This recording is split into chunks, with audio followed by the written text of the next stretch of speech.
Splinter of the Mind's Eye, from the Adventures of Luke Skywalker by Alan Dean Foster. Published by Ballantine Books, New York. Copyright 1978 by Star Wars Corporation. Chapter 1, Page 1. How beautiful was the universe, Luke thought. How beautifully flowing, glorious and aglow like the robe of a queen. Ice black, clean in its emptiness and solitude, so unlike the motley collage of spinning dust motes men called their worlds, where the human bacteria throve and multiplied and slaughtered one another, all so that one might say he stood a little higher than his fellows. In depressed moments he felt sure there was no really happy living matter on any of those worlds, only a plethora of destructive human diseases, which fought and raged constantly against one another, a sequence of cancerous civilizations which fed on its own body, never healing, yet somehow not quite dying. A particularly virulent strain of one of those cancers had killed his own mother and father, then his Aunt Beru and Uncle Owen. It had also taken from him the man he had learned to respect more than any other, the elderly Jedi Knight Ben Kenobi. Although he had seen Kenobi struck by the lightsaber of Darth Vader on board the now obliterated Imperial Death Star battle station, he could not be certain the old wizard was truly dead. Vader's saber had left only empty air in its wake. That Ben Kenobi had departed this plane of existence was unarguable. What no one could tell was what level of existence he had passed into, maybe death, and maybe not. There were times when Luke experienced an agreeably crawly sensation, as if someone were lurking just behind him. That unseen presence occasionally seemed to move arms and legs for him, or to supply suggestions and thoughts when his own mind was helplessly blank as that of the former farm boy of Tatooine's desert world.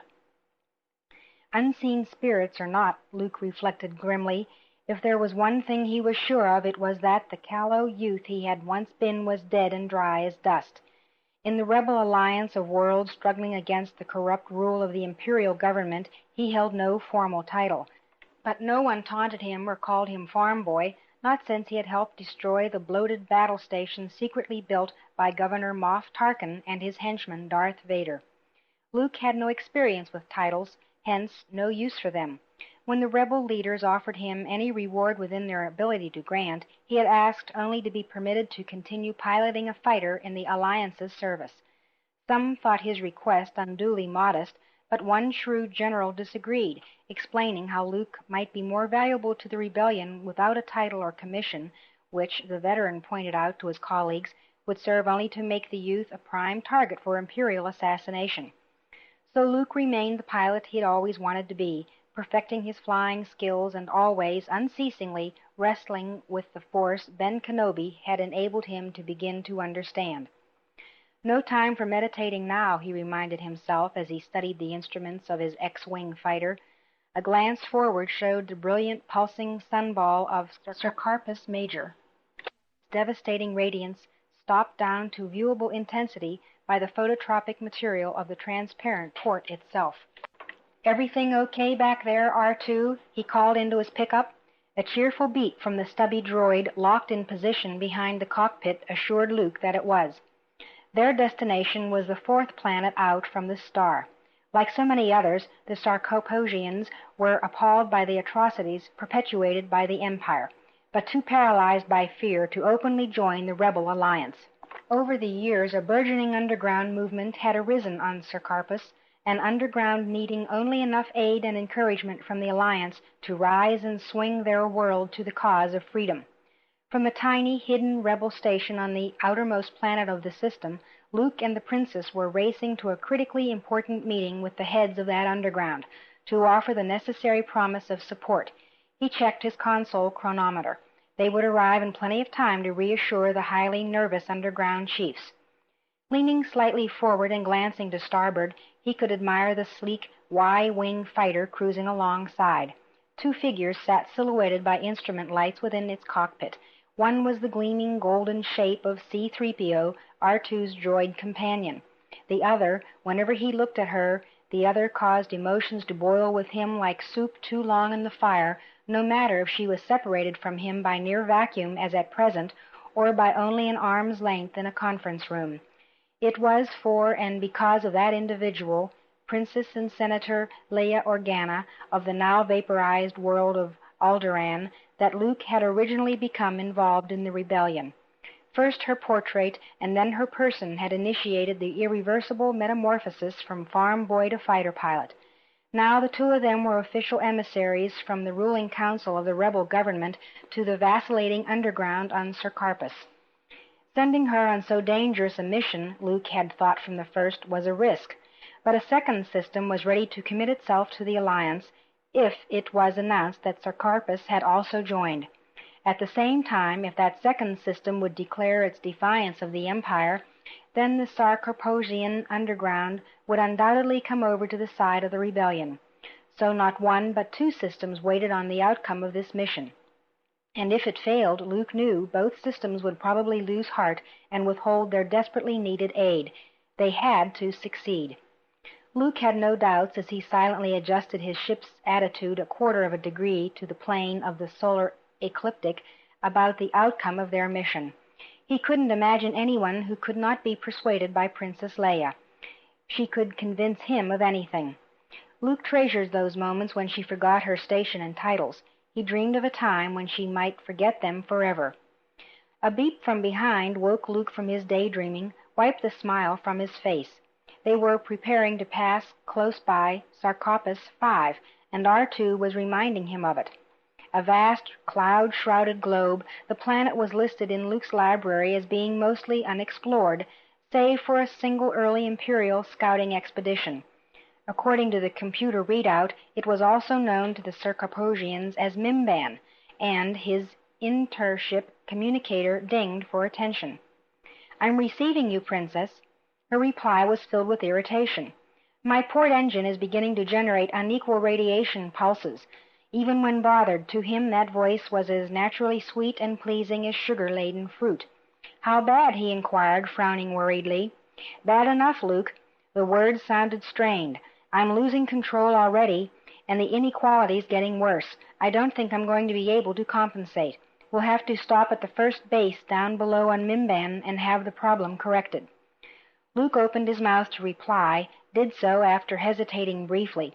"You can't possibly make it safely to Sarkarpus 4? "I don't think so, Luke. I might make near orbit, but then would have to deal with official repair systems and couldn't set down as planned. Would miss the meeting, and we can't miss it. Resistance groups from all over the Sarkarpus system are going to be there. If I don't arrive, they'll panic. We'll have one stang of a time getting them to surface again, and the Sarkarpus worlds are vital to the rebellion, Luke." "I still don't think," he began. "Don't make me make it in order, Luke." Biting back his initial response, he hurriedly began a check of visual readout charts and records. "According to my information tapes, Mimban doesn't have a repair station, Leia. In fact," he added with a glance at the murky green-white sphere below and to one side, "Mimban might not even have an emergency standby station." "It doesn't matter, Luke. I have to make the conference, and I'm going down while I still have some real control. Surely, in a system as populous as this one, any world with a breathable atmosphere is going to be equipped with facilities for emergency repair. Your data must be old, or else you're searching the wrong tapes." A pause, then. "You can prove it by shifting your communicator monitor to frequency 0461? Luke adjusted the requisite controls. Instantly a steady whine filled the small cabin. "Sound familiar?" she asked him. "That's a directional landing beacon, all right," he replied, confused. Several further queries, however, revealed no records of a station on Mimban. "But there's still nothing in the listings on either Imperial or Alliance tapes. If we—" He broke off as a puff of gas glowed brightly from the princess's Y-wing, expanded brightly, and vanished. "Leia! Princess Leia!" Her small ship was already curving away from him. "Lost lateral controls completely now, Luke. I've got to go down." Luke rushed to match her glide path. "I don't deny the presence of the beacon. Maybe we'll be lucky. Try to shift power to your port controls." "I'm doing the best I can." A brief silence followed by, "Stop moving around, 3PO, and watch your ventral manipulators." A contrite, metallic, "Sorry, Princess Leia," sounded from her cabin companion. the bronzed human cyborg relations droid C-3PO. But what if Master Luke is correct and there is no station below? We could find ourselves marooned forever on this empty world, without companionship, without knowledge, tapes, without lubricants. You heard the beacon, didn't you? Luke saw a small explosion, whereupon the Y-wing dove surfaceward at an abruptly sharper angle. For a few moments only static answered his frantic calls.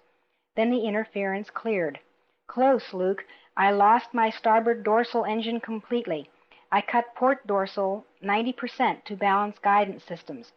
I know, I've cut power to slow with you. In the Y-wing's tiny cabin, 3PO sighed, gripped the walls around him more firmly. Try to set us down gently, please, Princess. Rough landings do terrible things to my internal gyros. They're not so good on my insides either, the Princess shot back, lips clenched tightly as she fought the sluggish controls. Besides, you've nothing to worry about. Droids can't get space sick. 3PO could have argued otherwise, but remained silent as the Y-wing commenced a stomach-turning roll downward. Luke had to react rapidly to follow. There was one tiny positive sign. The beacon signal was not imaginary. It was really there, beeping steadily when he adjusted the controls on his board so that the signal was audible. Maybe Leia was right. But he still didn't feel confident. R2, let me know if you spot anything unusual on our way down. Keep all your sensory plug-ins on full power. A reassuring whistle filled the cockpit. They were 200 kilometers and descending when Luke jumped in his seat. Something began pushing at his mind. A stirring in the Force. He tried to relax, to let it fill and flow over and through him just as old Ben had instructed him. His sensitivity was far from perfectly attuned, and he sincerely doubted he would ever attain half the command of the Force that Kenobi had possessed, though the old man had expressed great confidence in Luke's potential. Still, he knew enough to categorize that subtle tingling. It sparked an almost palpable feeling of unease in him, and it came from something or several somethings on the surface below. Yet he wasn't sure. Not that he could do anything about it now. The only concern of the moment was hoping the princess's ship could set down safely. But the sooner they left Mimban, the better he'd feel. Despite her own problems, the princess was taking the time to relay coordinate information to him, as if he couldn't plot her own course by himself. Instead, he tried to identify something he'd just spotted below them as they entered the outer atmosphere. Something funny in the clouds here. He couldn't decide just what. He voiced his new concern to the princess. Luke, you're worrying too much. You'll worry yourself to death at an early age, and that would be a waste of... He never did find out what worrying himself to death would be a waste of, because at that moment they entered troposphere for the first time, and the immediate reaction of both ships to the thicker air and air to ships was anything but normal. It seemed as if they'd suddenly plunged from a clod-dotted but unexceptional appearing sky into an ocean of liquid electricity. Gigantic multicolored bolts of energy erupted from empty air, contacted the hulls of the two ships, and fomented instrumental chaos where order had reigned seconds before. Instead of the blue or yellow-tinged canopy they'd expected to sail through, the atmosphere around them was drenched with bizarre, perambulating energies, so wild and frenzied they bordered on the animate. Behind Luke, R2-D2 beeped nervously. Luke fought his own instrumentation. It flaunted a farrago of electronic nonsense at him. The madly bucking X-wing was held in the grip of unidentified forces, powerful enough to toss it about like a plaything. The chromatic storm vanished behind him as if he'd suddenly emerged from a waterspout, but his controls continued to exhibit what were probably permanent manifestations of the electronically addled. A quick verbal survey revealed what he feared. The princess's fighter was nowhere in sight. Trying to control his drunken ship with one hand on the manual controls, Luke activated the communicator with the other. Leia! Leia, are you... No, control, Luke, came the static-sprinkled reply. He could barely make out the words.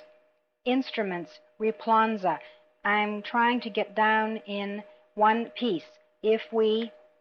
Gone. No matter how frantically he cajoled the communicator, his attention was diverted as something in one overhead panel blew out in a shower of sparks and metal fragments. The cockpit was filled with acrid fumes. Impelled by a desperate thought, Luke activated the fighter's tracker. Part of the little ship's offensive armament, it was among its best-built and sealed components. Even so, it had been overloaded by the fury of the peculiar distorting energies which its designers had never anticipated that it would encounter. Useless now, nonetheless its automatic record was intact and playable. It showed for several moments the falling spiral which could only have been left by the princess's ship. As best as he could, without auto-enhancement, Luke set the X-wing on a pursuit course downward. There was little to no chance of following the princess precisely. He simply prayed that now they might land somewhere other than on opposite sides of the planet from each other. He simply prayed they might land. Swerving slightly like a crippled camel in a sandstorm, the fighter continued to drop. As the lush surface of Mimban rushed up at him, Luke caught rolling, twisting glimpses of mountainous green swaths interwoven with veins and arteries of muddy brown and blue. Though he was utterly ignorant of Mimbanian topography, the green and blue-brown of rivers and streams and vegetation seemed infinitely preferable as landing sites to, say, the endless cerulean of open sea or the gray spires of young mountains. No rock is as soft as water, and no water so soft as a swamp, he reflected, trying to cheer himself. He was starting to believe he actually might survive the touchdown, the princess doing likewise. Frantically, he fought to discover a combination of circuits that would reactivate the target tracker. Once he partly succeeded. The screen showed the Y-wing still on the course he'd just plotted. His chance of settling down close to her ship was looking better. Despite the demands on his mind, he couldn't help but consider the energy distortions that had ruined their instrumentation. The fact that the rainbow maelstrom was confined to one area, an area very close to the location of the landing beacon, raised questions as intriguing as they were disturbing. Trying to minimize the effects of his insane controls, Luke switched off his engines and continued down on glide. Back on Tatooine, he had had plenty of practice idling in his skyhopper, but that was considerably different from doing practically the same thing in a vehicle as complex as this fighter. He had no idea if the same thought would occur to the princess, or if she'd had any experiences in powerless flight. Anxiously chewing his lower lip, Luke realized that even if she tried gliding, his own craft was far better suited to such a maneuver than her Y-wing. If only he could see her, he'd feel a lot better. Strain his eyes as he might, though, there was no sign of her. Soon he knew all chance of visual contact would vanish. His ship began plunging recklessly into a floor of dirty gray cotton, thick cumulonimbus clouds. Several rambling flashes crackled through the air, only this time the lightning was natural. But Luke was deep in clouds by then and could see nothing. Panic hammered at him. If the visibility stayed like this all the way to the surface, he'd locate the ground a bit too late, the hard way. As he considered switching back to auto, distorted as it was, he broke out of the bottom layer of clouds. The air was thick with rain, but not so bad that he failed to make out the terrain below. Time was running out faster than altitude now. He had barely enough of either to pull back on the atmospheric controls before something jolted the fighter from below. That was followed instantly by a series of similar crackings as he clipped off the crowns of the tallest trees. Eyeballing his airspeed indicator, Luke fired braking rockets and nudged the ship's nose down ever so gently. At least he would be spared the worry of igniting the vegetation around the landing site. Everything hereabouts was drenched. Again he fired the braking rockets. A series of violent jolts and jounces shook him despite his battle harness. A green floral wave crested ahead and overwhelmed him with darkness. Ahead, the shattered foreport of the fighter framed jungle with crystal geometry. All was quiet. As he tried to lean forward, water caressed his face. That helped to clear his mind and bring the scenery into sharp focus. Even the rain was falling with caution, he mused. That is, if it were indeed a light rain instead of an exceptionally heavy mist. Craning his neck, Luke noted that the metal overhead had been peeled back neatly, as if by some giant opener, by the thick, now cracked limb of an enormous tree. If by chance the fighter had slid in here slightly higher, Luke's skull would have been peeled off just as neatly. A bit more to port, and the broad bole of the tree would have smashed him back into the power plant. He had escaped decapitation and fatal compression by a meter either way. Water continued to drip into the broken, open cockpit from the wood above. Luke suddenly realized he was parched and opened his mouth to let the water quench his thirst. He noticed a slight saltiness that didn't seem right. The rain, or mist, water looked clear and pure. It was. The saltiness, he realized, came from the blood trickling down from the gash in his forehead. It ran down the left side of his nose and onto his lips. Undoing the G-locks, Luke slipped free of the harness. Even moving slowly and carefully, he felt as if every muscle in his body had been grabbed and pulled from opposite ends to the near breaking point. Ignoring the pain as best he could, he inventoried his surroundings. Between the distortions generated by the electronic storm he'd passed through and the more prosaic results of the crash, his instruments had become candidates for the second-hand shop. They would never operate this fighter again. Turning to his left, he keyed the exit panel, but was not surprised when it failed to respond. After throwing the double switch on the manual release, he jabbed the emergency stud. 2 of the 4 explosive bolts fired. The panel moved a few centimeters, then froze. Pressing himself back in the pilot's seat, Luke braced himself with both hands and kicked. That accomplished nothing save to send shooting pains up both legs. All that remained was the standard exit, if it hadn't been too badly jammed. Reaching up with both hands, he shoved the release mechanism, then pushed. Nothing. He paused, panting as he considered his alternatives. The cockpit hood began to lift by itself. Squirming frantically, Luke tried to find his pistol. A querulous beep reassured him. R2-D2. A curved metallic hood looked down at him, the single red electronic eye studying him anxiously. Yes, I'm okay, I think. Using R2's center leg as a brace, Luke pulled himself up and out. Clearing his legs, he got to his feet and found himself standing on top of the grounded X-wing. He rested his back against the curve of the great overhanging branch. A mournful whistle honk sounded, and he glanced down at R2, who clung securely to the metal hull nearby. I don't know what you're saying, R2, without 3PO to translate for us, but I can guess. His gaze turned outward. I don't know where he and the princess are. I'm not even sure where we are. Slowly he took stock of the surface of Mimban. Dense growth rose all around, but it was clumped in large pockets instead of presenting a continuous front like a normal jungle. There was ample open space. Mimban, or at least the section where he had come down, was part swamp, part jungle, part bog.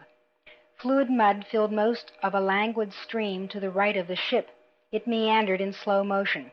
To his left, the trunk of the enormous tree he had nearly hit towered into the mist. Beyond lay a tangle of other tall growths fringed with bushes and tired, drooping ferns. Gray-brown ground bordered it. There was no way to tell from a distance how solid the surface was. Bracing himself with a hand on a small branch, Luke leaned over the side of the ship. The X-wing appeared to be resting on similar terrain. It wasn't sinking. That meant he might be able to walk. This was some comfort to him, since without a ship he was a rotten flyer. Smiling slightly to himself, he crouched and peered under the limb. The double wing on the port side of the ship had been snapped off cleanly somewhere back in the forest, leaving only twin metal stubs. Both engines on that side, naturally, were also missing. Unequivocally, he was grounded. Carefully crawling back into the ruined cockpit, he unlocked the seat and shifted it to one side, then began rummaging in the sealed compartment behind it for the materials he'd have to carry with him. Emergency rations, his father's lightsaber, a thermal suit, the last because, despite the tropic appearance of some of the vegetation, it was decidedly cool outside. Luke knew there were temperate rainforests as well as tropical ones. While the temperature would probably not become dangerously cold, it still could combine with the omnipresent moisture to give him an uncomfortable and potentially debilitating chill, so he took the precaution of packing the thin suit. The survival pack for his back was strapped to the back side of the seat.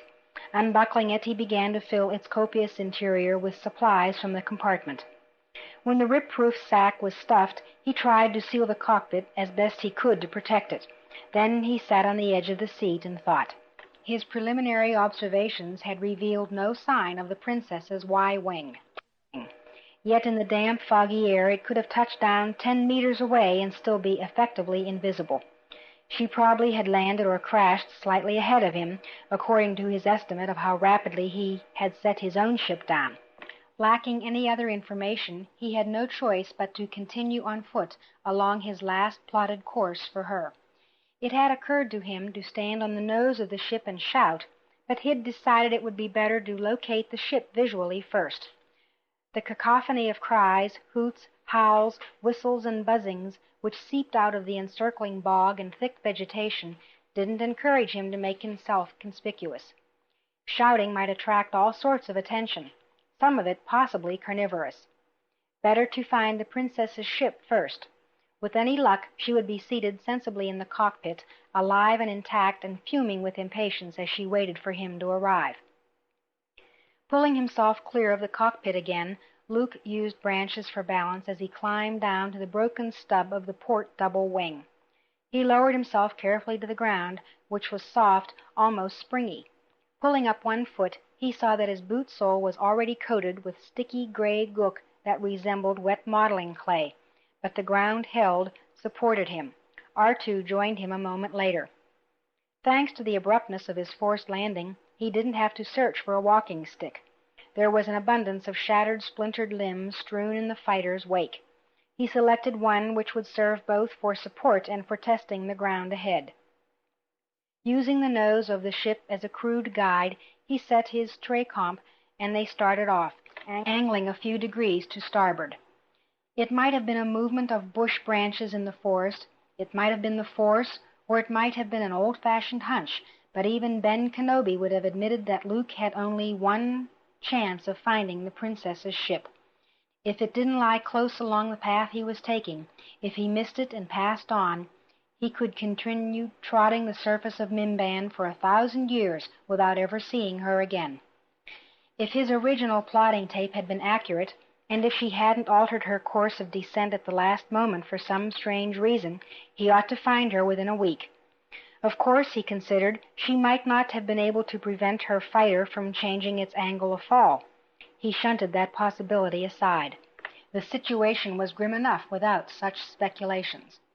The fog, mist, rain altered its consistency, but never dried up completely, so it wasn't long before the exposed portions of his body were thoroughly soaked. At present, he thought, it was more of a belligerent fog than real rain. His suit kept his body moisture-free, but face, hands, and scalp soon had rivulets of their own as water accumulated. There were rare, almost clear, dry moments, but he still spent a lot of energy regularly wiping the accumulated water beads from his forehead and cheeks. Once he saw something that looked like a 4-meter-long, pale snake slither off into the underbrush at his approach. As he strode cautiously over the path it had taken, he saw that it had left a grooved track lined with luminous mucus in the soft earth, but Luke wasn't impressed. He had spent little time in zoological study. Even on Tatooine, which harbored its own protoplasmic freaks, such things hadn't interested him much. If a critter didn't try to eat you, claw you, or otherwise ingest you, there were other things to absorb one's interest. Nonetheless, he now had to direct all his attention to keeping to his predetermined path. Despite the tray-com built into his suit sleeve, he knew he could easily lose his way. A deviation of 1/10 of a degree could be critical. He mounted a slight rise during one of the rare, almost clear periods. Through the fog and mist he glimpsed monolithic gray battlements off in the distance. It seemed likely to him that those walls had not been raised by human hands. Their uniform steel-gray color made them look as if they'd been constructed of a child's toy blocks. Luke couldn't be sure this far away whether their color was true or distorted by the shifting fog. Soaring gray towers were inlaid with black stone or metal and boasted misshapen domes. He paused, tempted for the first time to change direction and explore. There were discoveries to be made here. However, the princess waited not in that eldritch city, but somewhere further on, in an environment which at any moment might prove hostile.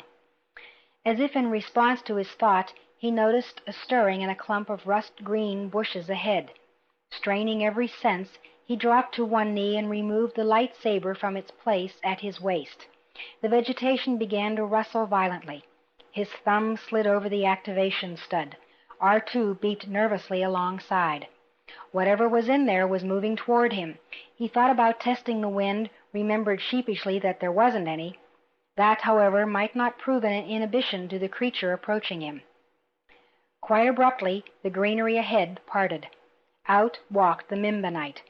It was a large, dark brown, furry ball with patches and stripes of green covering its body, roughly a meter in diameter. 4 short, furry legs supported it, ending in thick double digits. 4 arms poked clear of the upper surface. The modest tail was naked like a rat's. 2 wide eyes peering out from among the bristly fur were all that showed of a face. They grew wider as they settled on Luke and R2-D2. Luke waited tensely, finger poised over the lightsaber switch. The creature did not charge. Instead, it produced a startled, muffled squeal and whirled. With all 8 limbs propelling it, the creature shot back into the protective brush. After several minutes of silence, Luke rose. His fingers slid clear of the saber stud and he reattached the weapon to his belt, smiling somewhat hysterically. His first confrontation with an inhabitant of this world had sent it fleeing in terror from him. Maybe the wildlife hereabouts, if not actually benign, was something less than dangerous. With that in mind, he continued on, his stride a bit longer, a touch more self-assured. His posture was straighter and his spirits considerably higher, raised up by that stoutest of boys, false confidence. Chapter 2, page 18. Leia Organa made another half-hearted try at adjusting her rain-slicked hair, then gave up in disgust and peered out at the lush growth surrounding her. After losing all contact with Luke, she had managed to land hard in this wet hell. She took some measure of comfort in knowing that if Luke had also survived set down, he'd try to reach her. After all, his job was to see that she arrived safely at Sarkarpus 4. Angrily she mused that now she was going to be rather more than slightly late for the conference. A quick examination had indicated that she would no longer have to worry about the malfunctioning port engine, which was now a crumpled oblong metal shape, incapable of propelling itself or anything else across so much as a light second. The rest of the Y-wing was in little better shape. She considered looking for Luke, but it made more sense for one of them to wait for the arrival of the other. Then she knew Luke would come for her as soon as he was ready. "Pardon me, Princess," said the metal form behind her, "but do you think R2 and Master Luke set down safely in this awful place?" "Of course they did. Luke's the best pilot we've got. If I made it down, I'm certain he had no trouble." That was a slight lie. What if Luke was lying injured somewhere, unable to move, and she simply sat here awaiting him? Better not to think about that. The vision of a twisted, broken Luke, bleeding to death in the cockpit of his X-wing, made her insides spin tightly. She slid back the roof of the cockpit once again, her nose wrinkling at the rankness of the dripping morass encircling them. Plenty of noise assailed her from hidden things moving stealthily through the undergrowth. Nothing larger than a couple of brightly hued quasi-insects had shown themselves thus far, however. Her pistol rested comfortably on her lap. Not that she'd need it, secure as she was in the cockpit, whose sliding roof panel she could throw back in place and lock in seconds. She was perfectly safe. 3PO felt otherwise. "I don't like this place, Princess. I don't like it at all." "Relax. There can't be anything out there," she nodded toward the densest growth, "that would find you digestible." A shrill, hooting cry sounded like a sick trumpet close on her left. She jerked around sharply, sucking in a startled breath. But there was nothing there. Her face pressed close by the open port as she strove to penetrate the green-brown wall of vegetation with anxious eyes. When the noise did not recur, she forced herself to relax. "Did you see anything, 3PO?" "No, Princess, nothing larger than a few small arthropods, and I'm scanning with infrared also." "That doesn't mean something large and inimical couldn't be out there." "But you don't see anything?" "No." She was furious at herself. A simple noise had panicked her, probably only the forlorn cry of some harmless herbivore. and she'd panicked like an infant. It would not happen again. She was angry because whatever had caused them to crash would certainly cause her to miss her scheduled arrival demonstration on Sarkarpus, possibly aggravating the government officials assigned to greet her. She was twice over angry at Luke. Angry for not performing a navigational miracle and following her safely down without instruments or control, and angry most of all because he'd been right in insisting they ought not land here. So she sat and fumed silently to herself, alternately conjuring up the curses she'd employ when he finally did arrive, and worrying about what she'd do if he didn't. Ah, whoop! Again the trumpeting sound. Whatever had produced it had not left after all. If anything, the sharp hooting sounded closer. This time her hand tightened around the pistol. Once more she examined the surrounding jungle, saw nothing. As she stared, she theorized. Suppose she had misinterpreted that landing beacon somehow. Suppose it was only the barest of automatic installations, and this world was devoid not only of mechanics, but of facilities for organic travelers as well. If Luke was dead, she'd be marooned here alone, without any idea of... There was a loud crashing off to her right this time. Swinging around in the seat, she instinctively fired off a burst through the cracked port, and was rewarded with the odor of burnt, wet vegetable matter. The muzzle of the pistol remained focused on the carbonized spot. Hopefully she'd hit the thing. Fortunately, she hadn't. "It's me," a voice shouted, sounding more than a little shaky. She'd barely missed him. "It's me and R2."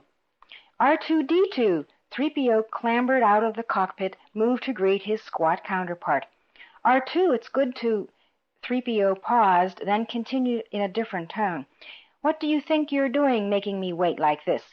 When I think of the anguish you've caused me—" "Luke, are you all right?" He began climbing up the damaged side of the fighter, sat down next to the open cockpit. "Yes, I touched down behind you. I was afraid R2 and I might miss you. I was afraid you—" She stopped, looked down, unable to meet his gaze. "I apologize, Luke. I made a mistake in trying to land here." Luke also looked away, embarrassed. "Nobody could have foreseen the atmospheric disturbance that forced us down, Leia." She looked into the jungle. "I managed to plot the location of that homing beacon before my instruments went out completely." She pointed slightly behind them and to her left. "It's back that way. Once we reach the station, we can locate whoever's in charge and arrange for passage off this world. If there's a station," Luke pointed out mildly, "or anyone in charge of it." "It occurred to me that it might be a fully automated station," she confessed, "but I don't know what else we can do."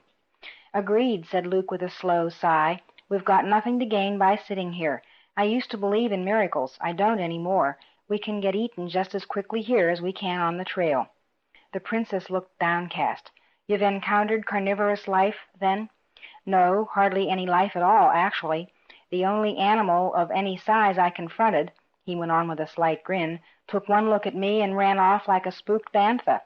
He turned, moved to enter the cockpit. "Let's get started while it's still light. I'll give you a hand making up a pack." Carefully he lowered himself in next to her. As he unlatched her seat, he became conscious of the confined space they were working in.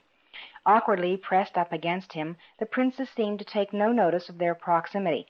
In the dampness, though, her body heat was nearer palpable to Luke, and he had to force himself to keep his attention on what he was doing. Raising herself from the cockpit, the princess stood on the nose of the fighter and reached down to him. "Hand it up, Luke." He lifted the burgeoning pack. "Too heavy?" he asked as he handed it to her. She slid it onto her back, slipped both arms through the straps, and adjusted the weight before tightening them. "The burden of public office was a lot heavier," she shot back. "Let's get moving." Briskly scrambling over the side, she let herself drop to the ground, planted her feet, took 2 steps in the direction of the distant beacon, and began to sink. "Luke! 3PO! Take it easy, Princess." Edging carefully over the same side, he walked out on the intact wing facing her. "Luke!" Already she was up to her knees in gray muck. If anything, she was beginning to sink faster. Trying to anchor himself with his left hand, Luke reached out with his right from the wing edge. "Lean toward me. R2, you lock on to the ship. 3PO, give me your hand." She did as she was told, the motion generating squelching sounds from the bog. Her hand flailed for him, smacking the soft ground many centimeters from his. Rising, he scrambled back to the cockpit and retrieved his walking stick, then returned hurriedly to his prone position on the wing and extended it. "Lean toward me," he urged her again. "3PO, you and R2 hold tight, or I'll go in with her." "Don't worry, sir," 3PO assured him. R2 added a whistle. She was up to her waist now. On the first try she missed the pole. The second time her fingers, locked around it, were joined by her other hand. Luke wrapped both hands around his end of the stick and sat up on the wing, leaning back. His feet slid and scraped on the smooth metal. "R2, 3PO, pull!" Having secured a firm grip on her, the earth was reluctant to yield its prize. Every muscle in his body taut, Luke struggled to heave and to conjure the force simultaneously. He tried to put all of his weight behind his arms, behind his desperate pull. A tired, sucking noise sounded, and the princess lurched forward.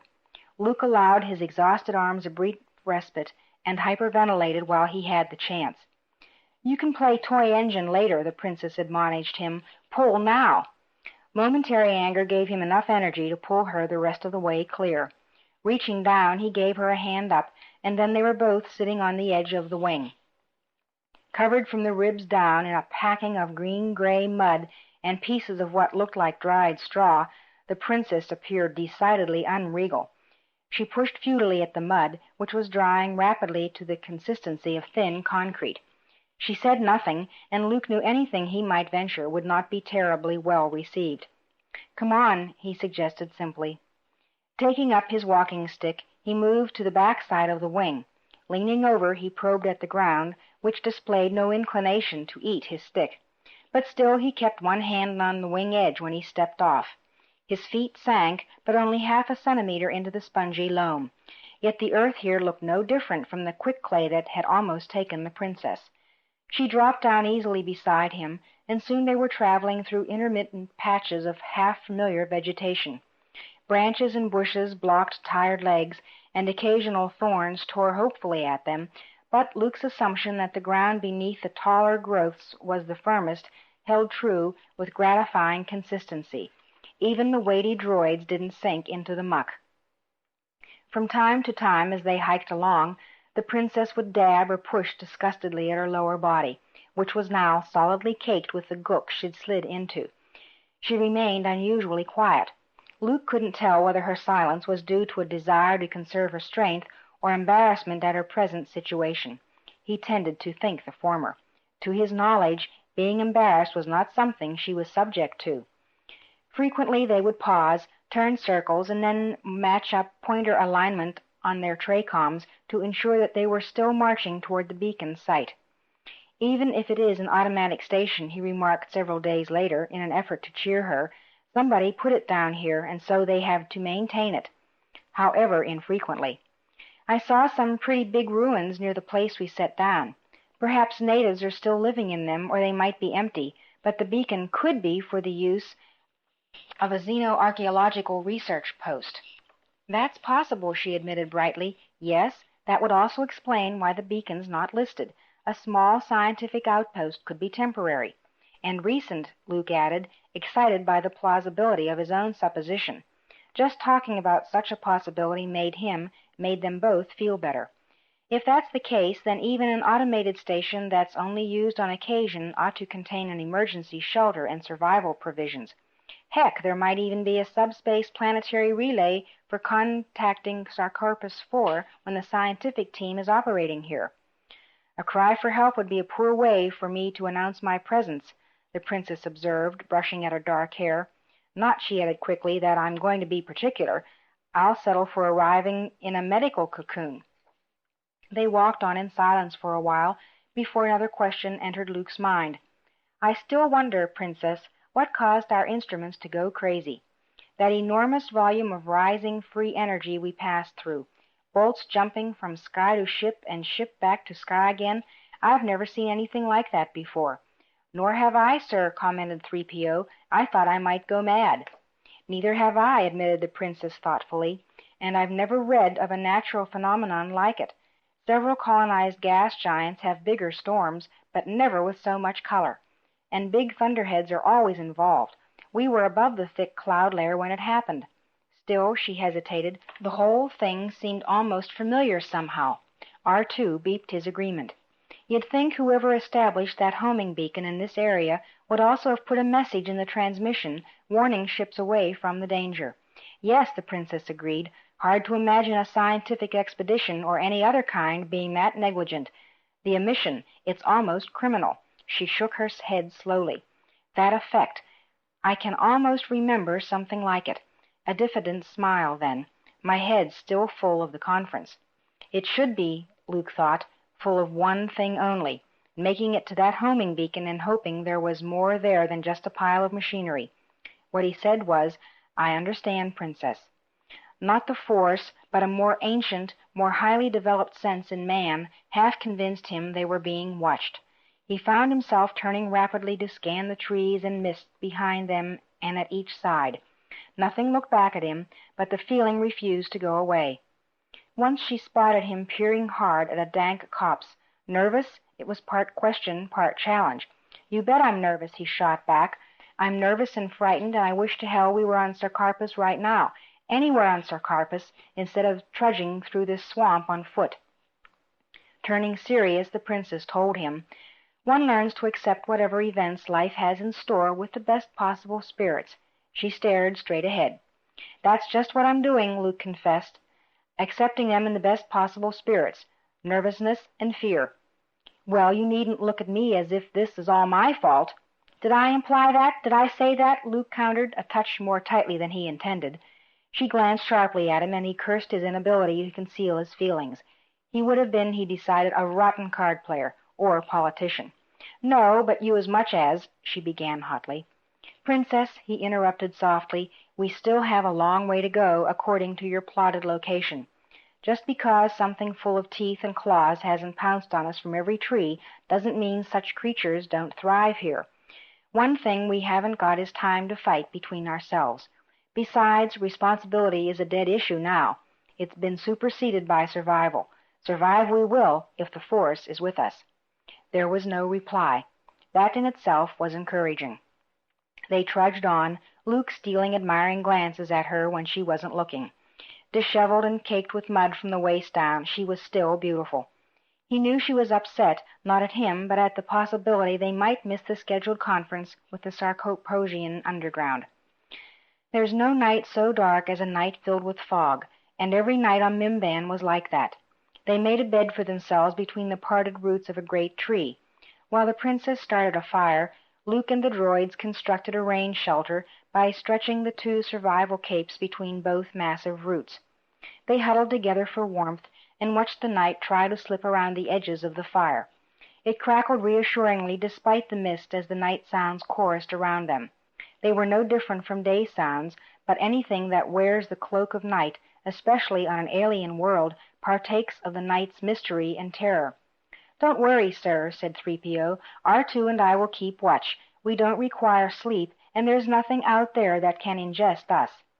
Something, sounding like a broken pipe, gurgled stentorianly in the darkness, and 3PO started. R2 gave a derisive beep, and the two droids moved out into the darkness. Very funny, 3PO admonished his companion. I hope one of the local carnivores chokes on you and breaks every one of your external sensors. R2 whistled back, sounding unimpressed. The princess pressed close to Luke. He tried to comfort her without appearing anxious, but as the darkness closed around to a Stygian blackness around them, and the night sounds turned to sepulchral moans and hootings, his arm instinctively went around her shoulders. She didn't object. It made him feel good to sit there like that, leaning against her and trying to ignore the damp ground underneath. Something called out with an abyssal shrillness, startling Luke from his sleep. Nothing moved beyond the dying fire. With his free hand he tossed several shards of wood onto the embers, watched the fire blaze again. Then he happened to glance down at his companion's face. It was not the face of a princess and a senator or of a leader of the rebel alliance, but instead that of a chilled child. Moistly parted in sleep, her lips seemed to beckon to him. He leaned closer, seeking refuge from the damp green and brown of the swamp in that hypnotic redness. He hesitated, pulled back.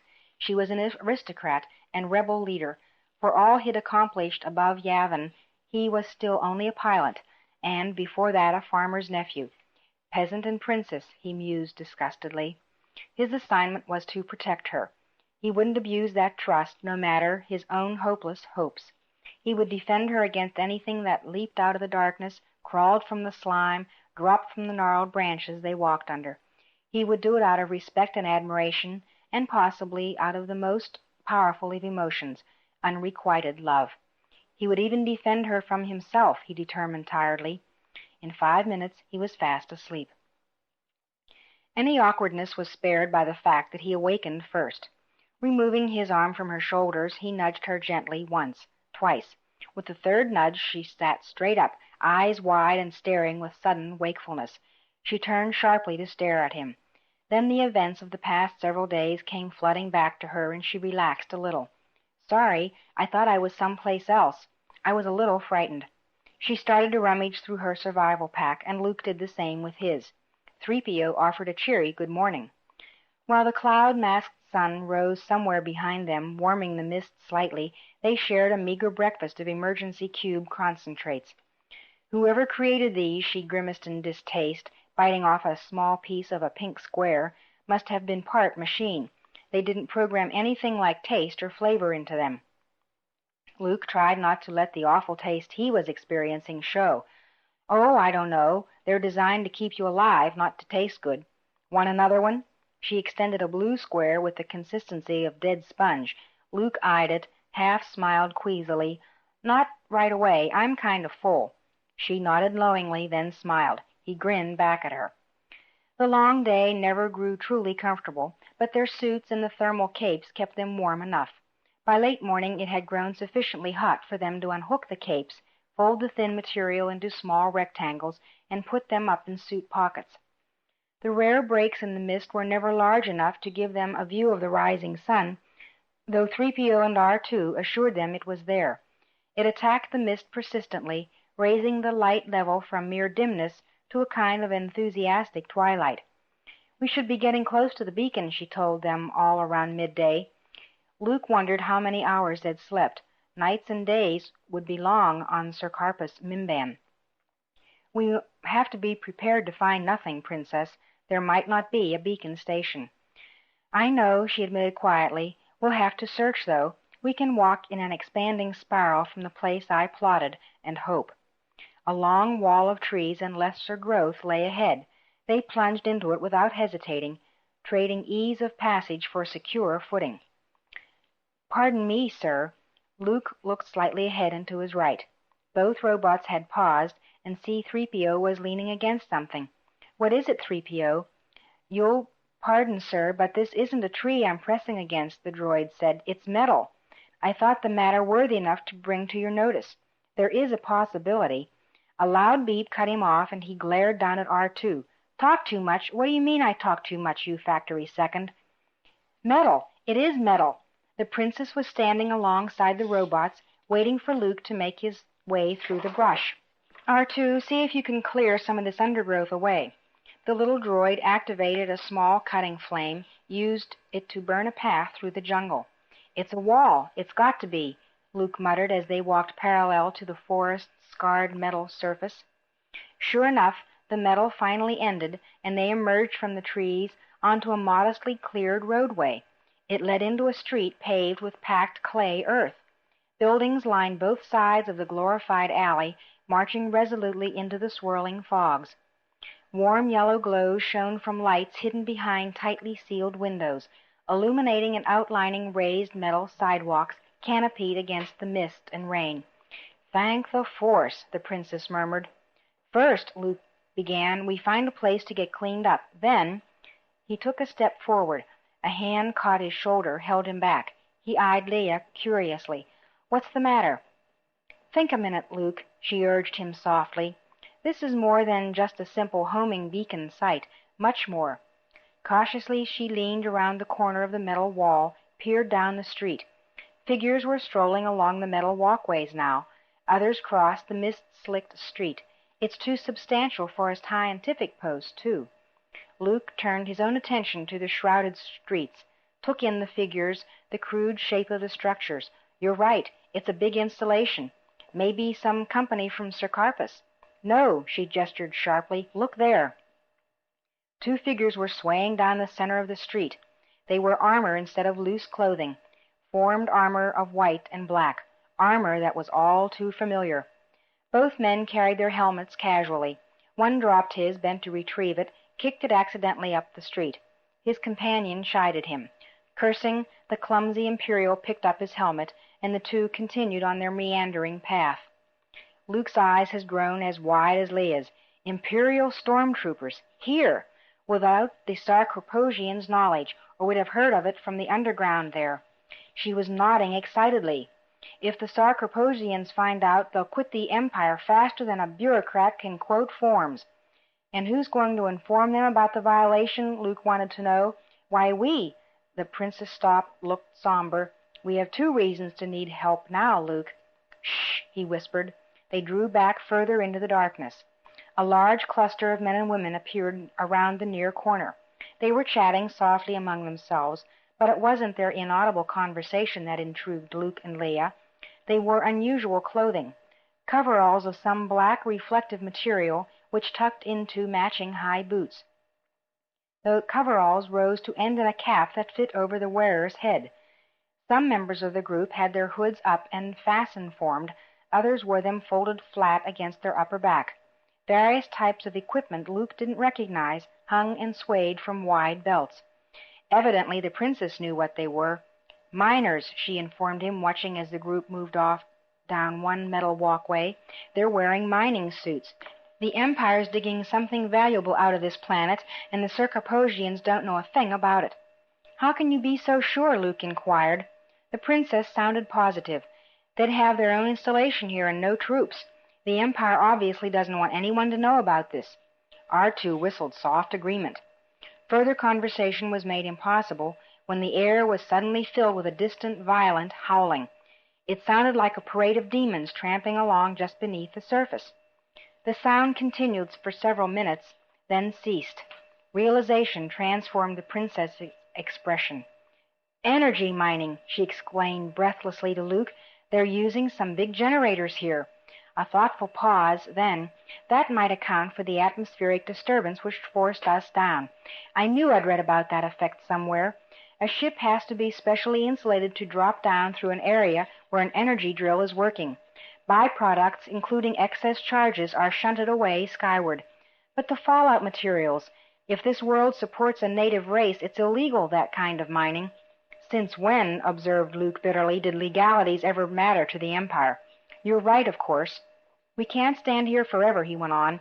First thing we have to do is obtain some substantial food.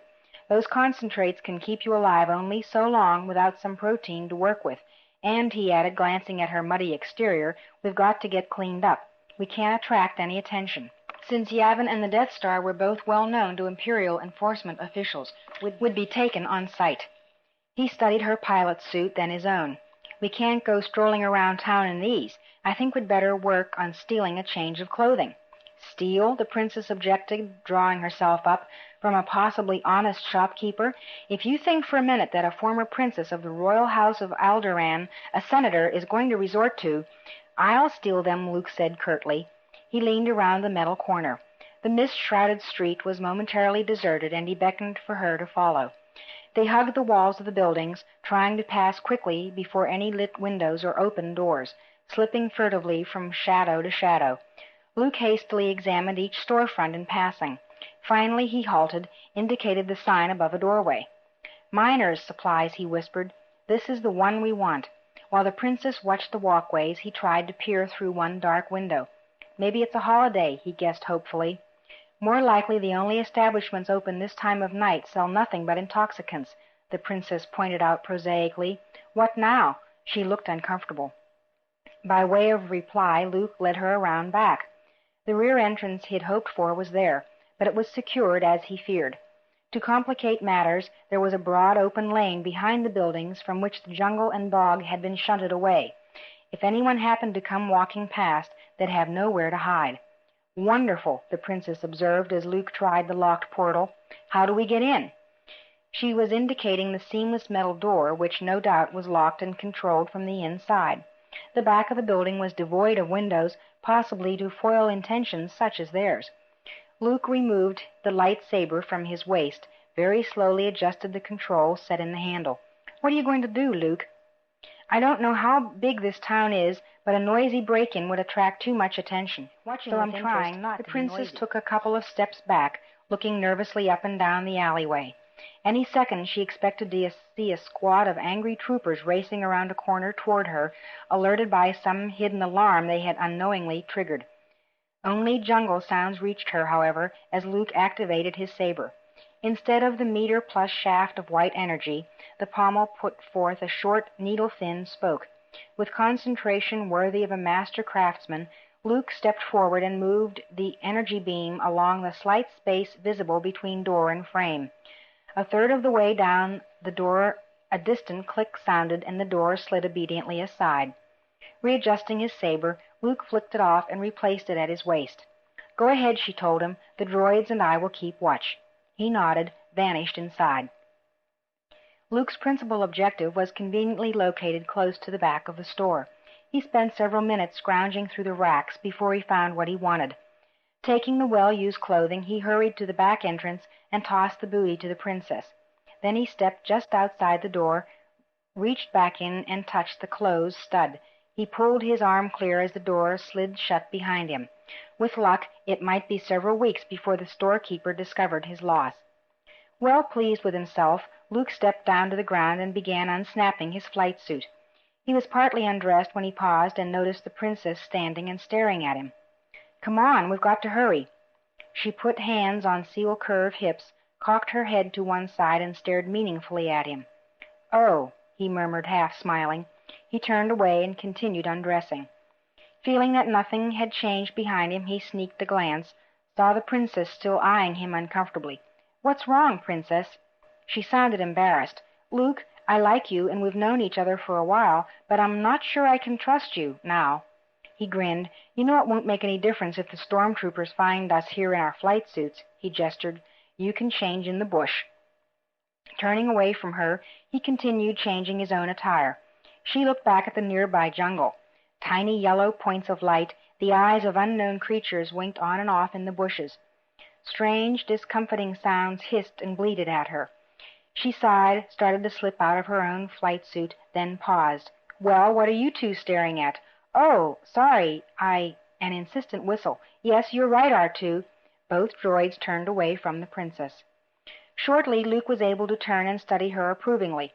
Her simple, worn suit was a bit snug, but otherwise looked quite natural on her. "Well," she asked, obviously not enthralled with her new wardrobe, "what are you staring at?" "I think maybe something in a print," he began. He had to react quickly to duck the boot she threw at him. It clattered off the metal door. "Sorry," he told her, sounding like he meant it as he picked up the boot. Bending over his old suit, he began transferring various items from it and from his backpack to the belt pouches of the miner's uniform. One small case he flipped open carefully, went rapidly through its contents before snapping it shut and slipping it into a pocket. "I've got enough Imperial currency to last us a while. You?" She glanced away from him. What would a representative of the Alliance be doing with common currency on a diplomatic mission? Luke sighed. "We'll make do, I suppose. How would you like something to eat besides a concentrate?" She faced him, visibly more cheerful. "I could eat half a choo-choo, Luke. Are you sure we ought to, though?" "We have to mingle sometime. As long as we don't look or act like total strangers, no one should bother us." They started back toward the main street, after burying their packs and flight suits in a syrupy bog. They were halfway there when the increasing light caused Luke to stop. "What's the matter?" the princess asked, worried. "Two things," Luke insisted, eyeing her. "First of all, there's your walk." "And what's wrong with my walk?" "Nothing. That's the trouble." Her brows drew together in puzzlement. "I don't follow you, Luke." He explained slowly. "You are walking like a princess, not like a working woman. Slump your shoulders. Take some of the confidence and distance out of your stride. Stagger a little. You've got to walk like a tired mineral grubber, not like one of the Imperial family. And then there's the second thing." Reaching out, he tousled her neat hairdo violently. "Hey!" she objected, struggling. When he stepped back, her hair formed a nebulous maze of undisciplined strands around her head and face. the intricate double bun she'd worn now completely obliterated. "That's better," he observed, "but there's still something not right." After a moment he reached down, picked up a handful of moist earth, then stepped toward her. "Oh, no," she warned, putting up both hands defensively and moving backward. "I've been living in sludge for days. I'm not letting you smear that gunk on me. Have it your way, Leia." He dropped the dirt and it hit the ground with a loud splat. "You do it." The princess hesitated, then, using spit and hands and a minimum of dirt, she succeeded in wiping every trace of makeup from her face and dirtying it as little as possible. "How's this?" she asked guardedly. Luke nodded approvingly. "Much better. You look like someone who's been out in the desert too long without water." "Thanks," she muttered. "I'm beginning to feel like it, too." "It's necessary. I just want to see us get off this world alive. We won't if we don't find that food you mentioned." He had to hurry to catch up with her as she headed toward the street. Chapter 3, page 38. They conversed in whispers as they made their way down the metal walkway toward the better-lit buildings. More and more miners and other figures began to appear, materializing out of the mists. "The town's beginning to come alive," Leia murmured. "They probably run 3 alternating shifts at the mine. Looks like one is just letting out." "I don't know," Luke confessed, "but you've got to do something about your walk. Slouch some more." She nodded, making an effort to comply. Luke tried not to stare at passing faces, afraid one might be staring back at them. "You're still too tense. Relax. There, that's better." They stopped before a reasonably quiet, fairly well-maintained structure that advertised itself as a tavern. "It looks peaceful enough." He turned. "3PO, you and R2 wait out here. No sense asking for trouble. Find a dark corner somewhere and stay quiet until we come back." "You don't have to urge me, Master Luke," the tall golden droid exclaimed fervently. "Come on, R2." Both droids headed for a narrow passageway between the tavern and its neighboring building. "What do you think, Princess? Should we take a chance?" "I'm starving. We've wasted enough time." She put a hand over the door switch. Immediately the double doors slid apart. Lights and noise and talk in overwhelming quantities assailed them instantly. Having exposed themselves, they had no choice but to enter, as casually as they could manage. Low booths filled with hectic humanity honeycombed the tavern interior. The miasma of narcotic incense and other smokes nearly asphyxiated Luke, and he had to struggle not to cough. "What's wrong?" The princess looked worried, though unaffected by the decadent atmosphere. "People are looking at you." "It's the air," he explained, fighting to breathe normally. "There's something in it." "A whole bunch of somethings." The princess chuckled. "Too much for you, fighter pilot?" Luke wasn't ashamed to admit it. When he could spare the wind to talk again, he told her, "Basically, I'm a country boy, Leia. I haven't had too much exposure to sophisticated entertainments." She sniffed the air appraisingly. "I wouldn't call these scents sophisticated. Thick, yes, but not sophisticated." Somewhere near the center of the human whirlpool, they miraculously came upon an empty table. The princess concentrated intently on the tabletop when the human waiter approached them. She needn't have worried. He didn't give them a glance. "Your pleasure?" he inquired simply, distantly. The man smoked something on the job, Luke noted. "What's best tonight?" he asked the man, striving to sound like someone who'd just spent 10 hours in the bowels of the earth. "Commerken steak, flank cut, and Uterwurgs, usual supplements." "For 2, Luke told him, keeping the conversation to a minimum. That appeared to suit the attendant fine. Got it, he replied with equal perfunctoriness, and waded off into the mob.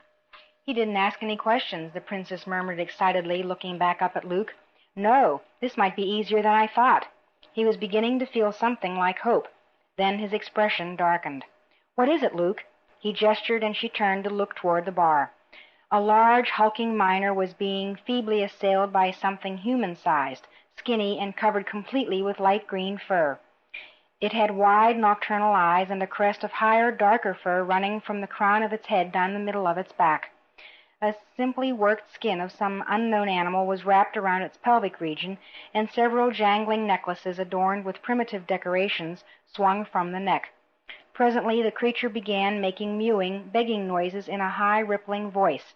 The alien sing-song was coated with an unmistakable hint of desperation. "These, sir," it begged. "Smav drink? Vickerman, Vickerman?"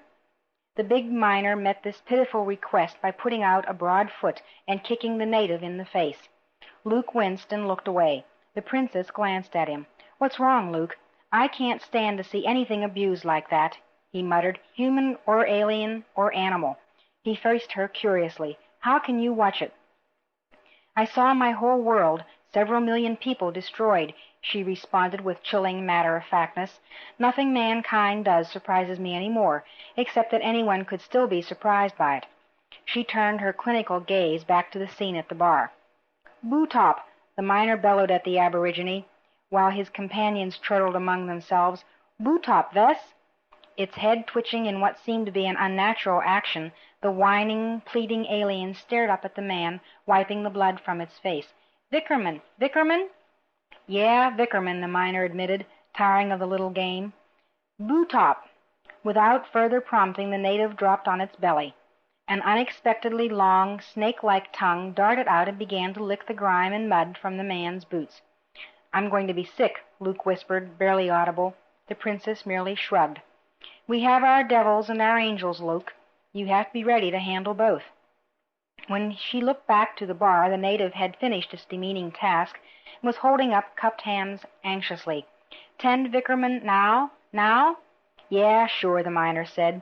Reaching onto the bar, he picked up an oddly formed bottle and touched a button on its side.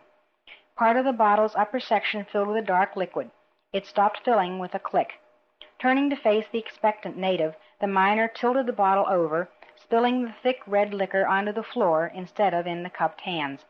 While the men and women at the bar enjoyed their final laugh at the poor creature's expense, it dropped to a prone position, and that amazing tongue flicked in and out like a frog's to lap up the liquor before it retreated into cracks and depressions in the floor. Unable to watch further, Luke let his curious gaze wander around the large, smoke-filled chamber.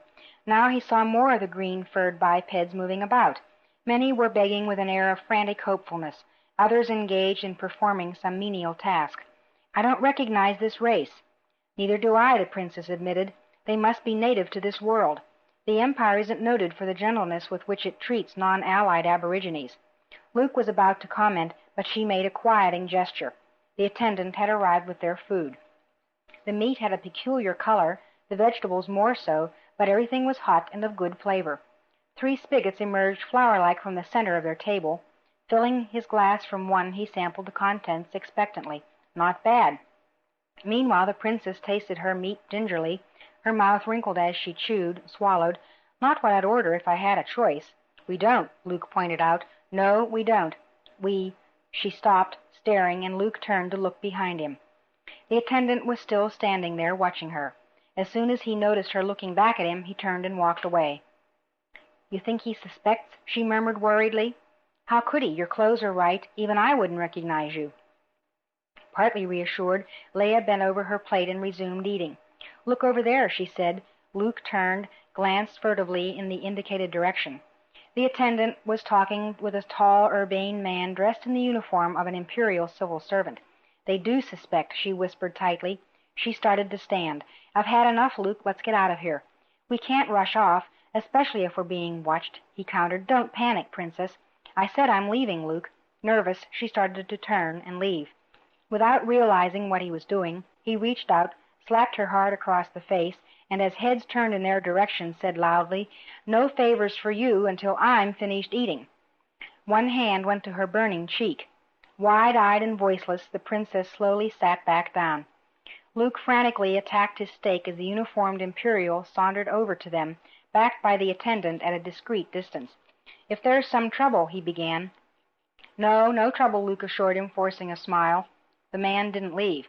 "Can I help you, maybe?" "Not you. It's clear what you are, Miner." The bureaucrat's oily gaze shifted to Leia. "I'm more curious about your companion here." Leia didn't look up at him. "Why?" Luke wondered cheerfully. "What's the problem?" "Well, she dresses a little like a miner," the man said. "But as Airlie's here," and he indicated the attendant, noted, "her hands would seem to indicate some other profession." With a start, Luke also noticed the princess's hands. Soft, pale, uncalloused, clearly the hands of anyone but a manual worker. Luke's years on his uncle's farm had equipped his body, including his hands, to play the role of simple miner, but Princess Organa had probably spent her time handling only book tapes, never an excavator or pitter. He thought furiously. "No, she's, I bought her." Leia twitched, stared at him a moment before returning resolutely to her food. Yes, she's a servant of mine. Spend all my earnings on her. He tried to sound indifferent, shrugged as he returned to his eating. She's not much, of course. Her shoulders shook. But she was the best I could afford. And she's kind of amusing to have around, though she tends to get out of line at times, and I have to slap her down. The bureaucrat nodded understandingly, smiled for the first time. I sympathize, young man. Sorry to interrupt your meal. No bother, Luke called as the man returned to his own table. The princess glared up at him. You enjoyed that, didn't you? No, of course not. I had to do it to save us. She rubbed her cheek. And that servant girl story? It was the first logical thing I could think of, he insisted. Besides, it explains you as well as anything could. He sounded pleased. No one will question you once the word gets around. Gets around? She rose. If you think, Luke Skywalker, that I'm going to act as your servant until... Hey, honey, you okay? A new voice inquired. Luke looked at the old woman who appeared next to the princess. Placing a firm hand on the princess's shoulder, she exerted a gentle but unyielding pressure. Still slightly stunned, the princess sat down slowly. Luke eyed the woman warily as she pulled a chair up to their table. We haven't met, and I don't remember inviting you to join us, so if you'll just leave my servant and me alone. Oh, I wouldn't bother you two, boy, the woman insisted in a tone suggesting subtly that she knew something they didn't. She jerked her head toward the princess. Ain't surprised we haven't met before. You two are strangers here, ain't you? That statement seemed to snap the princess out of her paralysis. She gave the old woman a startled stare and looked away. Anywhere but at those knowing, accusing eyes. What makes you say a ridiculous thing like that? Luke stammered. She leaned conspiratorially close. Old Halla has a pretty good eye for faces. You're not residents of this town, and I ain't seen you in none of the other 4. Sick and decrepit as this world is, I know all the sickies and decrepits inhabiting it. You're new to me. We came in on the last ship, Luke alibied blindly. She grinned at him, unimpressed. Did you now? Trying to fool old Halla, ain't you? No, don't look so frightened, boy and girl. Your face is turning white as the inside of a trooper's belly. So you're strangers. That's good. Good. I need strangers. I need you to help me. The princess swerved to stare wonderingly at her. You want us to help you? Surprised, ain't you? Halla crackled. Help you do what? Luke queried in confusion. Just help, she said, casually cryptic. You help me, I help you. And I know you need help because there are no strangers on this world, and yet you're here. Want to know how I know you're strangers? She leaned over the table again and wagged a knowing finger at Luke. Because, young man, the Force is strong within you. Luke smiled sickly at her. The Force is a superstition, a myth people swear by. It's used to frighten children. Is that so? Halla sat back and folded her arms in satisfaction. Well then, boy, the superstition is strong in you, much stronger than anyone else I've met on this forsaken scoop of mud. Abruptly, Luke was peering closer at her. What is it, Luke? The princess asked, seeing the expression that had come over his face. He ignored her. You said your name was Halla. The woman nodded slowly once. You have a little of the Force about you, too. More than a little, sapling, she argued indignantly. I am a master of the Force. A master. Luke said nothing. You want proof, then? She went on. Watch. Concentrating hard on a spice shaker in the middle of the table under one of the spigots, she made it quiver slightly. It bounced once against the table, twice, and moved several centimeters to its left. Sitting back, Halla took a deep breath and wiped the sweat from her brow. There, you see, a little of the Force indeed. I'm convinced, Luke confessed, with a curious look toward the curious princess, a look that said he was anything but impressed by such parlor tricks. You do have a lot of the Force about you. I can do other things when I want to, too, Halla announced proudly. 2 manipulators of the Force. We're destined to join hands, huh? I'm not so sure, the princess began. Don't worry about me, little pretty, Halla instructed her. She reached out to touch the princess's hand. Leia drew hers away uncertainly. Halla studied her, smiled, grabbed the wrist hard. You think I'm crazy, don't you? You think old Halla's crazy? The princess shook her head. No, I didn't say that. I never said that. But you thought it, didn't you? When Leia didn't reply, Halla shrugged. If she was offended, she didn't show it. No matter, no matter. She let go of the princess's wrist, and Leia drew it away slowly, rubbed it with the other hand. Why do you want to help us? Luke inquired firmly, assuming just for the sake of discussion that we need any help, and that your guesses are right. Just for the sake of discussion, boy, she mimicked him. I'll get to that. Tell me what you need from me. Now look, old woman, Luke began threateningly. She wasn't intimidated. It won't work with me, Swaddleclothes. You don't want it widely advertised that you're strangers here, do you? Her voice rose slightly with the last, and Luke made shushing motions at her, glancing around to see if anyone had overheard. Okay, since you know we're strangers, you know what we need. We have to get off this planet. Princess gave him a warning look, but he shook it off. No, relax. She does have the Force about her. He turned back to face the oldster. Who are you, anyway? Just old Halla, the woman declared blankly. And you just want to get off Mimban. You didn't pick me a simple one, did you? She frowned slyly. Say, how did you two get here anyways? You can't convince me you came on the regular supply ship. Regular supply ship? Leia exclaimed. You mean Sarcophagus knows about this installation? Now, woman, did I say where the transport was from? Halla snorted derisively. The Sarcophagians, those provincials. This place is right in their backyard, and they don't know about it.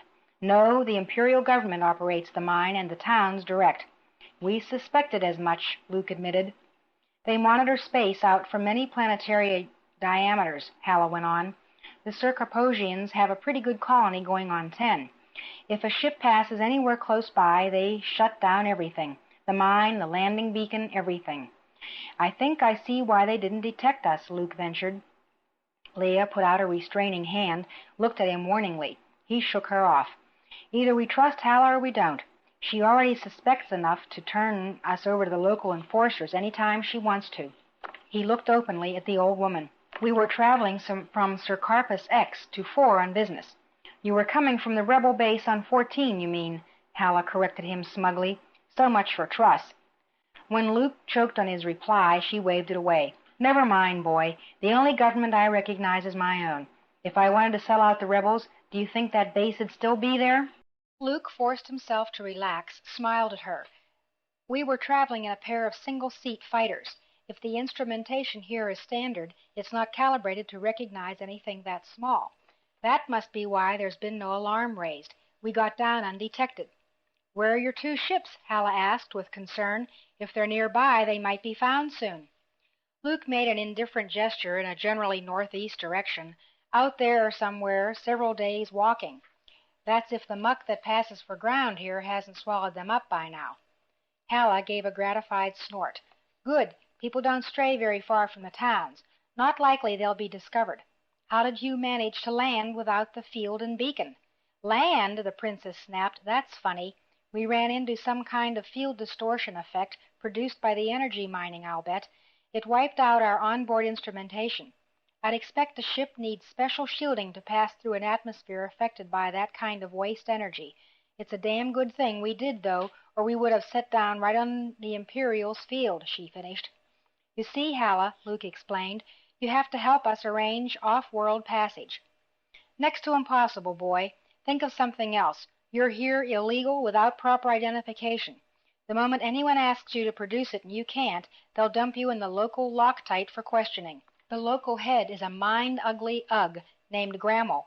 She looked at each of them in turn, solemn. A good man to avoid. All right, Luke agreed easily. Then if we can't leave through normal channels, you'll have to help us steal a ship.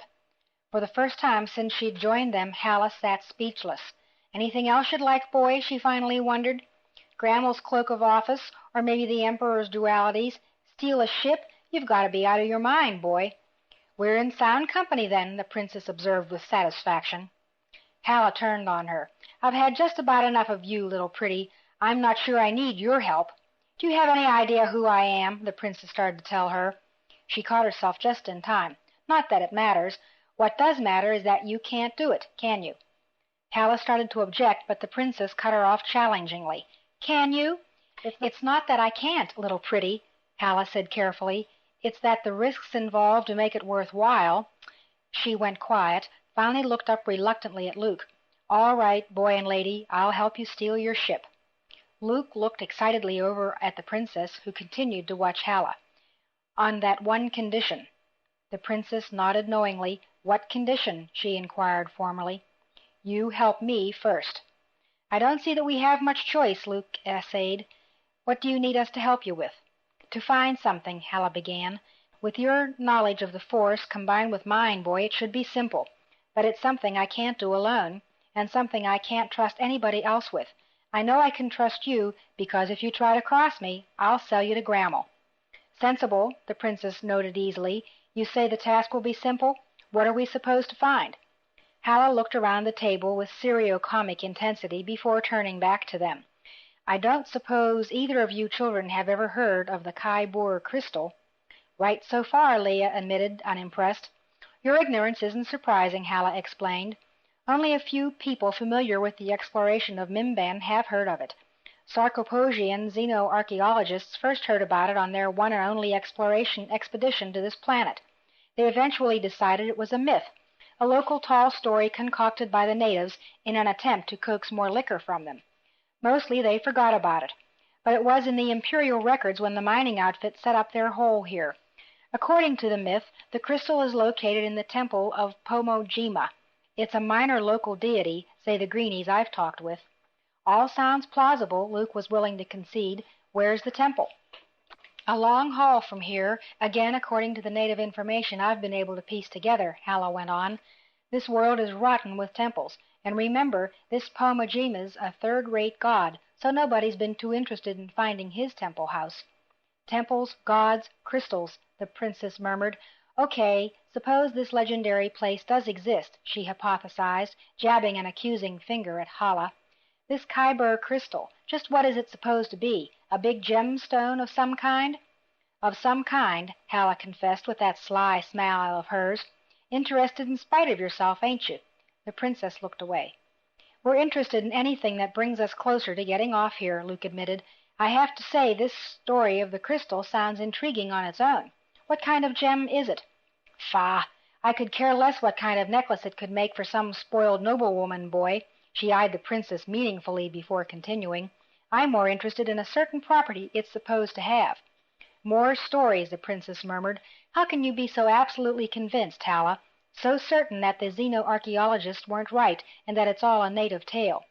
"Because," Halla returned triumphantly, "I have proof."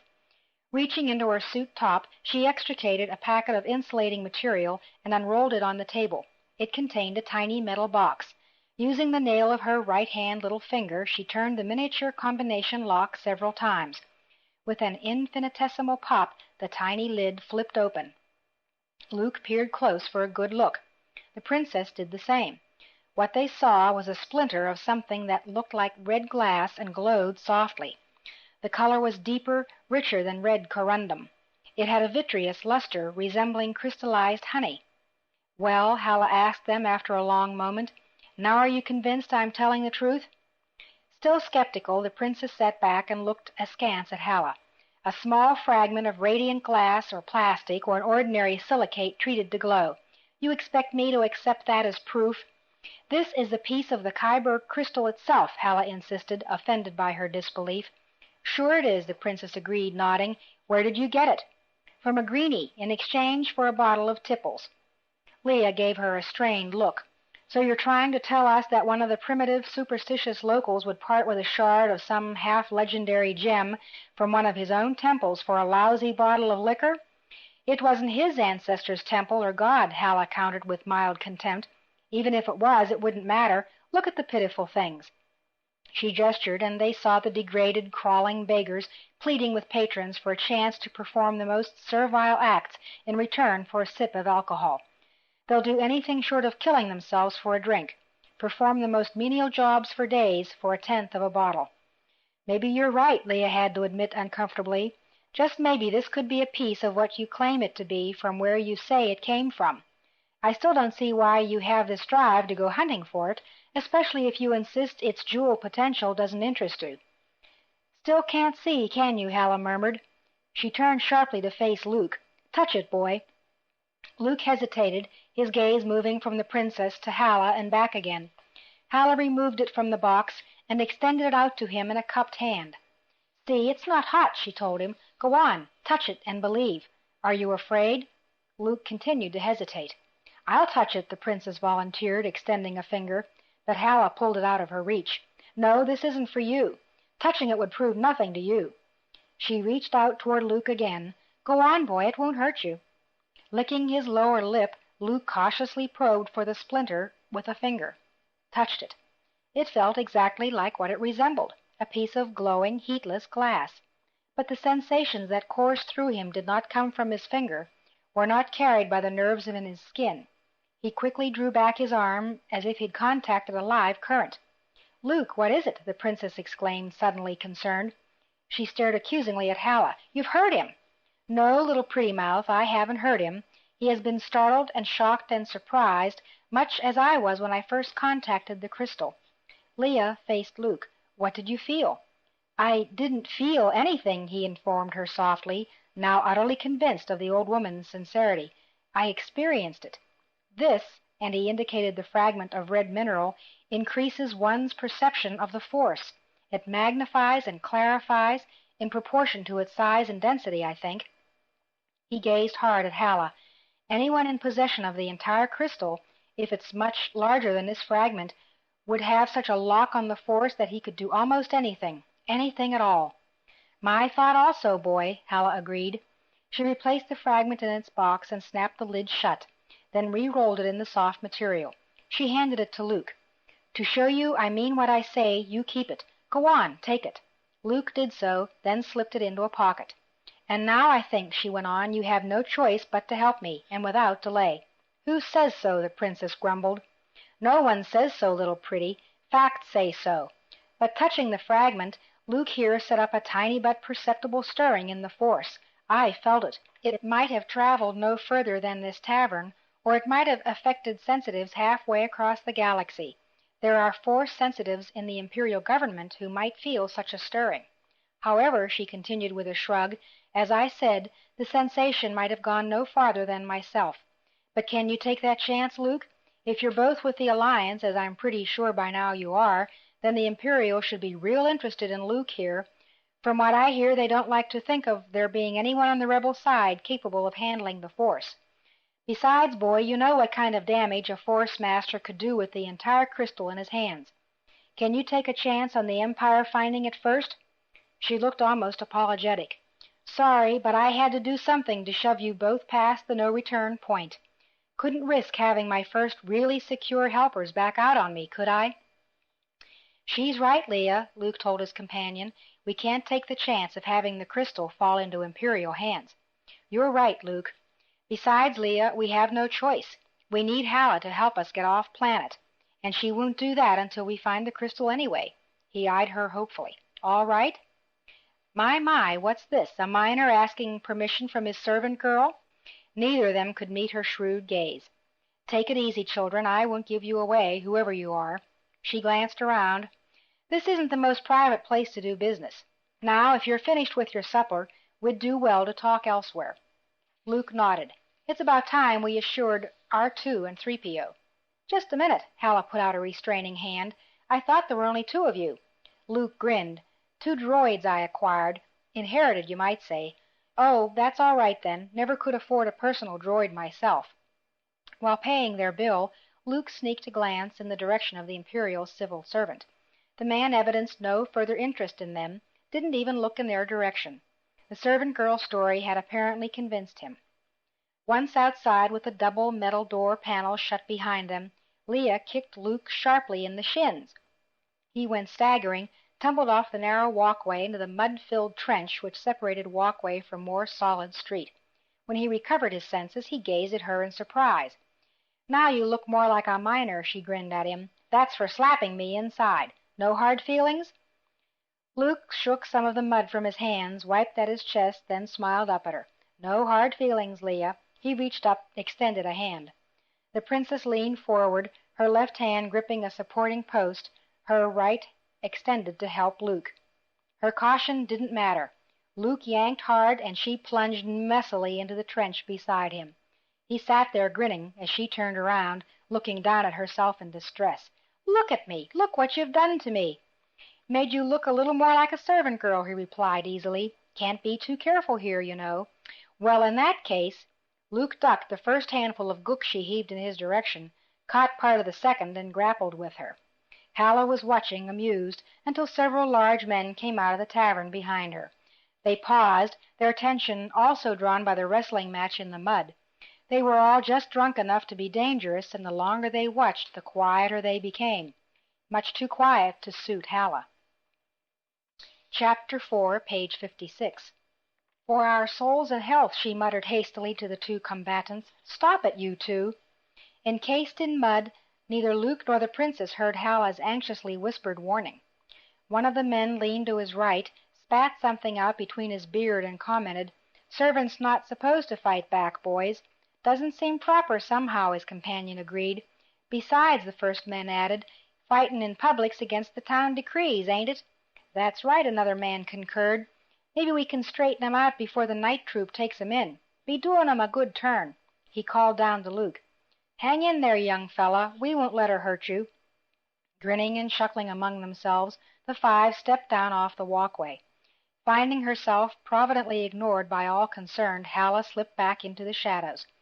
"Is there anything we can do, madam?" a voice said into her ear. She jumped. 3PO jumped. "You've no right scaring me like that, you refugee from a scrap shop." "I apologize, but my master and the lady—" "Oh, are you 3PO?" The droid nodded slightly. "And this must be R2. A beep sounded from a dim shape nearby. "We can't do anything yet, I'm afraid." She peered back out into the street. "Maybe those bulk boys are just teasing." Two of the men pulled Leia off Luke. That provided them with a good glimpse of her for the first time.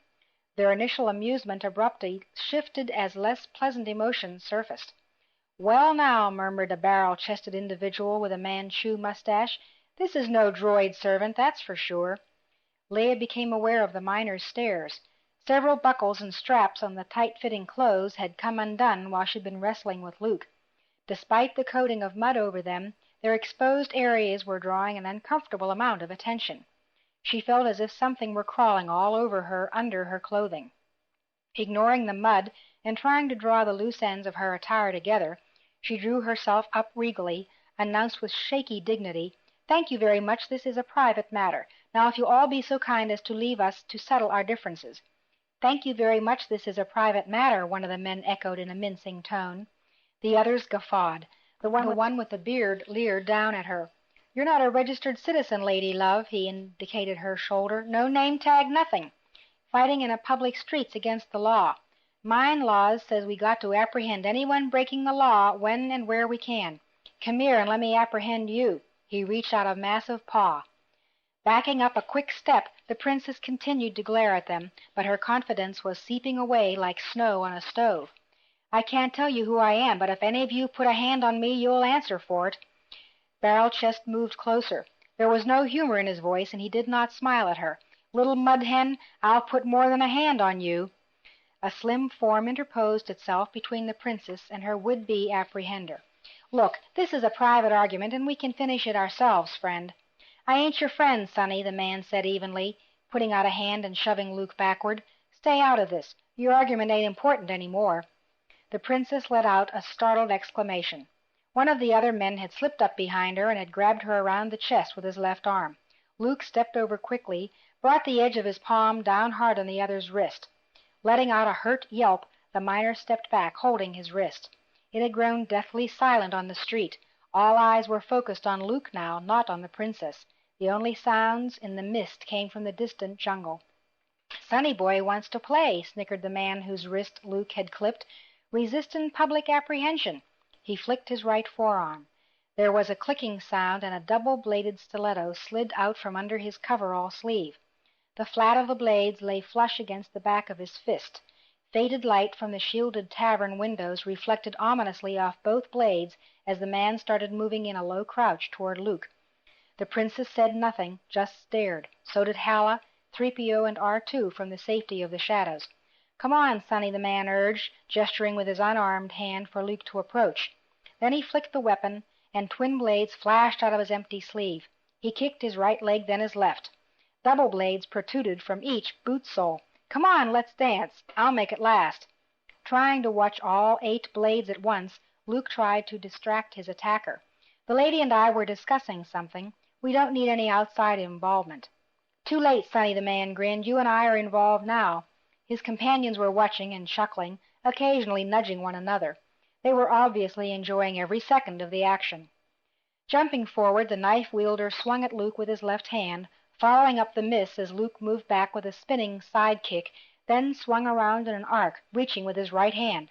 The double blades made whooshing sounds in the thick, damp night air.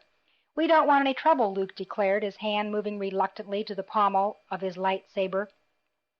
"In a couple of minutes you won't have to worry about it," his assailant assured him. He dove with a yell toward Luke, who dodged both kicks and arm swings agilely. "Look out, Luke!" the princess shouted. Too late. One of the other men had come up behind Luke and now pinned both arms to his sides. The knife-wielder was approaching leisurely, the smile gone from his face, making entwining motions with his fists.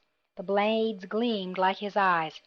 "Fancy dancer, ain't you, boy? I'm tired of chasing you." "Do him slow, Jake," one of the onlookers advised. "Wise-mouthed kid." "I said," Luke began, keeping his eyes on those nearing, weaving blades even as his right hand moved to his waist again, "we don't want any trouble." He pushed the stud of the hilt of the saber. Activated, the backward-pointing, meter-long beam of blue energy materialized straight through the right thigh of the man who was holding him. Howling, the man let go of Luke and dropped to the ground, clutching at his leg. Knife-wielder froze for a moment, then started forward.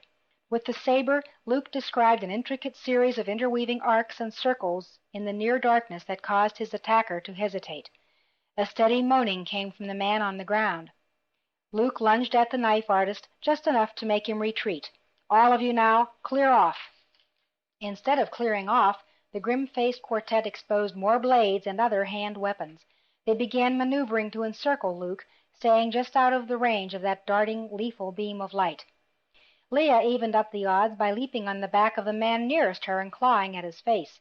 The three remaining men continued to probe at Luke with their own weapons, testing his speed and reflexes with professional acumen, talking among themselves and comparing notes on Luke's abilities while planning the best way to take him. If they were waiting for their fourth companion to join them, they'd be disappointed. He had his hands full with the princess, who was cursing them at the top of her lungs. Halla was looking on anxiously when movement further up the street drew her attention from the fight. A knot of efficient figures clad in black and white armor was moving at a fast trot toward the tavern. From the approaching Imperials she looked back to the stalemated battle. One man lunged at Luke from behind. Luke jumped above the charged prod the man was wielding and swung downward simultaneously. Off came a hand, cut and cauterized neatly at the wrist, to land in the mud and lie there smoking slightly. The man fell backward, speechless, staring at his carbonized stump. The troopers were close now. Halla left her hiding place and, gesturing for R2 and 3PO to follow, slunk off down the access way between the buildings, vanishing into the night. After a second's pause to see they could do no good by getting themselves captured, the two droids followed. Both remaining assailants continued to stalk Luke, more cautiously now. Having dispatched her single opponent with judicious pressure in the right place, the princess was looking to take on another when something sun-bright and loud exploded in their midst, stunning everyone. They all turned, blinking against the lingering glare, to see a number of energy rifles focused on them. "Put up your weapons," the sergeant in charge ordered them sharply, the angular markings on his armored sleeves showing triple in the dim light. Matching marks crossed his helmet. "You are remanded to custody in the name of the Emperor for fighting with weaponry in a public place." As soon as the miners had retracted or otherwise holstered their various weapons, Luke shut off his saber. Two troopers came around and collected the small arsenal. The princess noticed her one victim recovering consciousness and kicked him soundly. "You there, stop that," the sergeant ordered. "Sorry," she replied sweetly. They were marched through the town under armed convoy. Luke took the opportunity to study the surrounding structures. Few showed much difference from those they'd already encountered. In a town like this, interchangeability was an economic necessity, he reflected. Those inhabitants who encountered them pressed close to the walls of the buildings and whispered among themselves, pointing from time to time to the unlucky miscreants. The spectators obviously had some idea of what was in store for them. Luke wished he did, too. "Where do you suppose they're taking us?" he murmured to the princess. "To the local jail. Where else?" Luke nodded forward. "If that's it, I'm impressed." They were approaching a massive, forbidding ziggurat of ancient Mimbanian architecture. It was constructed of gray and black stone, exactly like the ruins Luke had spotted when searching for the princess's ship. The edifice towered, despite its roughly tapering shape, over the more recent, simpler structures of the mining town. "Not your average lockup," he commented softly as they strode under the thick stone arch over the entrance. Boldly he queried the trooper next to him, "What is this place?" The helmeted soldier turned to him with, "Prisoners and violators of the law are to provide answers, not questions." Surprisingly, as they moved down a stone corridor lined with modern tubing and electronic componentry, the trooper volunteered some information. "This is one of the old temples built by the natives of this world." Luke's surprise was genuine. "You mean those pitiful wretches who begged for drinks?" Unexpectedly the man laughed. "Good, you've got a sense of humor. You'll need it. Greenies building this? You must spend all your time in the mines. Not me." The trooper swelled with self-importance. "I'm always trying to improve myself, as you know," he began. "There are several semi-intelligent races on this world, besides the greenies. Some are more degenerate than the others. Whatever race built these places," and he gestured with his rifle at the stone roof arching overhead, "has long since died out, at least in so far as the Imperial survey has been able to determine." They turned another corner, and Luke marveled at the size of the structure. "This one's been converted to house the mine offices and Imperial headquarters for Mimban." He shook his head. "You miners, you don't know much of anything except your own work." "That's true," Luke admitted, feeling no remorse at damning all miners. They hadn't been particularly hospitable to him since he'd landed in their company. "We're from another town," he added for good measure. The trooper's brief venture into camaraderie vanished, and he replied coldly, "That may or may not be. You chronic brawlers lie a lot. Just because the Empire tolerates a limited amount of disorder here as a safety valve for you people is no reason to abuse the privilege. You make it tough on all your fellows." He pointed ahead to the trooper who was hefting the satchel of confiscated weapons. "When killing devices are involved, it becomes more than a question of worker discipline. Charges will be brought. Too bad for you. I hope you get what you deserve." "Thanks," said Luke dryly. One of the miners grumbled, "Not our fault. Saberman and the woman led us on." "Shut up, you," ordered the sergeant. "You'll have your own chance to tell your side of it to Captain Supervisor Grammel." That caused both Luke and Leia to start violently. Grammel was the man Halla had warned them about. "Perhaps he'll be generous," the sergeant went on philosophically. "Good workers are difficult to get here. He may leave you most of your fingers." "I wished we'd asked Halla more about this Grammel," Luke murmured. "Yes, Halla." The princess sounded discouraged. "She didn't break her back trying to save us, did she?" "What could she do?" Luke countered, "against Imperials." "You're right, I guess, but I would have thought she'd try something." Leia shrugged. "I suppose I can't blame her for saving herself." "At least 3PO and R2 got away," Luke added softly. "Hey, any more chatter back there and I'll take off some digits myself," the sergeant warned. "How would you like to bury yourself under 4 feet of mud for about an hour?" the princess snapped. "I wouldn't," admitted the sergeant calmly. "How would you like your pretty tongue burned out with a low-power blaster?" Leia subsided. They were in enough trouble. She'd gain nothing by provoking them more. She concentrated her stare on the middle of the sergeant's back, trying to drive him insane. The sergeant showed no hint of being affected. Probably solid bone under the helmet, she mused. They turned a last corner and entered a large chamber. After the Spartan gray stone inside and out, the sybaritic furnishings here came as a shock. Real and artificial fur was used lavishly. Many of the creature comforts Luke would have associated with a far more developed world than Mimban were present. They were not flaunted, however, which indicated that the inhabitant of this chamber regarded them as his natural accoutrements. Across the chamber a single man sat behind an imposing functional desk. "Bring them over, Sergeant." His bored voice was broken and gravelly. Luke thought he must have suffered some damage to his vocal cords. At a gesture from the sergeant, the 7 prisoners, including one with a limp and a crudely bandaged leg, were herded across the room to stand close by the desk. The most impressive thing about Grammel, Luke thought, was the reaction to him by the miners. All of their bluster and swagger had disappeared. They stood staring at the floor, the walls, each other, anywhere but at the man behind the desk. Feet shuffled uneasily. Without seeming to stare, Luke tried to see the personage who inspired such respectful subservience from hardened men like the 5 miners. Grammel had his head buried in his hands as he studied some paper. Finally he rubbed his eyes, folded his hands, and leaned his elbow on the desk as he surveyed them. Grammel added no color to his surroundings. His face was eggshell pale, and the image of the Imperial officer was tarnished further when he stood to reveal a modest paunch curving gently from beneath his sternum like a frozen waterfall of suet to crash and tumble somewhere below the waistline in a jumble of uniform. The silver and gray uniform itself was spotless and neat, however, as if in an attempt to camouflage the belly beneath. Above the tight, high collar the neck jumped out to a square jaw bordered by a drooping mustache. The line of that facial hair matched well the dour expression the captain supervisor wore habitually, Luke guessed. Tiny, penetrating eyes peered out from beneath brows like a granite ridge, overtopped by uneasy black and gray hair. This was a face that rarely laughed, Luke decided, and then for the wrong reasons. Grammel began examining each of the uneasy group in turn. Luke borrowed a hint from the miners and tried to concentrate solely on a stain on the furred floor. "So these are the disturbers who break the peace to fight with killing weapons," he observed disapprovingly. Once more that voice grated on Luke's ears, like a piece of rusty machinery long overdue for lubrication. Full of grimy squeaks and groans, it suited Grammel perfectly.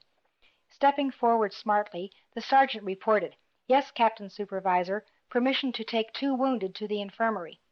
"Granted," said Grammel. He did not quite smile, but his permanent frown faded enough for his lips to straighten slightly. "For a time they will be better off than those who remain here." Under guard, the handless miner and the one with the limp were taken from the room. Grammel resumed his examination of the remaining people. When he reached Luke and the Princess, his mouth twitched as if someone had jabbed him with a pin. "You two I don't recognize. Who are you?" He came around from behind the desk, stood nose to nose with Luke. "You boy, what are you?" "Just a contract miner, Captain Supervisor," Luke stammered, trying to sound appropriately terrified. It wasn't a difficult task, nor did he mind a little verbal groveling if his life hung in the balance. Grammel moved to stare down at the Princess. Now he smiled gingerly, as if the effort hurt him. "And you, my dear, you're a miner too, I suppose?" "No." Leia didn't look at him. She nodded briefly toward Luke. "I'm his servant." "That's right," Luke said quickly. "She's only my—" "I can hear, boy," Grammel murmured. He stared back at her, ran a finger down one cheek. "Pretty women." She twitched out of his grip. "Spirited, too." He looked at Luke. "I congratulate you on your taste, boy." "Thank you, sir." Leia glared at him, but what else could he have said? "Your manners are probably matched only by your incompetence," the Princess told him. Grammel merely nodded with satisfaction. "Manners," he repeated. "Incompetence. Odd way for a servant to speak." He barked at the sergeant standing stiffly at attention nearby. "What identification did you find on these 2? "Identification, Captain Supervisor? We assumed that it was standard, sir." "You haven't checked our identification, Sergeant?" Grammel inquired slowly. Succeeding only in giving the impression of a man sweating beneath his armor, the officer explained lamely, "No, sir, we just assumed." "Never assume, Sergeant. The universe is full of dead people who lived by assumption." He turned politely toward Luke and Leia. "Your identification now, please." Luke made a pretense of searching his clothing, tried to look stunned when the non-existent identification didn't materialize. The Princess fought to imitate him. "We must have lost it during the fight," he declared, and then hurriedly tried to change the subject. "These 5-3 now attacked us without provocation, and—" "It's a lie," one of the miners objected strenuously. He looked to Grammel for sympathy, found none. "You," Grammel told the man very quietly, "shut up." The man complied with alacrity. A trooper entered the chamber, called out ingratiatingly, "Captain Supervisor?" Grammel appeared irritated at the interruption. "Yes, what is it?" The trooper approached the desk, whispered something in Grammel's ear. Grammel looked surprised. "Yes, I'll see him." He walked toward the door. A small cloaked figure entered and engaged Grammel in conversation. Luke couldn't make out more than an occasional word. Leaning over, he whispered to the Princess, "I don't like this, Leia." She whispered back tightly, "You have this wonderful evocative way about you, Luke, of reducing the most excruciatingly uncomfortable circumstances to the merely mundane." Luke looked hurt. The Captain Supervisor concluded his conversation with the stunted figure, which promptly bowed and scurried from the room. Idly, Luke wondered if the thing under the cloak was human or maybe one of the natives. His speculation was interrupted by Gramel's return. "You miners started the fight," he stated in a no-nonsense tone, pointedly excluding Luke and Leia from the category. "Oh, but Captain Supervisor," the largest of the three began obsequiously, "we were provoked. We were trying only to uphold the town law about fighting." "By breaking it," Gramel countered, "and by attacking this young lady." "It wasn't anything serious," the man ventured. "We were only going to have a little fun first." "Your fun will cost each of you a half-time period's pay," Gramel declared. "I'm going to be lenient with you." The three men hardly dared appear hopeful. "The mine laws here are lax and permit you considerable leeway in terms of relaxation." Now he glowered at them. "However, assault with intent to murder is not the Empire's idea of productive leisure, whatever," he added as an afterthought, "I may think personally." Emboldened, one of the miners decided to push his luck. Stepping forward, he announced, "Captain Supervisor Gramel, I appeal the judgment." Gramel eyed the man the way a botanist would a new species of weed. "You have that right. On what grounds?" "Shortness. Shortness of trial and informality of circumstances," the man finally got out. "Very well. Since I am the Imperial law here, I will consider your appeal myself." Gramel paused a moment, then said easily, "Your appeal is rejected." "Then I appeal to the Imperial Department of Resources representative in charge of mining operations," the man riposted. "I want to see the judgment reviewed in another fashion." "Certainly," Gramel agreed. He walked over to the wall behind his desk. Taking a long, thin bar of plastic from its place there, he pressed the switch at one end as he came back around the desk. "The conversation has been recorded," he informed them all. He depressed another switch, and the bar showed a moving line of words across its waxy surface. When the record had finished, he raised and abruptly thrust one end of the unyielding plastic into the argumentative miner's left eye. Blood and pulp squirted in all directions as the man collapsed screaming to the floor. One of his terrified companions bent over him, tried to staunch the flow of blood from the ruined socket. It ran in a steady stream down the man's face and coverall front. "You three are dismissed," Gramel told them perfunctorily, as if nothing unusual had happened. "Sergeant, Captain Supervisor, take these three into the rear holding cells. Their two companions can join them as soon as they're well enough. Let them sit and think for a while. Record their names and identification codes so that they may more easily pay their fines.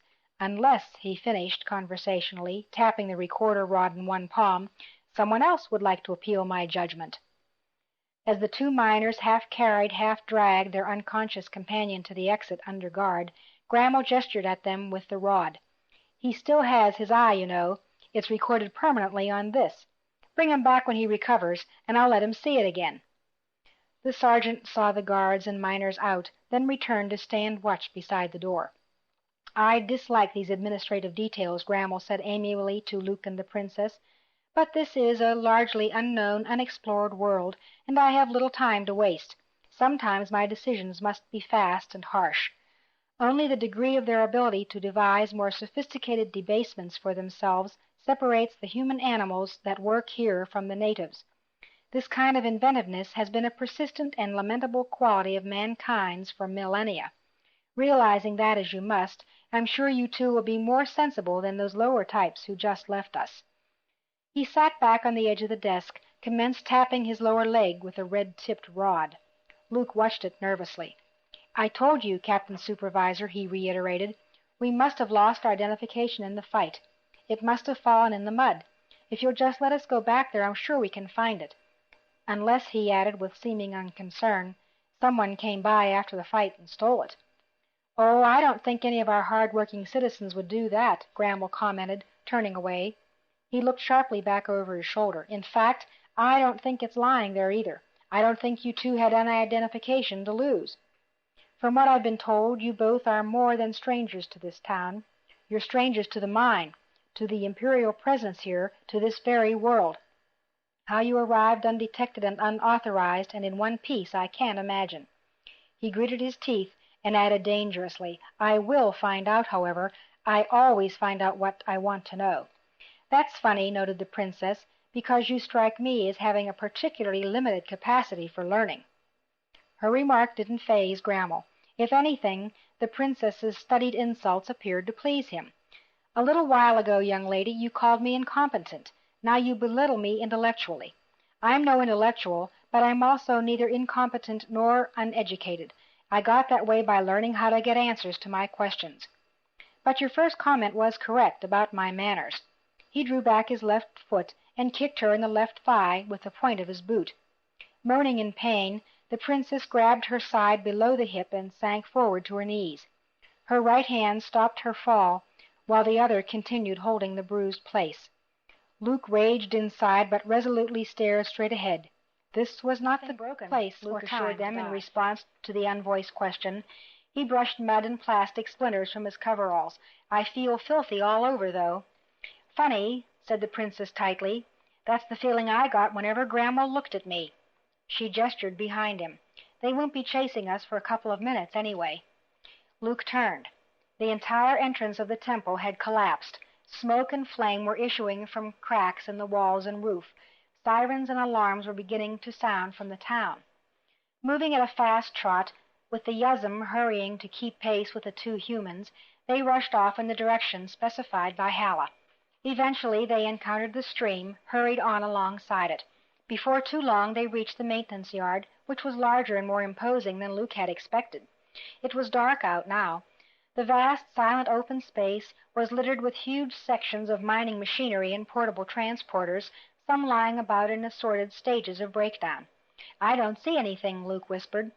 Beside him, the princess' suspicions were returning. Do you think she left without waiting for us? Luke shot her a look of irritation. She risked her life to get us out of that cell. Even certifiable heroes can panic, was the princess's cool rejoinder. I will panic, came a voice startling them all, if we don't get out of here and fast. Halla emerged from the shadows, cloaking the vast assembly shed on their left. Two figures, one humanoid, the other not, trailed her. 3PO, R2. Master Luke, 3PO called. We were worried you wouldn't get free. Oh! 3PO was staring at the squat, snouty shape standing behind Luke and the princess. Don't worry. These are Hin and Ki, a couple of Yuzum. They're with us. R2 beeped querulously. I know they look ferocious, R2, but they helped us escape. A pleased whistling. Halla was looking admiringly at Luke. What did you do, boy? A faint explosion sounded by way of footnote to her comment from the general direction of the temple headquarters. Sounds like the mine itself's going up. I just tried to delay our pursuit a little while, he explained modestly. Another explosion made them all wince reflexively. A pillar of yellow flame lit the night sky, piercing the mist. I might have overdone it a little.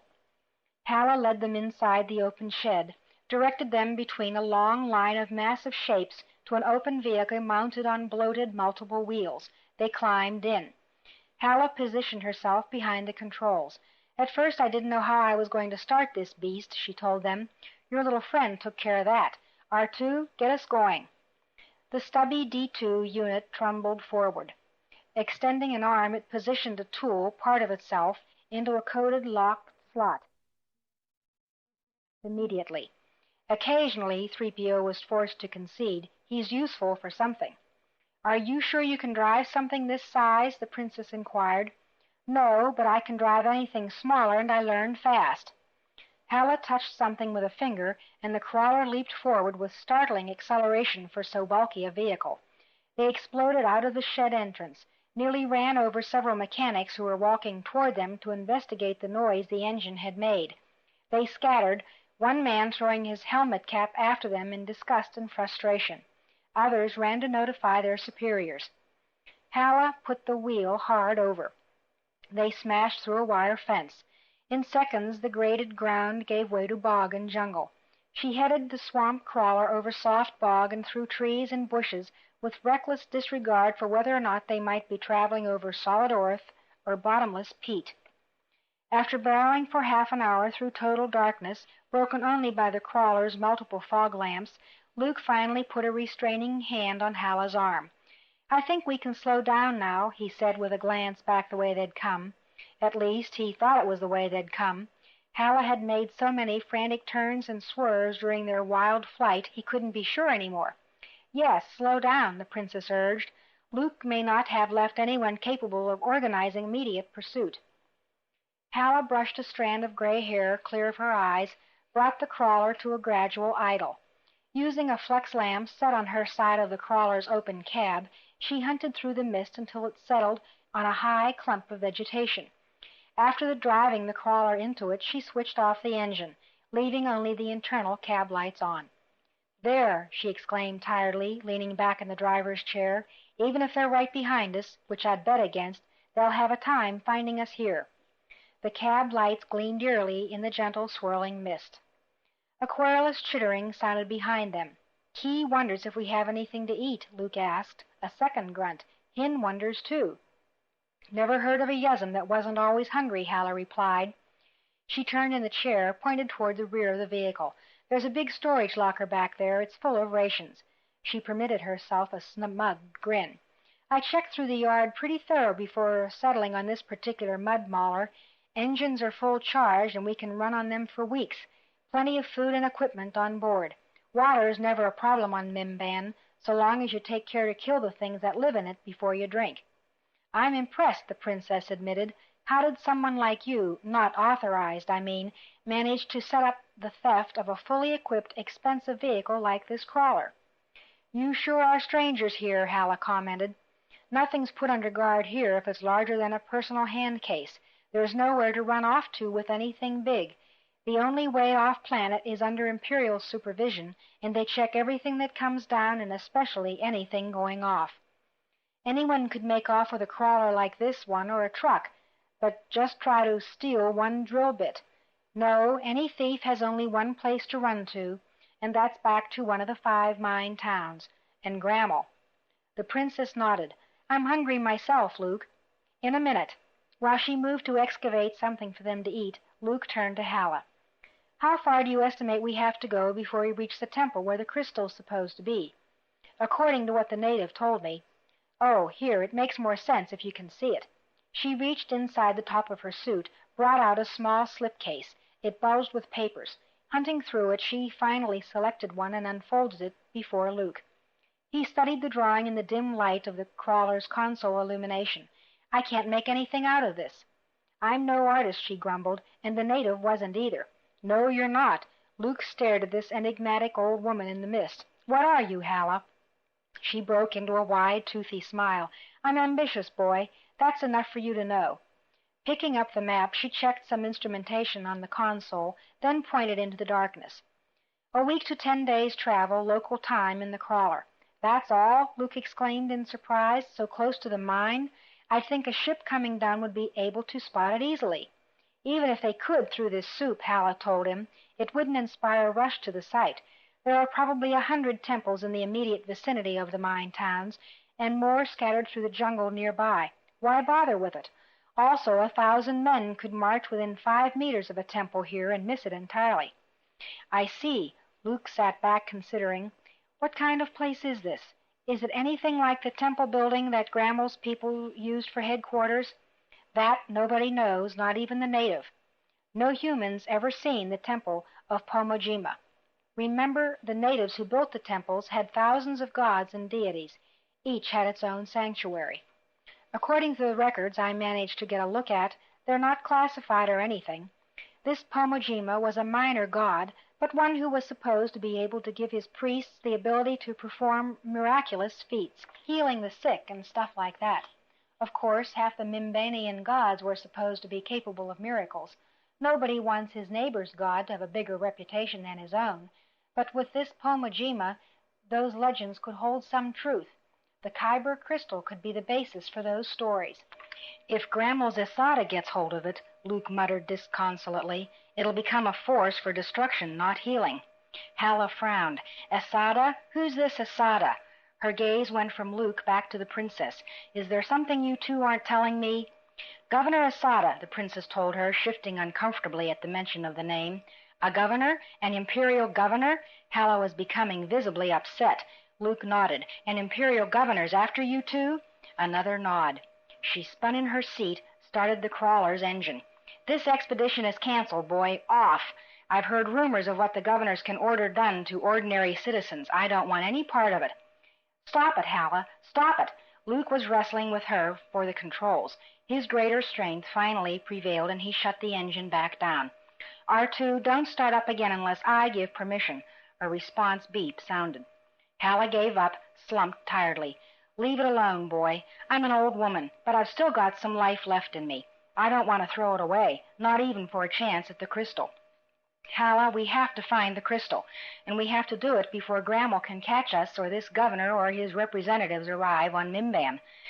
Grammel, she muttered knowingly. He must have recognized the significance of the splinter he took from you. He must have contacted this Asada. He did, admitted Luke, but I'm not so sure he understands the worth of the crystal or this Asada either. We can't take that chance. We have to find it first, because if we're captured, they'll learn about it from us, no matter how hard we try to keep it a secret. That's so, she admitted. And if we can't escape with it, Luke continued remorselessly, we have to destroy it. It must not be allowed to come into Imperial possession.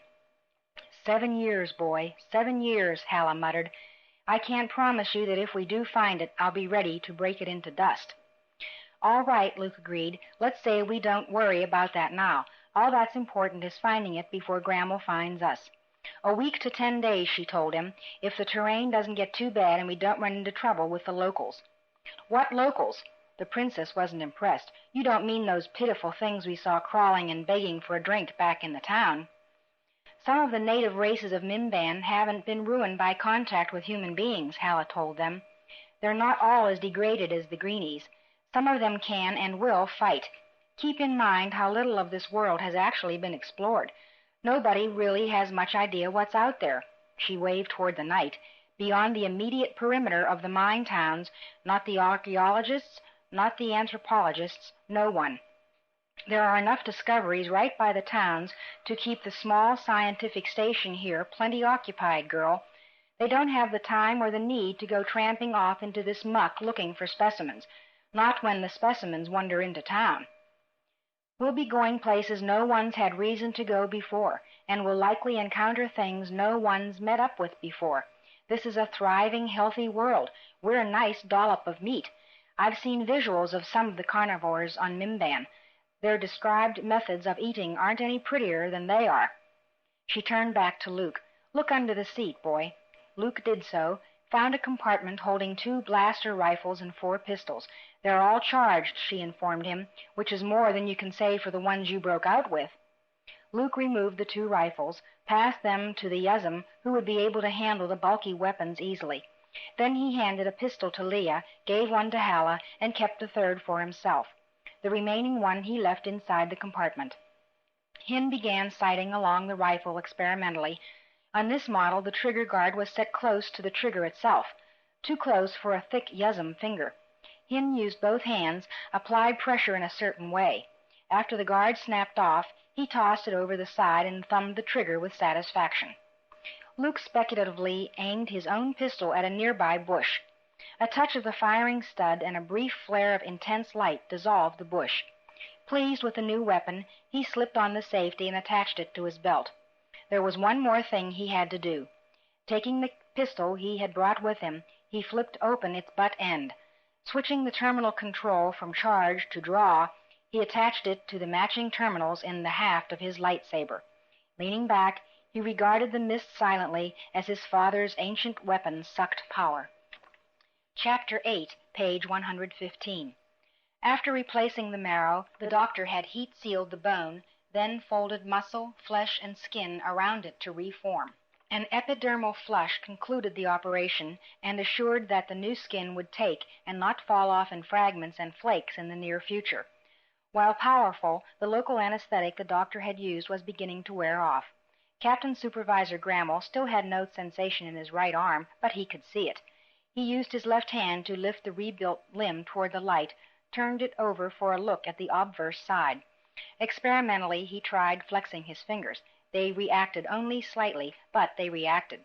There is no permanent nerve damage, the doctor informed him, as Grammel slid out of the infirmary surgery booth. Grammel continued to study his arm. The nerves were easy to lay back in, and the bones sealed smooth. Your arm is as good as new. It will feel and act like it in about 5 days. Only one thing. The captain supervisor looked at her. You'll never sweat from that arm again. As the doctor continued putting away her instruments, she continued conversationally. If more than your forearm had been equally destroyed, let's suppose the entire upper half of your right side, then would have had to equip you with at least one series of artificial perspirators. But with radical reconstruction restricted to your right forearm, your body will compensate for the lost area easily enough. With an exploratory hand, she reached out and touched the right side of Grammel's face. How is your hearing on this side? Adequate, Grammel replied curtly. You're an efficient mechanic, Doctor. I'll see that you're suitably rewarded. There is a way to do that. What would you like? She slipped out of her stained robe and returned to arranging her instruments neatly within the proper cabinets. She was an old woman, and her eyesight and hearing were not what they once were. Certainly not as good as Captain Supervisor Grammel's, even allowing for the new tympanum she'd installed in the rebuilt ear. An unlucky woman, she'd permitted her modest talents to be used by the Empire. Such was often the case with people who no longer cared much about living or dying. She hadn't cared since a particular young man had perished in a fiery land speeder crash some 40 years ago. The Empire had stepped in and given her, if not exactly a reason to live, something useful to do in lieu of dying. She squinted up at him. Don't execute those 6 troops, the ones from the rear restraint detachment. That's a surprising request for a reward, Grammel mused. No, he added somberly, seeing the expression on her face. I suppose it's not coming from you. I have to refuse. He ran a hand over the dark suture that ran from the upper part of his partly shaved skull down by his rebuilt ear to disappear like a fishing line into his lower jaw. There was an organic suspension implanted along that line. It would hold his jaw in place and allow it to function normally until that side of his face knitted properly. When the healing process was complete, the suture would be absorbed into his body. They're incompetent, he finished. Unlucky, the doctor countered firmly. She was about the only person on Mimban who dared argue with the captain supervisor. Healers can usually afford to be independent. Those who might be tempted to fight with them never know when they might have need of their services. To Grammel, a little dissension was cheap insurance against an accidental slip of the bone welder. Turning from her, he studied himself in a mirror. 6 fools. They allowed the prisoners to escape. As usual, the doctor couldn't begin to read Grammel's thoughts. It was entirely possible he was admiring the scar running parallel to her suture. Most men would have been appalled by it. Grammel's aesthetics, however, differed from those of most men. 2 Yuzum, the doctor reminded him, with human aid, are a difficult combination to fight, especially if outside help was involved. Grammel turned to her. That is what has been troubling me. They must have had such help. The escape was too clean, too neat for it to be otherwise, especially for a pair of strangers. You still have not given me a legitimate reason for canceling the execution of the 6 guards. 2 of them are permanently maimed, she told him, and the others are all scarred in various ways beyond my ability to repair. Your resources here are far from limitless, Captain Supervisor. If you intend to search the reason around all the towns, you're going to need every walking man you have. Besides, compassion makes men work harder than fear. You're a romantic, Doctor, Grammel countered, despite which your evaluation of my resources is quite accurate. He turned to exit from the room. Then you'll countermand those execution orders, she called after him. I have no choice, he admitted. One cannot argue with figures. The door closed silently behind him. The doctor turned back to her white sanctuary, gratified. Her task was to save lives. Whenever she could do that in a situation in which Grammel was involved, she felt a true sense of accomplishment. Days passed, became 4, then 5, 6. On the morning of the 7th day, Luke slid into the seat alongside Halla. The old woman insisted on taking her turn behind the controls, and neither Luke nor Leia could talk her out of it. You said 7 days, Luke finally ventured evenly. 2:10, she admitted amiably, continuing to keep her attention on the ground ahead of them. She fought to give the impression that age had honed instead of weakened her ability to penetrate the mist. Great trees with down-curving branches hung close by them. Halla negotiated a winding path around the thick boles. Leia was resting on one of the cushioned, water-repellent seats behind them, gnawing on an oblong piece of fruit she'd found in one of the food lockers. The fruit shone in the dim daylight. It had been treated with some kind of slick preservative that gave it a honey-like glaze. You sure we're going in the right direction? Oh, there's no mistaking that, girl, Halla insisted, but the distance could be a little uncertain. The greenies have a way of telling you what you want to hear. Maybe the one who babbled to me felt that if he'd told me the temple of Pomojima was a month's journey instead of a week's, I wouldn't have given him his methanol roll. Maybe, the princess suggested, he told you there was a temple because he thought the same way. Maybe there is no such temple. We do have the piece of crystal as proof, Luke pointed out. At least we did.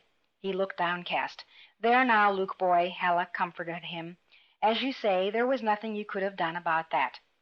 Are you sure about the crystal's properties, Luke? The princess asked uncertainly. Luke nodded slowly. I couldn't have made a mistake, Leia. That stirring inside me when I touched it, I've only felt that before in the presence of Obi-Wan Kenobi. He stared off into the damp greenery. It's strange, like waves breaking inside your head, through your whole body. Okay, the crystal gets first priority then. She turned to face Halla. But afterward, we have to get off this planet. The Alliance will give you whatever reward you wish, Halla, if you help us. Oh, you can count on that, she said. I'll do my best for you two. She noticed a beep from R2 and added, Excuse me, you 4, but I want nothing to do with the rebels. I'm no outlaw. We're not outlaws either, an outraged Leia exclaimed. We're revolutionaries and reformers. Political outlaws, then, Halla shot back. The Empire is staffed by outlaws. The old woman grinned back at Leia, her expression wizened by years. I'm no philosopher, girl, and I lost any martyr complex I might have had 40 years ago. Come on, you two, Luke broke in uncomfortably. Do you think she's right, Luke? The princess asked quietly.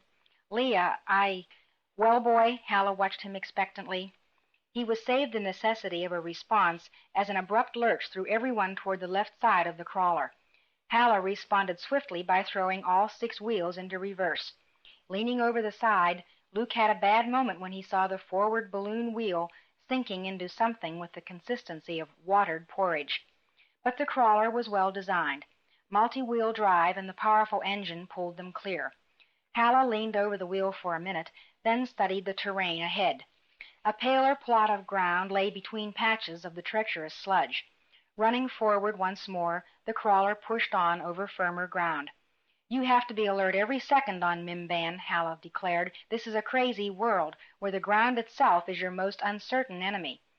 As if in response, the ground trembled beneath them. Luke frowned, peered over the side. Just how stable is this region? The princess inquired uneasily. First you want me to be a philosopher, now a seismologist, quipped Halla. Stable? You know as much as I, child. There are no volcanoes hereabouts, but— She froze, barely retaining enough sensation to bring the crawler to a halt. I knew that quake wasn't the right word, Luke stated. The firm, winding path they were traveling had risen abruptly in front of them, turned back on itself, and was now staring at them quizzically. Force preserve us, Halla yelped, even as she spun the crawler on its central global wheel and sent them racing at high speed back the way they'd come. The ground continued to turn and come after them. Pale cream in color, with streaks of brown, the colossus possessed nothing resembling a normal eye. Instead, the blunt end which was curling back toward them boasted a score of haphazardly spaced, dull black spots like the eyes of a spider. The ragged tear below the black orbs was the only other recognizable feature. It split now, revealing jet-black teeth set in concentric circles lining an endless gullet. Both Yuzum were chattering madly and firing at the great hulk with as little accuracy as effect. The Yuzum's rifles left thin black streaks on the anemic-looking flesh, but didn't penetrate deeply enough to cause any real destruction. Luke had his own pistol out and working, as did the princess. Their bolts glanced harmlessly off back or sides or the bottom body plates. 3PO and R2 hung on desperately. "Wondrella!" Halla was yelling. "It's a Wondrella! We're finished!" The great blunt head was still winding ponderously back toward them. They were traveling on firm ground now, and not on the monster's back, but the swamp crawler was built for sturdiness and stability, not speed. Branches and whole trees snapped off as the probing head curled after them, followed by the great white train of the Wondrella's gargantuan body. Thick sucking sounds issued from beneath the huge body plates as the creature humped along after them. It traveled slowly, but each time it moved it covered meters, and it moved in an inexorable straight line, whereas the crawler had to dodge trees and pools of bottomless ooze. It drew so close that Luke and the others gathered desperately in the front of the crawler. "Aim for the eye spots," he ordered. Everyone took his advice, and this time their shots seemed more effective. Several bolts struck a couple of the black circles, searing them badly.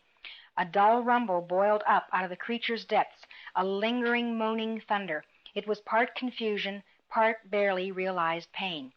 By now it was clear that the Wandrella's nervous system was either too primitive to be instantly neutralized by energy fire, or too evenly distributed throughout its mass, and thus devoid of any vital center. 10 meters of its front end lifted up, dropped like a great white tree falling in slow motion. Halla tried to dodge, and the crawler struck a thick, rotting stump. The first wheel climbed over with a jolt, sending them tumbling to the floor of the crawler cab, but the second did not. They were hung, the stump pinning them between first and second axle, as that nightmare torso plunged down at them. Opening wide, the black maw bit and clamped tight around the rear of the crawler. Its grip was devastatingly firm for so rubbery-looking a creature. No one had to give the order to abandon the vehicle. That was understood instantaneously. Key was last off, lingering for a final shot down the partly open throat. He barely leapt clear as the crawler rose into the air. Only his extra long arms enabled him to retreat safely. Then they were sprinting for a hiding place, but there weren't any. No mountains to climb, no caves in hillsides here, and they had to be cautious, or seemingly solid ground would devour them as efficiently as the worm behind them. Crumpling noise reached them. Looking back over his shoulder as they ran, Luke saw the Wandrella chewing the swamp crawler as if it were some choice morsel plucked from a tree. The analogy was not lost on him. If any of them tried climbing a tree for protection, the same fate would befall them as the unlucky crawler.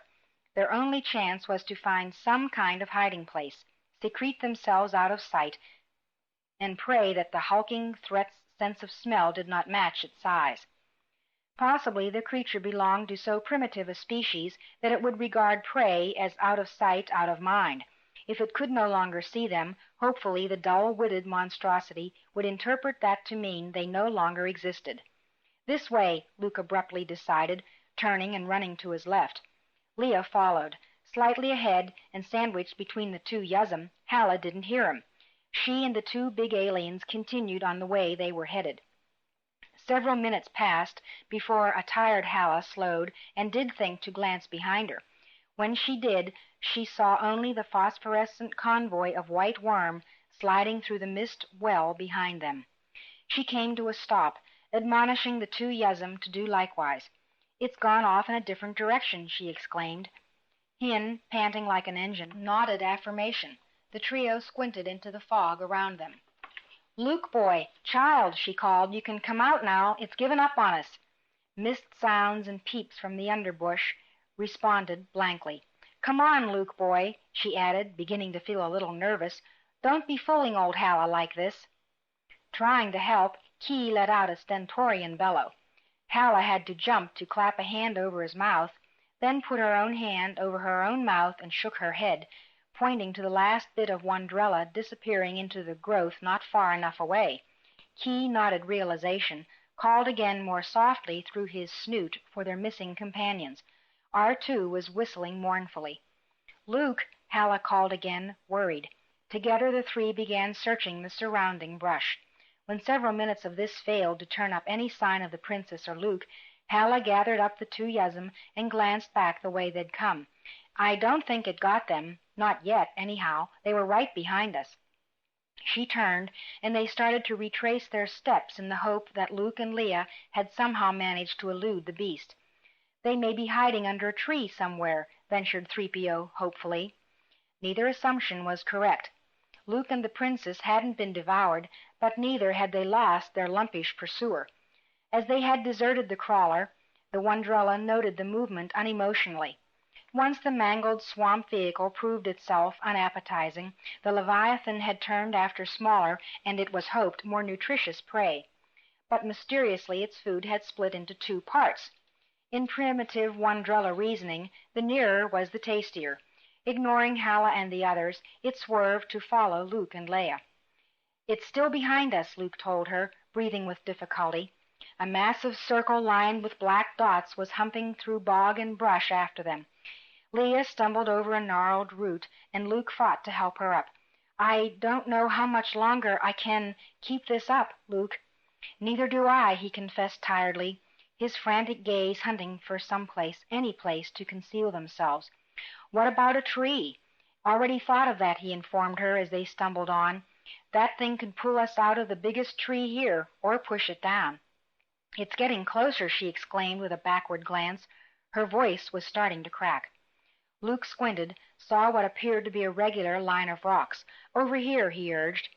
They staggered up what turned out to be not a natural formation, but an artificial construct. Each stone was shaped in a hexagonal pattern and fitted to its neighbors without any visible cement or putty. A peculiar tripod of wood and plaited vines, decorated with paint or dyes, was arranged above the circular wall. "Looks like some kind of ceremonial cistern," the princess decided as they stumbled the last few meters toward it. "Maybe it holds water for a dry season." She looked back. The merciless pale horror continued remorselessly toward them. Luke started to put a foot over the wall, got a glimpse beyond it at the same time, and recoiled in terror. The stone wall surrounded a pit a good 9 or 10 meters in circumference. Though the sunlight here was far from bright, filtered as it was through mist and rain, it was sufficient to indicate that the empty gulf yawning beneath him was of frightening depth. The princess got a look at it, too, sucked in her breath. "Luke, we can't." But he was running around the edge of the abyss, calling to her. "Over here, Leia." She hurried around the side, came up to him. "Luke, we can't stay." He shook his head, pointing to something inside the wall. Leaning over, she saw the cause of his excitement. They were standing at a place where the wall had been cut away. A gateway covered with indecipherable alien scrawl framed the stoneless section. Attached to small stone pillars were two vines. They descended into the darkness, intertwining to form a strange spiral ladder. "Luke, I don't know," she began. He dropped to the ground, grabbed one of the vines, and tugged on it with all his strength. The vine didn't give. Behind them the Wandrella had approached to within 15 meters. It opened its toothy maw. A low, lymph-curdling ululation issued from within. That made up Luke's mind. "We haven't got a choice," he insisted. "Down there, Luke?" The princess shook her head. "We can't. We don't know what—" "I'd rather die in a dark hole," he said tightly, staring hard at her, "than be some monster's breakfast." Then he started down the vine ladder. "Come on," he urged her, yelling upward. "It'll hold both of us." He continued his descent. A last look at the quivering mouth hunching toward her, and the princess swung both legs over the side of the pit and started down into nothingness. It was not quite black as night, but dark enough so that Luke had to feel for each succeeding rung. Once he moved too quickly and almost fell. With his right leg he felt around for the next rung. There was no next rung. He had reached the bottom of the ladder. "Hold it," he shouted softly up to Leia. The slight echo of the pit gave his voice a sepulchral quality. Above, he could barely make out her frightened face as she turned to look down at him. "What is it? What's the matter?" End of the line. Beyond his feet he could see only unending blackness. It seemed as if they'd descended no distance at all. But as his eyes adjusted to the light, he thought he saw something a couple of steps above and to his right. Climbing, he soon made contact with the princess's feet. After calming her, he reached out, stepped off to one side. The ledge he had spotted was barely a meter wide, but enough of the tough vines had been attached to the wall above it, running parallel to the ledge about waist high. Carefully, Luke hooked one arm over the vine.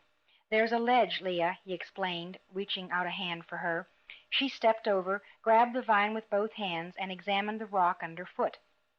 "Someone cut this out of the pit wall," she observed positively. "I wonder who, and for what purpose." "I wish I knew," Luke admitted. "Too bad Halla's not here. I bet she could tell us." A loud, reverberant scraping sound from overhead killed further conversation. Pressing tight against the pit wall, they turned their eyes upward. The sound wasn't repeated. Luke felt the warmth of the body next to him, lowered his gaze. Framed in the faint light from above, the princess looked more radiant, more beautiful than ever. "Leia," he began, more scraping, louder, ominously so. Several rocks and pieces of wall fell from above and shot past them. They tried to bury themselves in the unyielding stone, tried to merge with the dampness dripping down its sides. A loud thunk sounded far below. It was one of the fallen stones finally hitting something. Luke wasn't sure it was bottom.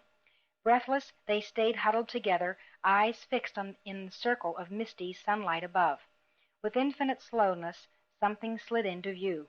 At first it looked like a sooty cloud obscuring the sun. Small sounds came from the princess's throat. Luke was completely paralyzed. The massive worm head eclipsed the opening. It swung back and forth like a horizontal pendulum, moving from side to side, searching with senses unimaginable. Looking around desperately, Luke spied what might have been an opening in the pit wall. It was at the far end of the ledge. "Follow me," he instructed the princess. When she didn't move, he grabbed one hand and pulled. She followed him, her gaze still frozen on the monstrosity above. The opening turned out to be large enough to hold both of them. It was tall enough so that Luke hardly had to stoop to fit inside. Both stared up and out, relieved to be off the narrow ledge. Perhaps the creature above was sensitive to their relief. Certainly something attracted it, because the great skull abruptly ceased its weaving motion. It turned downward, facing them.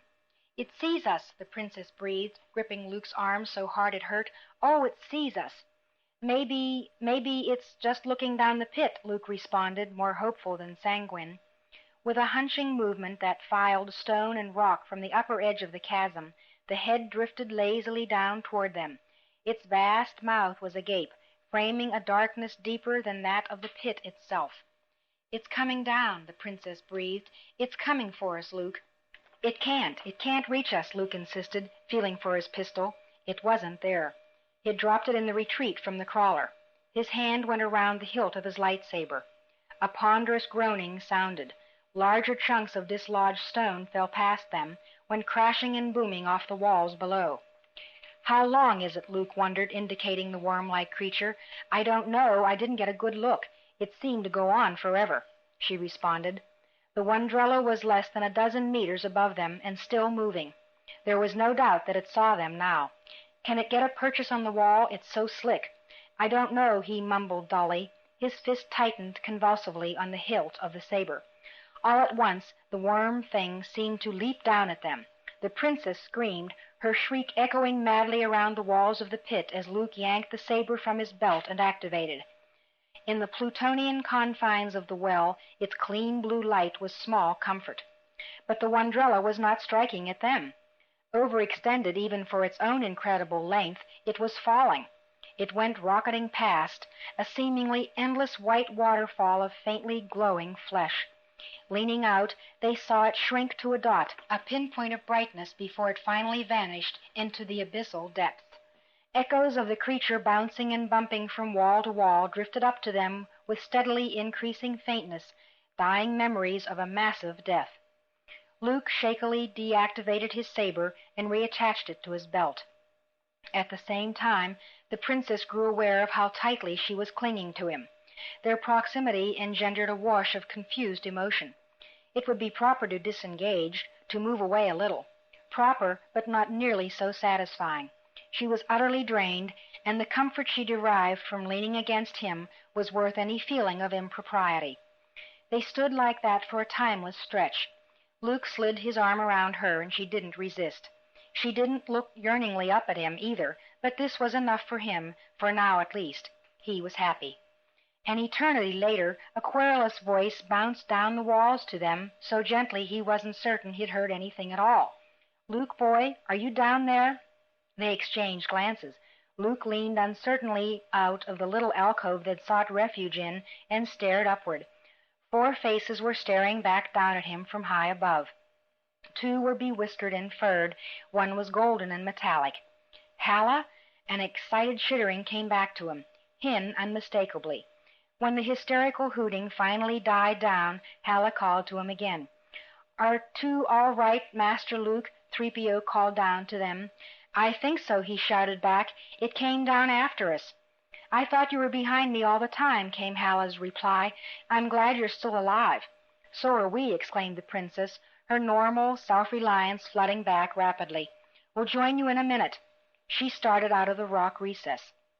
No, we won't, countered Luke somberly, putting out an arm to stop her. Take a look. Her gaze followed his pointing arm. Where the Wondrella had fallen, the walls of the pit were scraped clean and chipped away as if scoured by some huge abrasive pad. The vine spiral ladder that climbed down was completely gone. So was more than half the ledge. We've no way back up, he called out to the anxious watchers above. The vine ladder we came down was torn away. Can you make another one? Silence from above. For a few moments the faces moved out of sight. Luke found their absence worrying, but they finally returned. I wouldn't trust any of the vines growing near here, Halla called down to them. The ladder you used must have been made from vines brought from some distance away. But there might be another way out. Luke studied the smooth-sided interior of the pit. Another way? What are you talking about, Halla? Where were you standing when the worm fell past you? There's a small recess in the wall here, at the end of a ledge, he informed her. A ledge, too, she repeated, sounding satisfied. How big is the recessed place? Big enough for both of us to stand in. I thought so. You're in a co-way shaft, Luke boy. A what? The princess called out, frowning. Co-way, child, Halla repeated. I told you there are and were all kinds of races coexisting on Mimban. The co-way are related to the greenies of the towns, but they're not the least bit subservient. They live underground, which is why nobody knows a hell of a lot about them. But they use the old Thrella wells for occasional access to the surface, in addition to natural sinkholes and other surface openings. First cowways, now Thrella wells, mumbled Luke, studying the emptiness below them. What's a Thrella well? A well bored by the Thrella, Halla replied, not unexpectedly. They're just called wells. Nobody knows what they were really used for, just like no one knows much about the Thrella. Maybe they built a lot of temples, too. In any case, they're long gone, and the co-way are here. If you go to the back of your recess, you'll probably find that it opens onto a passageway. If it does, we'll find it, Luke assured her. The co-way don't try to conceal their surface exits, Halla went on. If you can find your way out, we'll meet you there. I'm sure I can find the nearest co-way egress. Sounds good, a hopeful Luke admitted, except for one thing. What do we do for light? I've got an emergency luma on my belt, and I can always use the saber, but I don't want to use up the charges. Just find the passageway, Halla told them confidently. You'll have plenty of light if it is a co-way passage. Take my word for it, boy. We'll try it, Luke agreed. We'll go through and meet you. He turned away, hesitated, then leaned back out and called upward again. Halla? A small face reappeared over the rim of the chasm. Yes, Luke boy? What do we do if we meet any co-way? They're not very numerous, and they move around a lot, Halla told him. It's not likely you'll run into any. If you do meet up with a couple, they'll probably be so startled they'll run from you. Remember, they're not domesticated like the greenies. They know as little about us as we do about them, I think. You hear lots of reports of them lingering around the towns, but they disappear if anyone goes after them. So that probably means they're shy and peaceful. That's two very important probablys, he shouted uncertainly. You've still got your saber. Luke's hand went to the comforting shaft of the weapon. All right, stay there a second, he turned to Leia. She wasn't there. Leia, he said aloud. Swelling fears vanished when she reappeared seconds after his call. There's a tunnel back there, just like the old woman thought, she said cheerfully. I used my own luma. She gestured with the tiny self-contained light. It widens out right away. Which direction? Off to the east, about a 31-degree heading. She indicated her suit TRACOM. 31 degrees east, Halla, he shouted upward, relaying Leia's information. Okay, boy, we'll move in that direction. How are you two on rations? Both hurried to check their belts. The brief survey was more encouraging than Luke had hoped. We've got enough concentrates between us to keep going for about a week. I expect we'll find plenty of water. Halla's cackle rippled down the well walls. I expect you'll have trouble avoiding it, Luke boy. If what I know about co-way tunnels holds, we should meet up with you in a couple, 3 days at most. Light, food, water. You two kids hang on, understand? We'll find you." A concurring series of squeaks from Hin and Key, and then the three faces disappeared. "Please be careful, sir," 3PO added, then he too vanished. Luke stood a moment longer gazing at the inviting circle of sunlight and mist above. He reached upward. Despite the seeming nearness, he was not surprised to discover that he couldn't touch the sky with a fingertip. "They're on their way," he told Leia, turning back to her and switching on his own Luma. "We'd better be on ours." Chapter 9, page 133. They had been walking for some 10 minutes when Luke ventured thoughtfully, "I wonder if we might not have been better off waiting in the alcove until Halla and the Yuzum could have gone back to a town and come back with some stolen cable. Hin could pull us out of there by himself with those arms he has." Leia stepped over a small pile of rough gravel. "You think she'd consider going back to town without the crystal to face Grammel? What difference would the crystal make?" Leia eyed him fondly. "You don't understand her, do you, Luke? Obviously she's convinced she can turn Grammel into a frog with it." Luke made a disparaging sound. "Leia, she's not that irrational about the crystal. You don't think so?" The princess formed her next words carefully, gently. "Think a moment, Luke. Halla's a very persuasive, knowledgeable old woman, but she's been on this world a long time, years spent hunting down a myth. It's clear to me that she believes the Kaiburr has supernormal powers. Even you agree it doesn't possess any such thing." "I know. Okay, so maybe she's a little fanatical on the subject, but—" "Fanatical?" the princess sighed. "Luke, the poor woman is sick with delusions. Can't you see that? Her dreams have overwhelmed her sense of reality. But we need her, ill as she is, to get off this planet." "The crystal's no delusion," Luke argued mildly. "It's real. If this Governor Asada and his people get it before we do—" She shuddered visibly. Asada. I'd almost forgotten about him. "Leia, why are you so afraid of an Imperial governor?" he asked gently as they walked on. "What could Morph Tarkin have done to you back on the Death Star before Han Solo and I rescued you?" She turned memory-haunted eyes on him. "Maybe I'll tell you someday, Luke. Not now. I haven't forgotten enough. If I told you I might remember too much." "Don't you think I could take it?" he asked tightly. She hastened to correct him. "Oh, not you, Luke, not you. It's me, my own reactions I'm worried about. Whenever I start trying to remember exactly what they did to me that time, I start to come apart." They walked on in silence. "Say, don't you think it's getting brighter in here?" she finally said with an exaggerated cheerfulness. Luke blinked, the feelings that had been running searingly through him the past several minutes beginning to fade as he considered the import of her comment. Yes, it did seem lighter, almost bright, in fact. "Switch off your Luma," he instructed her, even as he was thumbing the switch of his own. For a brief instant it grew darker. Then their eyes compensated, and it was as bright as before.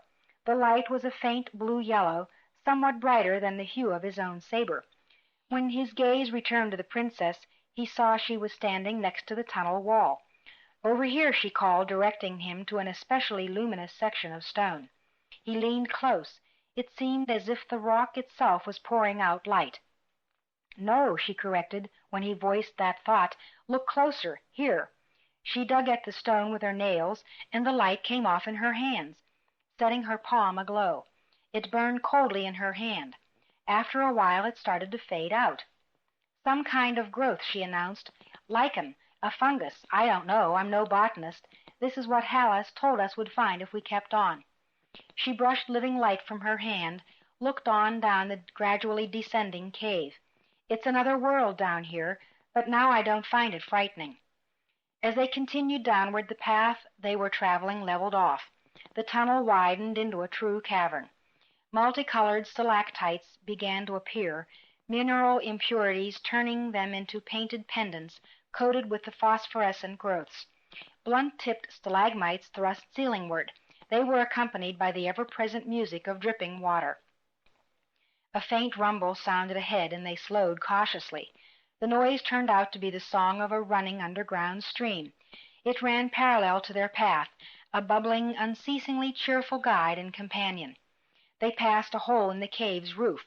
Water poured through it and disappeared into a bottomless pond, looking for all the world like a piece of standard piping with the middle section removed. Further on, they encountered a miniature forest of helicites. These twisted, grotesquely contorted crystals of gypsum defied gravity in their swirling projections from the floor, walls, and ceiling. Luke had the feeling they were walking through a gigantic clump of glass wool. Here the reflections from the glowing plant life reached blinding proportions. In addition to the lichen fungi, they were starting to see larger, more advanced varieties of light-generating vegetation growing from the ground and walls. Some looked like cantilevered mushrooms. They passed a tall stand of something resembling paralyzed bamboo encased in quartz. When the princess accidentally bumped into one, they discovered another of its properties. There was a bong. Startled, Leia jumped aside, then experimentally gave the stem a sharp rap with her knuckles. The ringing was repeated. Hollow, maybe, suggested a delighted Luke. But are they vegetable or mineral? No telling, he admitted. He rapped another of the growths, was rewarded by a totally different ring. They exchanged smiles, and then the cave was filled with crude but sprightly tunes as the natural chimes sang under their hands. They grinned like a couple of mischievous children. Eventually they tired of this amusement, resumed their journey as Luke broke out 2 concentrate cubes and handed one to the princess. He talked while examining the path they trod. It was unmistakably that, a pathway. "Look at the absence of big rocks along here," he was saying. "This has definitely been cleared for use. I don't see any footprints, though." "Ground's too hard," the princess agreed, "but it's an exquisite place, a fairyland, much more attractive than the surface. If Mimban is ever settled formally, everyone should live underground, I think." She executed a neat pirouette, evidently out of sheer pleasure. "It's so peaceful and clean down here, I almost—" The sentence ended in a startled scream, and she started to vanish downward. Throwing himself forward and flat, Luke stretched out a desperate arm. She caught it above the wrist. Her hand slid along his forearm until it locked in his. She hung like that, her hand in his, as she swung in emptiness. Luke felt his feet slipping as he fought to dig them into the hard ground. "Can't hold, Luke," she breathed urgently. "Use your other hand," he directed through clenched teeth. She reached up, and her left hand went around his forearm. The motion dragged him forward another few precious centimeters. A large stalagmite thrust upward close by. If he was wrong and it had formed over the same crust the princess had broken through, they'd both fall as the worm had. Every muscle and tendon in his body straining, he edged a little toward it. Releasing the precarious grip his left hand had on the ground, he threw it around the stone pillar. That arrested his forward slide, but now he was in danger of losing his hold on the princess. Somehow he managed to slowly inch backward along the ground, gravel digging into his chest and belly as he used the stalagmite as a brace. Continuing to move backward, he leaned into a sitting position, got his left foot propped against the outcropping. Now he was free to grab the princess's wrist with his other hand. He shoved with his left leg, his thigh muscles quivering under the strain. The princess emerged from the hole, moving toward him. There was a faint crumbling noise, and the stalagmite started to crack at the base. Shifting his right leg behind the pillar along with his left, he pushed frantically with both feet. The princess shot toward him. An instant later, the stressed limestone gave way, and the force of his shove sent Luke sliding toward the gaping blackness. Rolling away from it, the princess caught him with a hand, her weight halting his slide. Now Luke rolled clear, came to a panting stop on her chest. For a long moment they lay like that, suspended in time. Then their eyes met with a gaze that could have penetrated light years. Sitting back quickly, the princess began brushing at her suit. Her coveralls were torn from being dragged across the jagged edge of the gap and the rubble coating the cave floor. Luke sat back, trying to knead some feeling back into his right arm. Maybe, she ventured at last, underground wouldn't be the best place to settle on this world after all. Wordlessly they climbed to their feet. With Luke testing the ground ahead, they skirted the hole that had opened in the seemingly solid floor. A glance into it revealed a pit as bottomless as the Thrella well. Luke hesitated when a section of earth seemed to depress under his foot. He looked around, pointed to the stream that continued to swirl on its fluid way. "The ground looks firmer over there." "It also looked firm where I stepped," the Princess reminded him. Luke turned his gaze on the ceiling. Above the hole and the section of floor immediately ahead, a convex bowl showed in the roof. Above the stream and to its left, the roof was filled with stalactites. "I think we'll be okay on the other side of the water," he decided. But when they crossed over, they advanced slowly, Luke continuing to test the footing before them with a probing boot. The Princess followed behind him, her left hand locked in his right. Before long they had passed beyond the overhead bowl and the pit. Stalactites once more filled the roof from wall to wall. Just to be certain, he unlatched his saber. Activating it, he jabbed the light blade into the ground ahead. There was a hissing and bubbling as stone turned molten around the blue shaft. Luke pulled it free, turned it off. Leaning over, he dropped a small pebble into the smoking hole. It hit bottom with gratifying speed. They walked on with more confidence, but their delight in the beauties of the underground wonderland was considerably diminished. "Let's hope we find that exit soon," Luke commented. But instead of turning sharply upward as they hoped, the path continued level. If anything, they seemed to be descending slightly. The tunnel continued to widen ahead of them. They turned a sharp bend and emerged on a startling scene. A vast underground lake lay ahead of them. Despite this phosphorescent plant light, the lake was so wide that they could not see the far shore. The water was as black as the inside of the Emperor's mind. Their cleared path angled off to the left. It continued on to the water's edge before disappearing into it about a meter from the wall. "I guess this explains why we haven't encountered any signs of coways," Luke mused. "This portion of the trail is under water. It must rise and fall frequently according to the rainfall on the surface." He followed the trail into the water, waded out until it was up to his chest before returning. "No good, it's too deep. But we have to go on, I suppose," the Princess observed, not liking the look of the glassy black surface. "There's nothing to be gained by going back. Are we still moving 31 east?" Luke checked the Tracom. "A little south of that. The trail probably curves back on the opposite shore, I hope, but in a way the lake's a good sign. Maybe it means that the ground on the other side starts to rise, because so much water collects here. I wonder how deep it is." "No telling," the Princess mused. She walked into the water, bent over and felt a bit of the hidden bottom. "It slopes downward pretty steeply." Luke was looking past her. On the other side of the stream they'd been following grew a small forest of water plants, apparently stimulated by the steady flow of fresh nutrients here. The huge leafy pads floating on the black surface were a dull yellow-brown color. They were round and pointed slightly at two ends where the upturned edges met. "You can't," Leia commented, "be thinking of traveling on one of those."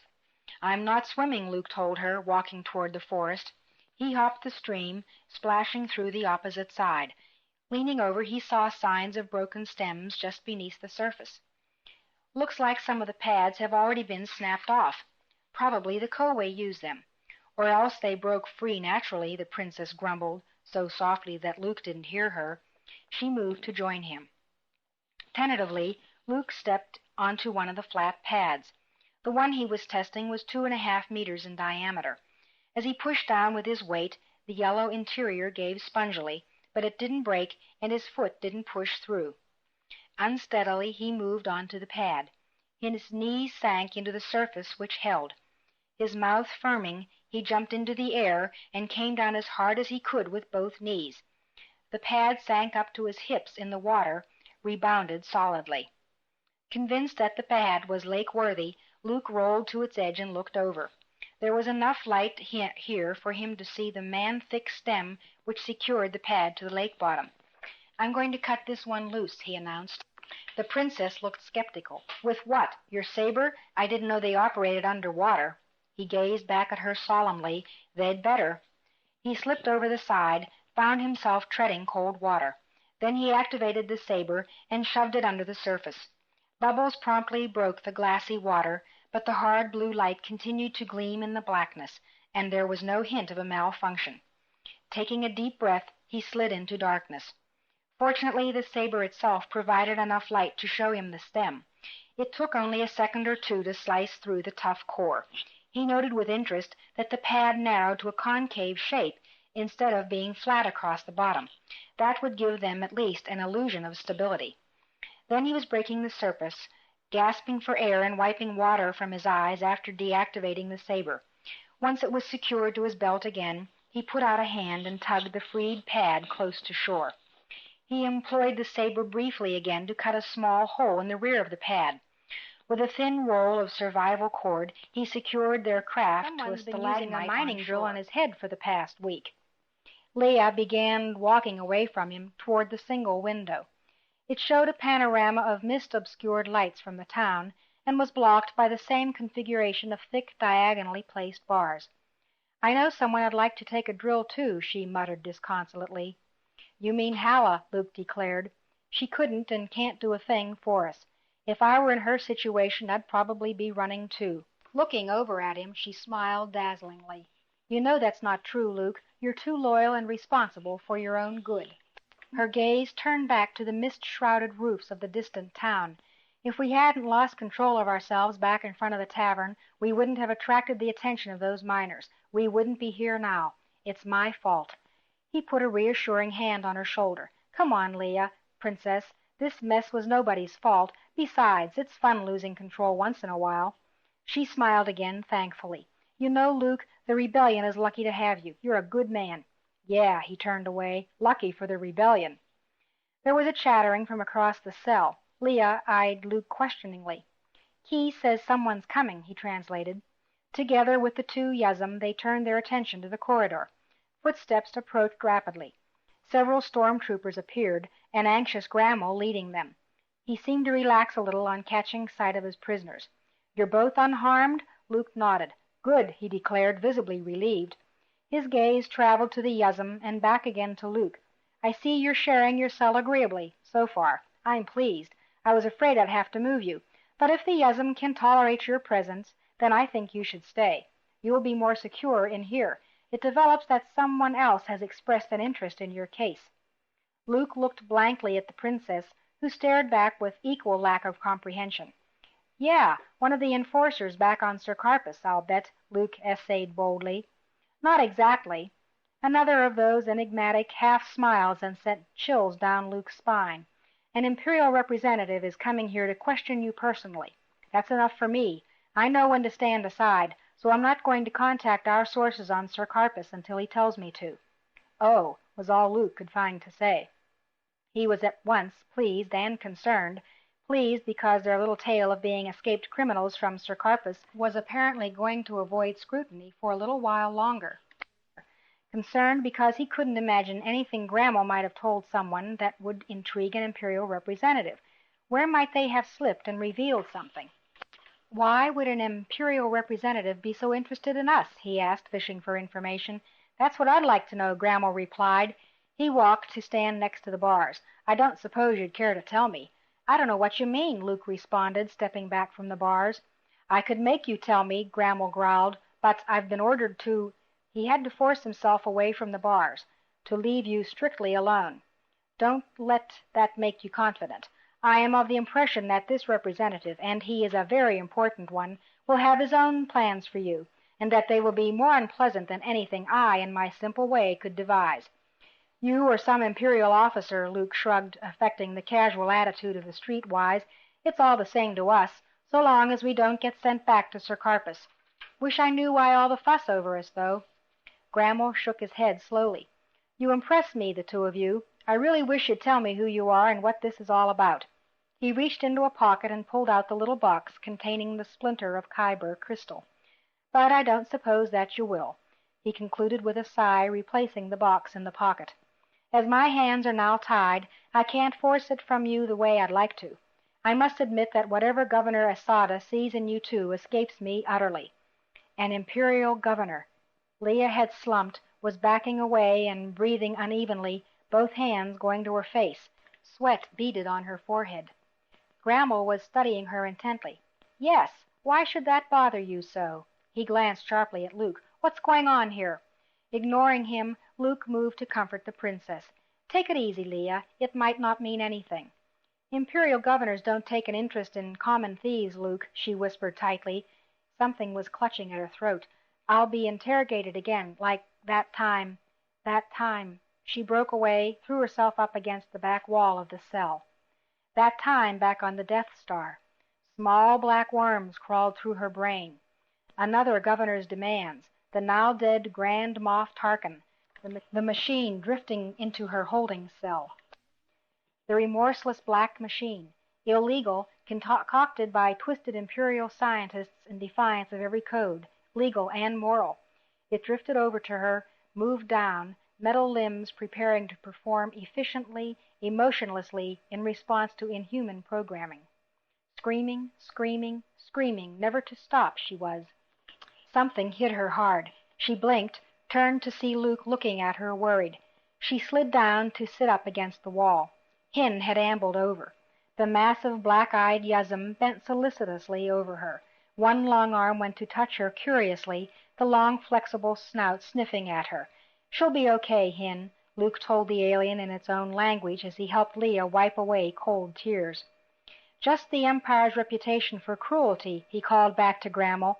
The explanation sounded lame even to his own ears. Grammel pressed up against the bars again. She's been through questioning before. She knows something, he insisted excitedly. Who is she? Who are you two? Tell me. He pounded on the bars with a fist. Tell me. Then his tone turned sly soft.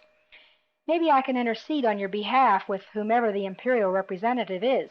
I want everything I can get out of this, you hear me? You two will be my ticket off this lost world. I want off, and I want the promotion Asada promised me, and I want more if I can get it. Tell me who you are, what you know. I'll bargain with you. Give me something to use, some information to trade with so I won't meet your Inquisitor unarmed. Luke gave Grammel a pitying look. Who are you? Grammel screamed furiously, furious at his own helplessness to do anything but beg, an action he was unaccustomed to. Why are you so important to him? Tell me, or I'll have the woman dismembered before your eyes in spite of what Asada ordered. Tell me, tell me, tell me. Unc. An enormous paw had shot through the bars and had Grammel by the throat, almost. With a desperate effort, the captain supervisor barely managed to pull free. Another paw reached after the first. An alert trooper had dropped to one knee and fired his rifle. Even though it was set for stun, the bolt which caught Key in the side sent the Yuzum tumbling across the floor. A scorched black streak showed on the thick fur. Key rolled over, holding the burnt place, panting softly and staring through the bars.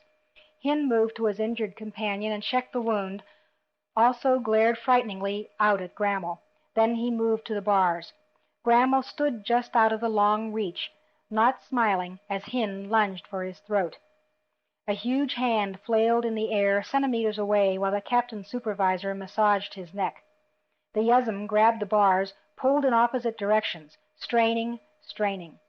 Looking on with academic interest, Grammel reassured the sub-officer standing next to him. There's no more danger, Pudra. They can't break those bars. Not a dozen Yuzum could. Despite this confidence, it seemed that Hin, with a supreme effort, actually did bend one bar slightly. Then he gave up, gasping deeply. Holding the bars and shaking with rage, he gave Grammel a stare of naked hatred. Grammel sighed a little in spite of himself. See, I told you, he confided to the sub-officer. You're all right, Captain Supervisor? The man inquired from behind his armor. Fine now, Pudra, he assured the subordinate. He made a show of wrinkling his nose, except for the smell, of course. He spoke easily to Luke. You two must be special. Anyone who can stand the odor of a Yuzum. He made a face, shook his head in mock astonishment. To exist in that stink for more than a few minutes requires some special quality. Hin obliged by howling madly at the captain supervisor. Go ahead and rage, Grammel told Hin pleasantly. As soon as I can convince the mine director that you two aren't worth the risk of rehabilitation for work, I'll disassemble you personally. After having you thoroughly deodorized, of course. He turned to leave. As he did so, Hin made a strange sound. It was followed by a forceful "ft" from the long snout. The huge blob of spit struck Grammel on the back of the neck, just above the high collar. Wiping it away, the captain supervisor growled viciously back over his shoulder. You grinning travesty of a man. Soon, very soon, I promise."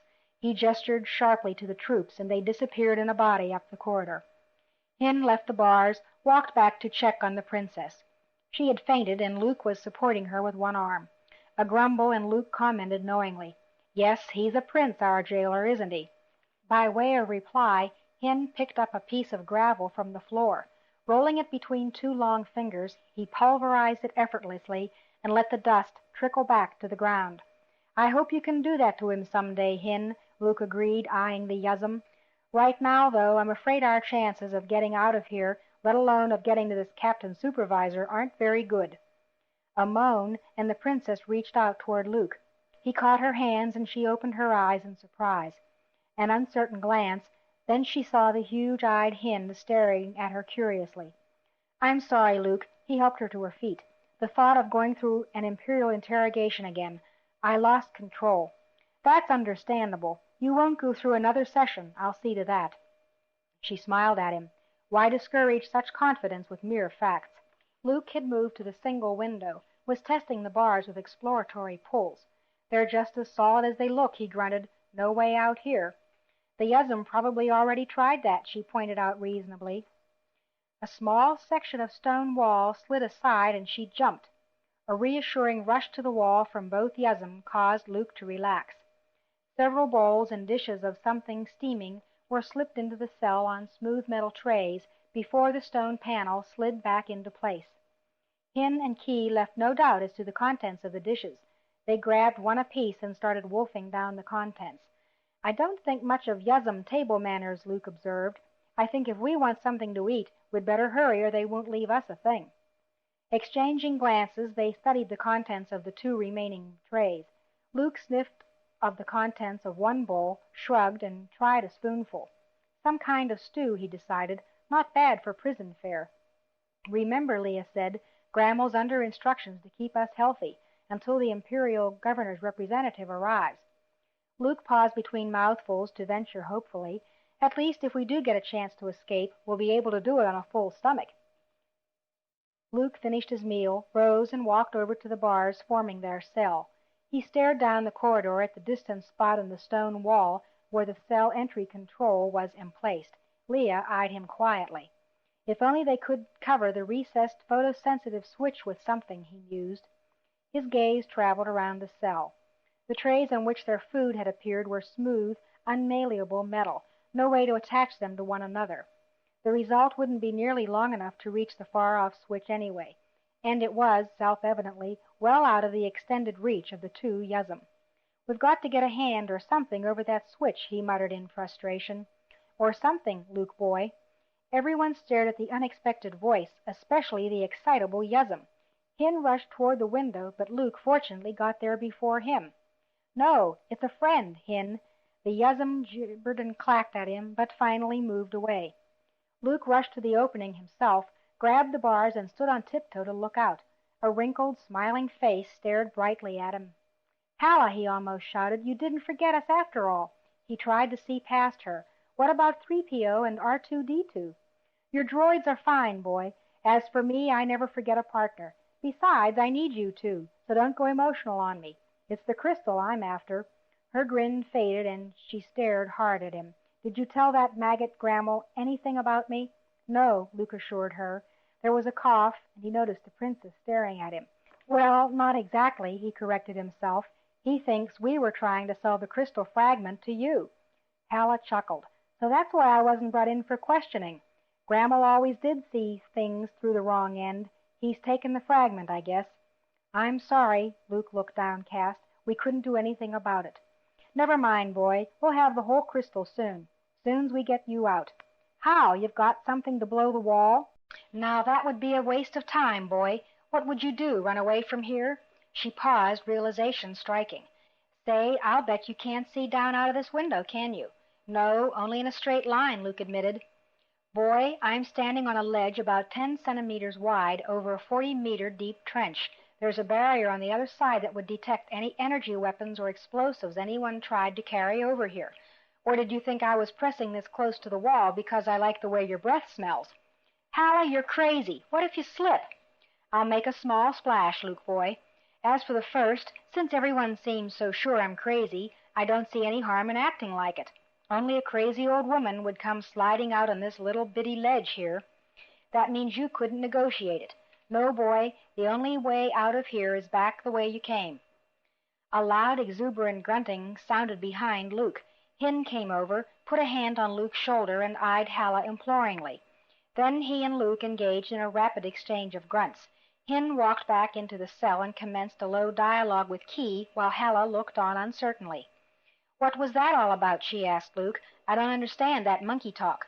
"Hin told me," Luke translated for her, "that if you can get us out of the cell, Key and he will take care of getting us out of the building."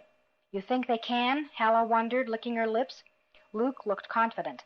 "I wouldn't want to bet against a pair of desperate Yuzum. There's something else. If we help them escape, they'll help us in the hunt for the crystal." "A help they'd be," Halla admitted readily, "and I can see why they'd throw in with us. Once they break jail, they've no hope of leniency from Grammel. How are you going to get us out of here?"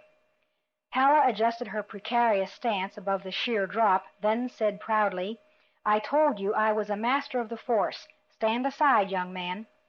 Not knowing what to expect, Luke did as he was told. The princess folded her arms and looked skeptical and anxious simultaneously.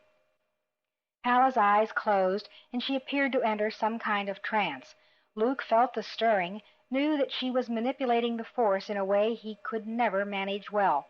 Not necessarily in a superior fashion, just different. His greatest concern was that in her altered condition she might lose her grip on the temple's exterior. But she remained in place as if frozen there, her brow contorted as she strained. He heard a gasp, and he spun around to look where the princess was pointing. One of the metal food trays had risen, drifted lazily in the air of the cell. It began moving toward the bars. Luke looked back at Halla. It was a simple parlor trick, but one he could never have duplicated. Levitation was not a skill he had mastered very well, but it seemed to be the one thing Halla could do. He remembered the spice shaker on the tavern table and held his breath. Sweating, her face twisted with the effort, Halla moved the tray.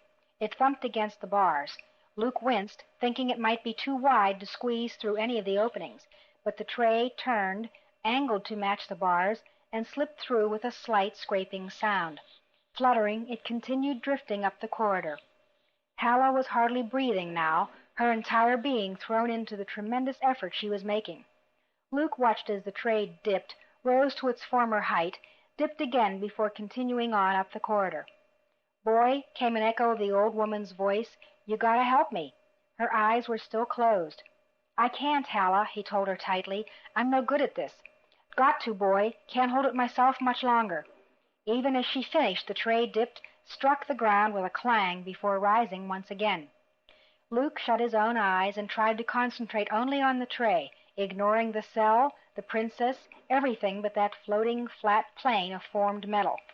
A familiar voice seemed to remind him of something. "Don't try so hard, Luke," the voice said. "Remember how I taught you. Relax, relax. Let the Force work through you. Don't try to force the Force." Letting other thoughts leak into his mind, pleasant thoughts, Luke strove to comply.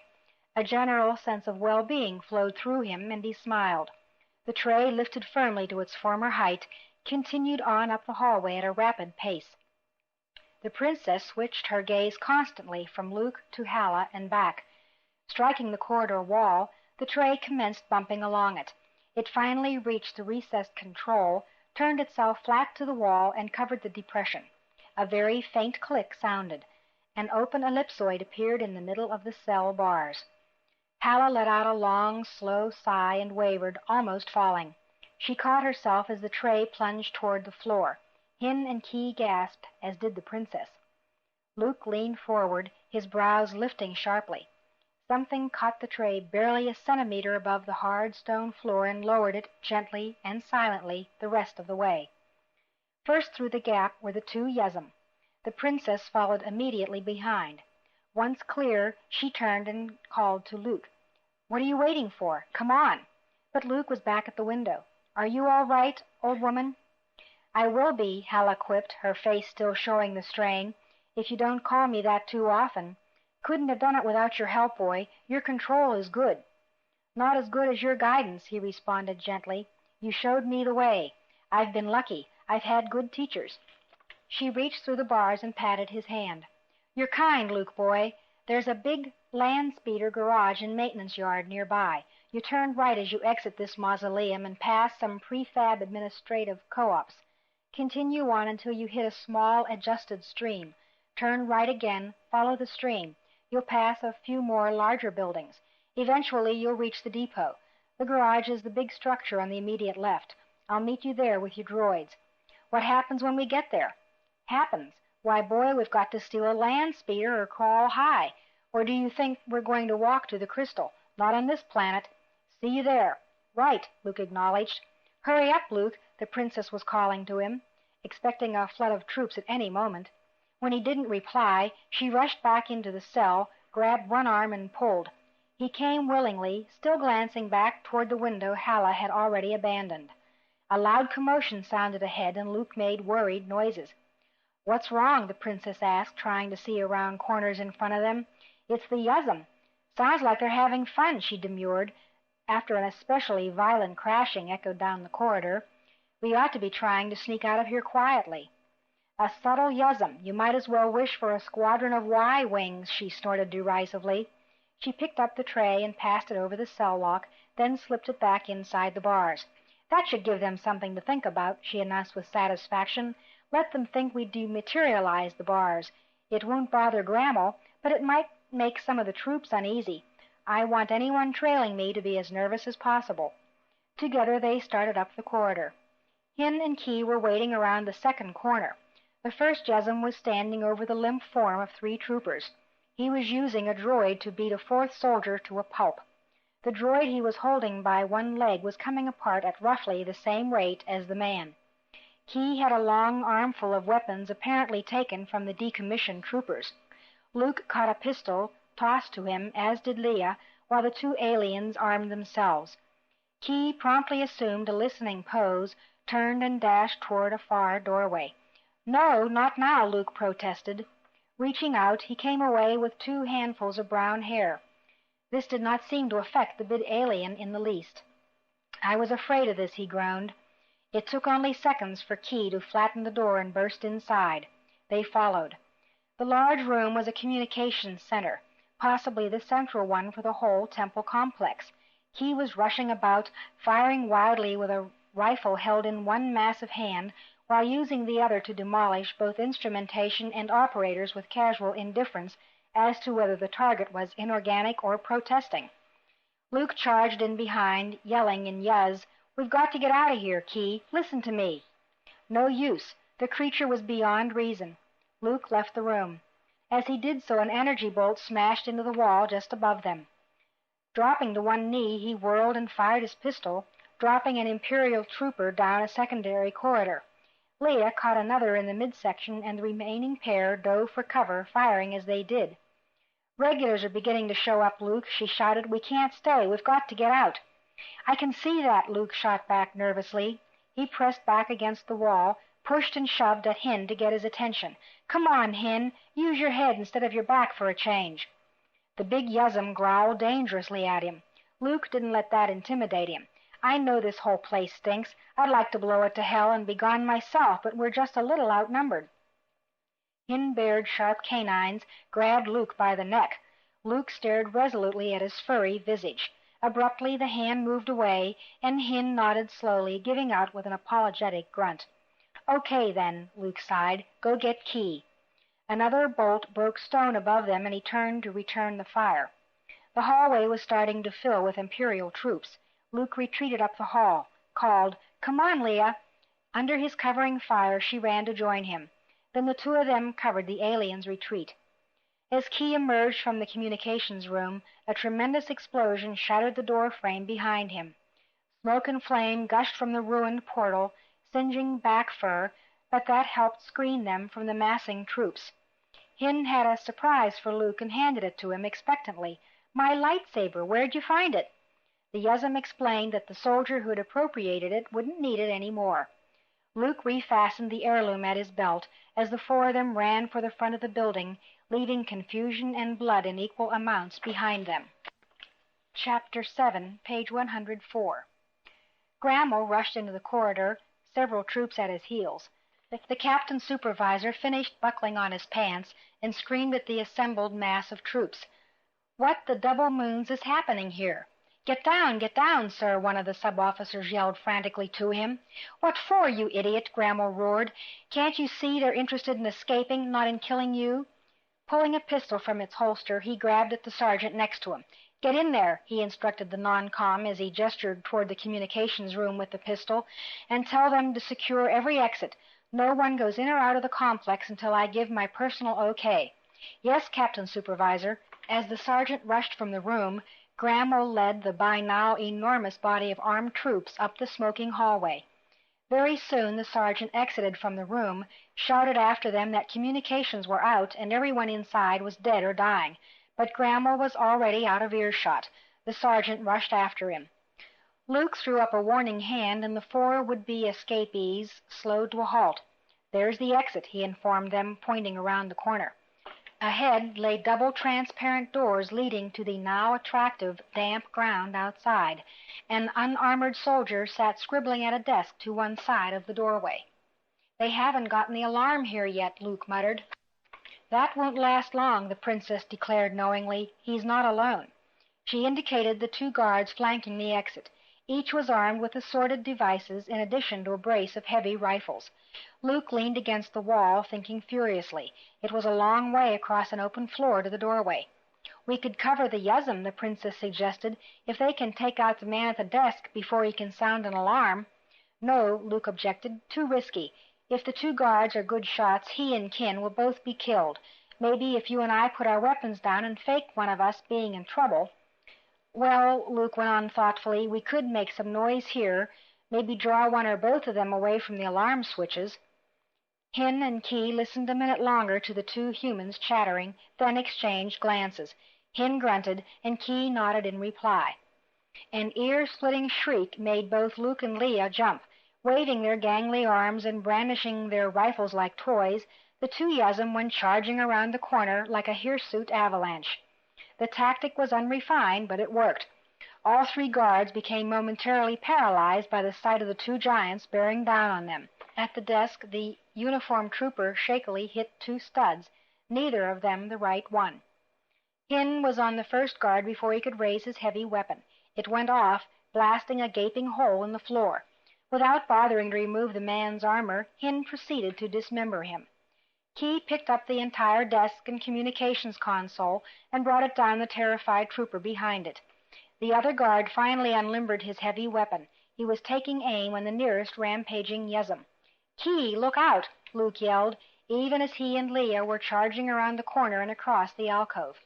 A bolt of energy ionized the air above the Yuzum and then exploded against the far wall. Luke dropped the guard with one burst from his pistol. By then the princess had reached the double doors and was trying the manual release frantically.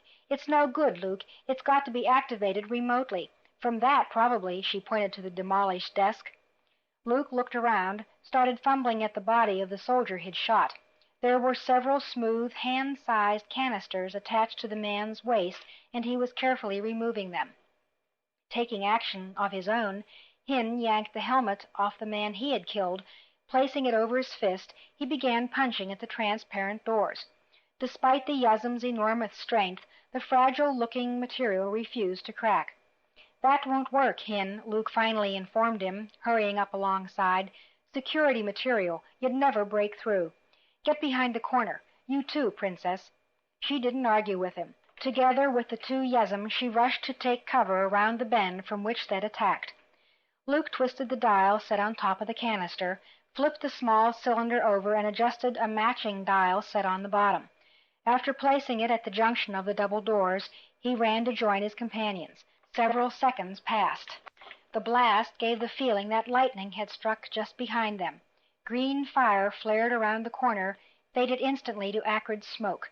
When they peered around the wall, they saw that both doors and a portion of the building's foundation had vanished. "They've improved those things," Luke observed professionally. The princess didn't wait for the smoke to dissipate. She was already picking her way toward freedom through the steaming rubble. Hin and Ki followed close behind. A shot passed over Luke's head, and he ducked, hesitated. Leia had reached the gaping hole where the doorway had been. She paused, looked back, and waved anxiously. "Come on, Luke." But Luke was busy. Kneeling on the floor while bolts continued to strike around him, he activated the remaining 3 canisters he'd taken. One energy bolt struck dangerously close, making him blink. Rapidly he rolled each canister down the hallway, then rose and ran madly after his companions. Gramble and the mass of troops behind him pulled up short as the canisters came rolling and bouncing innocently toward them. The corridor cleared with inhuman speed. Luke passed through the blown doorway, counting out loud to himself. When he got to 6, he threw himself to the ground and placed both arms over his face. 3 titanic explosions erupted inside the temple, sending shards of both modern metal and ancient stone woo-wooing over his head.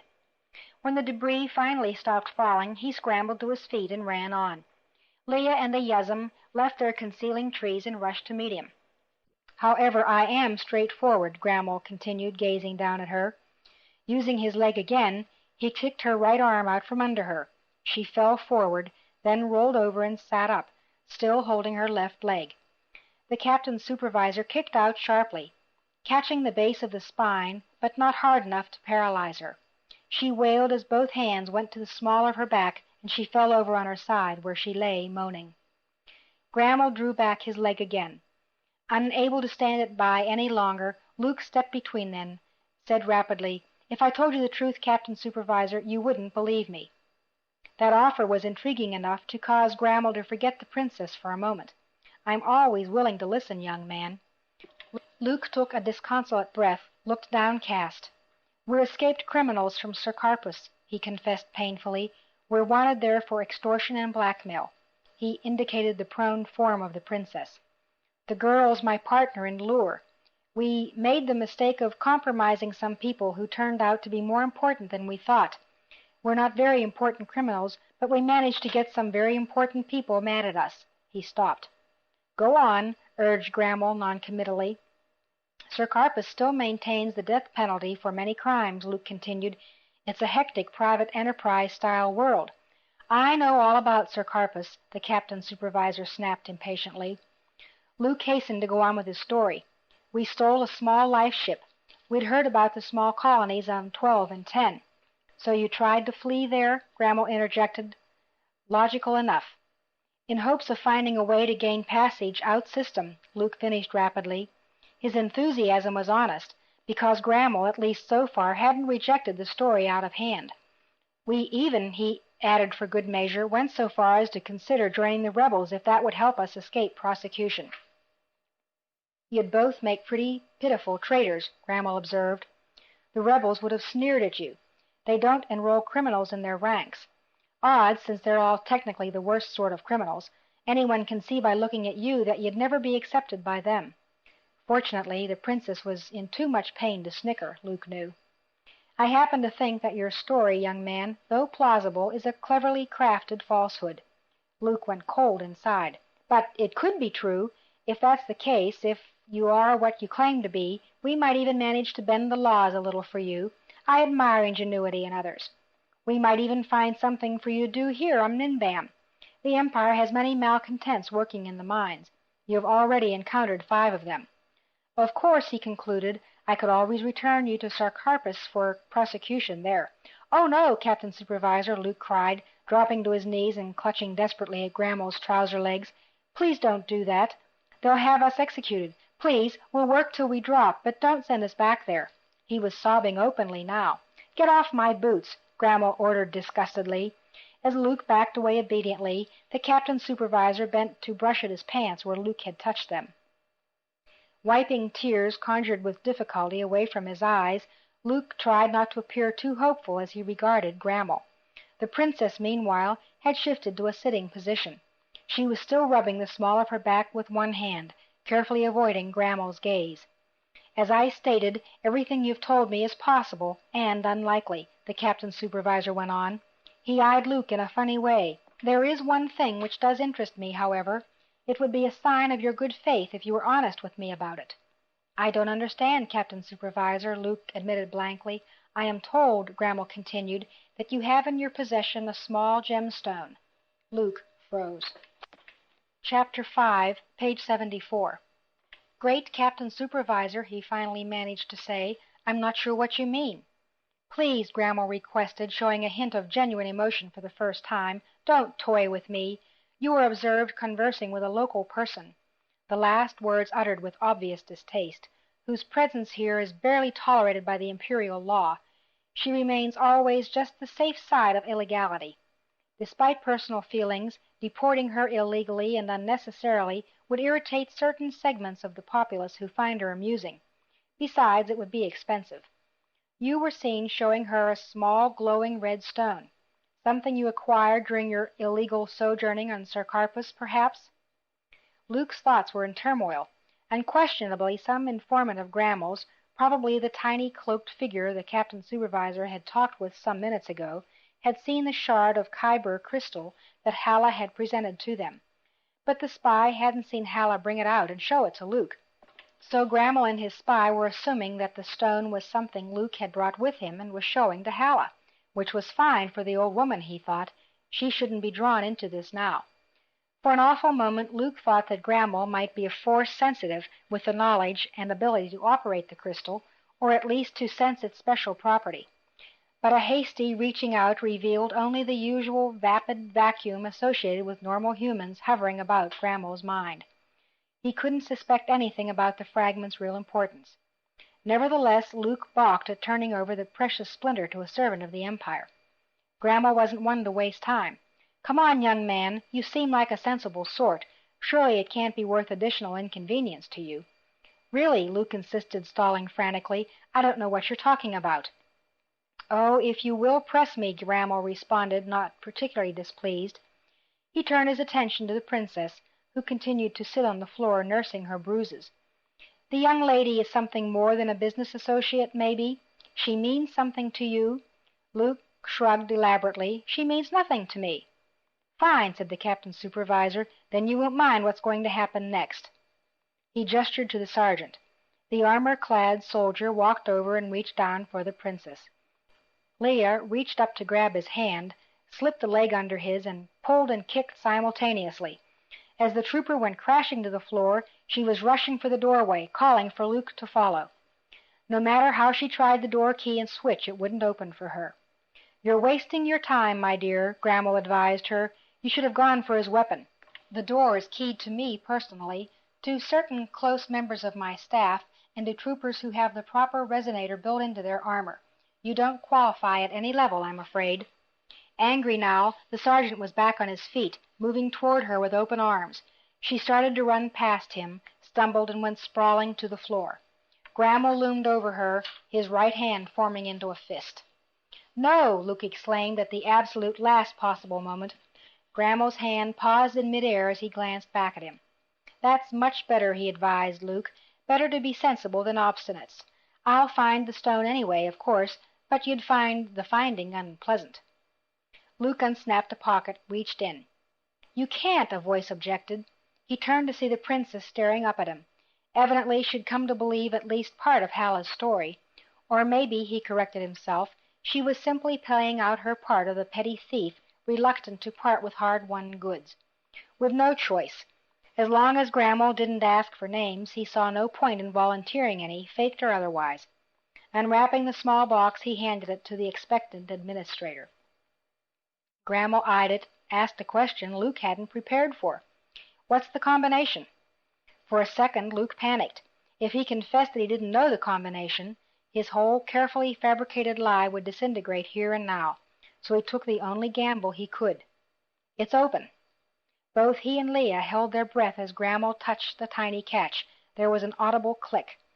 Luke had never bothered to re-scramble the combination after Halla had given him the box. Captain Supervisor Grammel stared fascinated at the fragment of glowing crimson. Very pretty. What is it? I don't know, Luke lied. I have no idea what kind of a gem it is. Grammel looked sternly at him. It's true. I'm no gemologist or a chemist. There, that much was easily said. Is the glow natural, Grammel inquired, or the result of external excitation? He moved the gem around in the box with a probing finger. I've no idea. It's glowed ever since we've had it, so I'd hazard a guess that it's a natural property of the stone. The captain supervisor smiled at him in a way he didn't like. "If you know so little about it, why did you steal it?"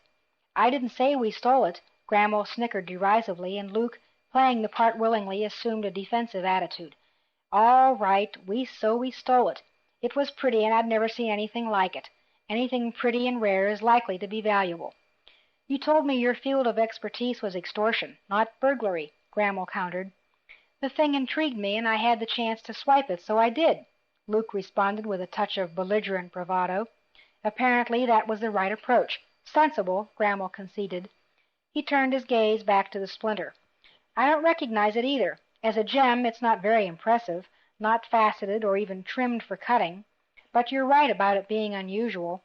The radiant property alone is enough to mark it as that." Abruptly he stopped turning it over and over with his finger, moved his hand away. "It's not harmful, is it?" "Not so far," Luke conceded, affecting an attitude of sudden concern. Let Grammel sweat a little. "You haven't suffered any ill effects since it's been in your possession?" "Not until we brought it here." That almost produced laughter from the administrator. "I think," he went on slowly, putting the box down on his desk and moving away from it, "that I'll have it analyzed professionally before I come to any conclusions about it." He looked up amiably at Luke. "It's been confiscated, of course. You may consider it your fine for being involved in the fight." "We were the ones assaulted," Luke argued for appearance's sake. "Are you disputing my judgment?" Grammel asked dangerously. "No, Captain Supervisor." "That's good. I can see you're an intelligent young man. Pity your companion works her mouth to the exclusion of her brain." Leia glared at him, but for once had the sense not to say anything. "I believe we can work something out. Meanwhile it remains that you two are here on this world illegally, in defiance of a great deal of Imperial effort to keep this installation a secret, so you will be detained until I can verify your story." Luke started to speak, but Grammel waved him to silence. "No, don't bother with names. I'd expect you to offer me an alias anyway. We'll take retinal prints, natural portraits, and other suitable information. I have contacts on Sercarpus, both legal and not so. If they send me back information that you two are known petty criminals on that world, and judging from your story you ought to be known, then what you've told me will be substantiated, and we'll adjust relationships accordingly, and not necessarily to your detriment.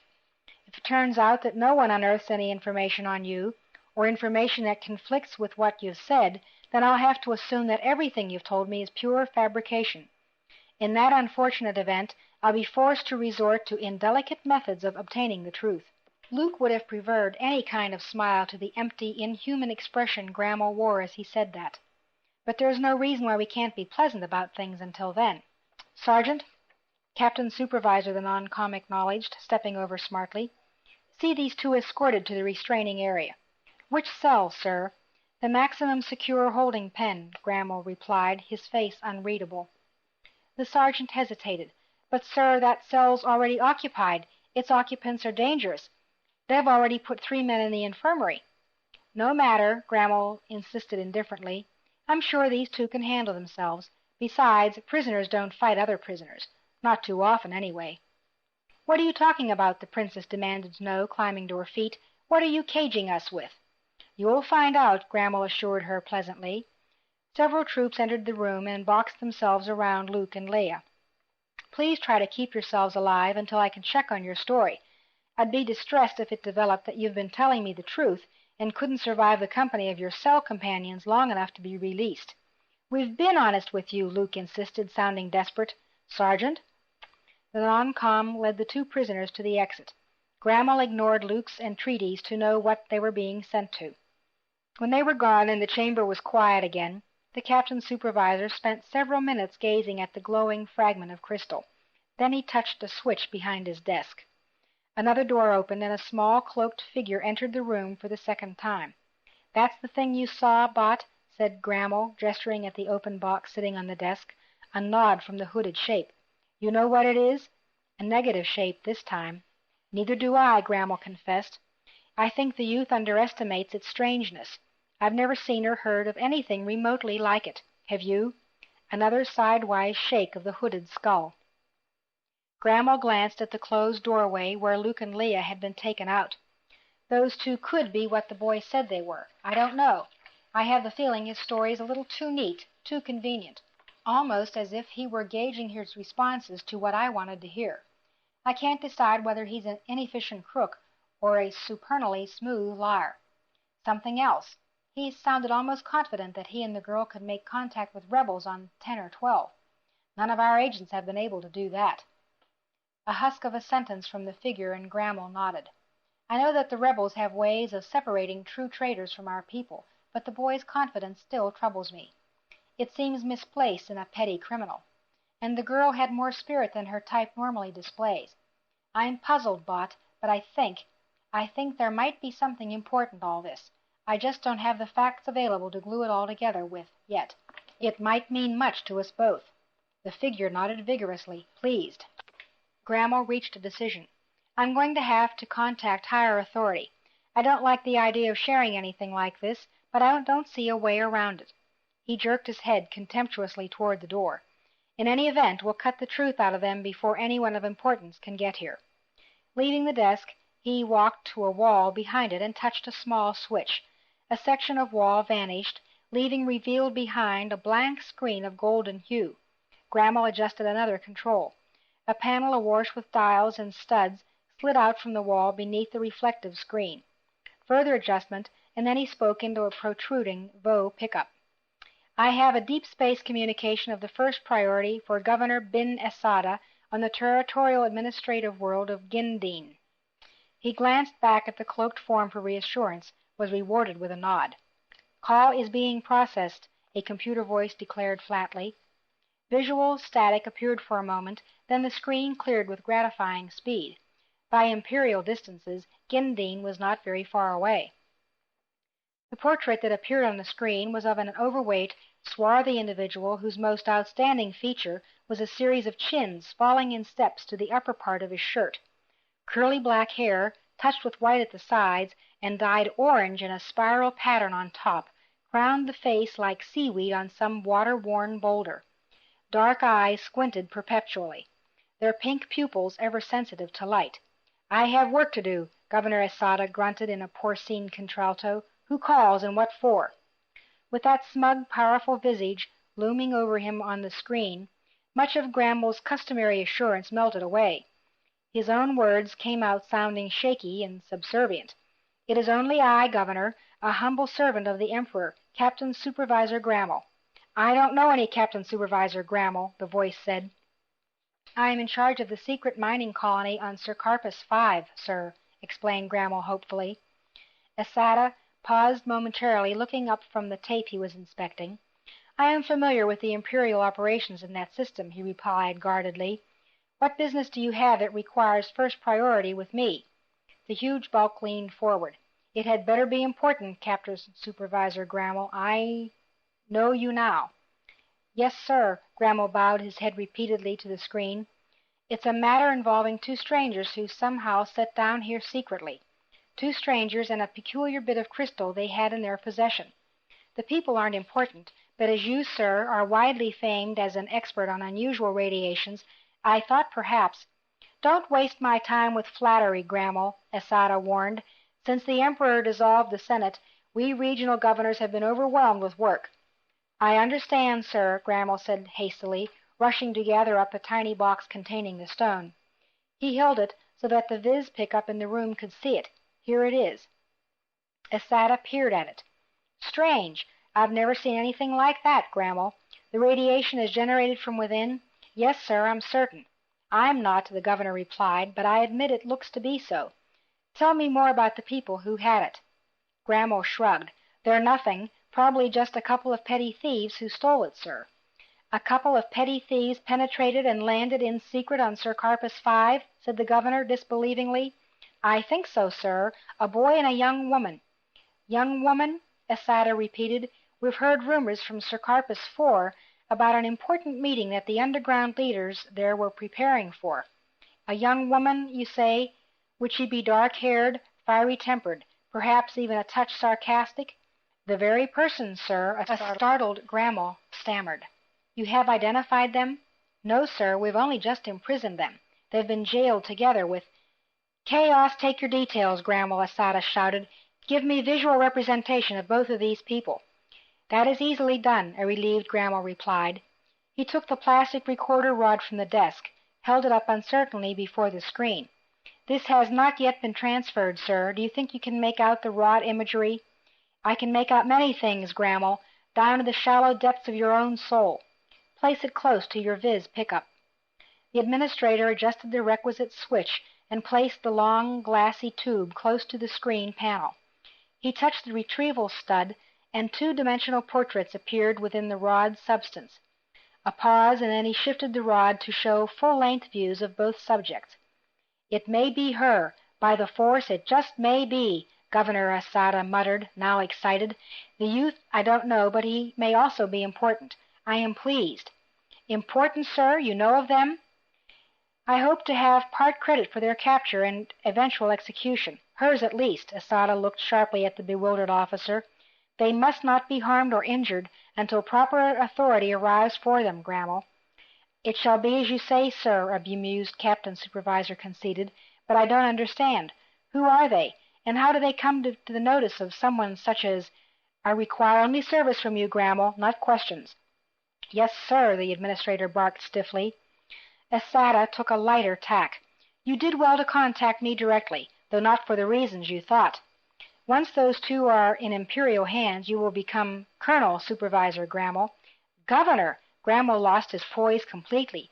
Sir, you are too generous. I don't know what to say. Say nothing, Asada suggested. It makes you more tolerable. Keep them alive, Grandma. Whether you go to hell or glory is dependent on how well you carry out these orders. Beyond keeping them alive and healthy, you have my permission to restrain them as you please. Yes, sir. Sir, may I— But Governor Asada had already all but forgotten Grandma. One particular party should find this information of particular notice. It will be well for me, yes. Abruptly, he noticed that communications were still open. Alive, Grandma, remember that. But, sir, can't you tell? The screen went blank. The Captain Supervisor stood motionless before the dark rectangle for several long, thoughtful moments. Then he repositioned screen and control panel, turned to the cloaked figure which was crawling out from behind the concealing bulk of a free-formed chair across the room. We appear to have stumbled onto something far more important than either of us dreamed, Bot. Colonel Supervisor. He gazed down at the crystal in his hands, all thoughts of its possible lethal nature shunted aside by the vision of the glittering future ahead of him. We must take care. The cloaked figure nodded energetically. Chapter 6, page 85. Take it easy, Luke complained, shrugging his arm free of the trooper who was escorting them down the long, narrow stone hallway. As they paced, Luke took the opportunity to study the damp, dripping walls. Some of them showed dark moss. Clearly, the omnipresent moisture of Mimban penetrated the old walls here. You'd think the Imperial government could have invested some credit in modern quarters, he murmured. Why, the sub-officer ahead of them wanted to know, when the primitives of this world left us such useful structures. A temple, a place of worship, and it's been turned into offices and a prison, the princess declared angrily. The Empire does what is necessary, the sub-officer observed in a phlegmatic manner which would have gratified his superiors. I am told this mining is an expensive venture. The Empire is smart enough to save where it is able, he concluded with pride. That probably extends to your pay and retirement benefits, the princess ventured maliciously. That's enough talk from the prisoners, the disgruntled sub-officer decided aloud, unhappy with the turn the conversation had taken. They rounded a sharp corner. A network of intersecting diagonal bars formed an unbreakable mesh at the end of the corridor. Here's your new home, the sub-officer informed them. Inside you can muse about what the Empire has in store for your future. As the sub-officer passed a palm over the wall on his immediate right, an unbarred ellipsoid appeared in the center of the metal grill. Move, the trooper next to Luke ordered, prodding him with his rifle.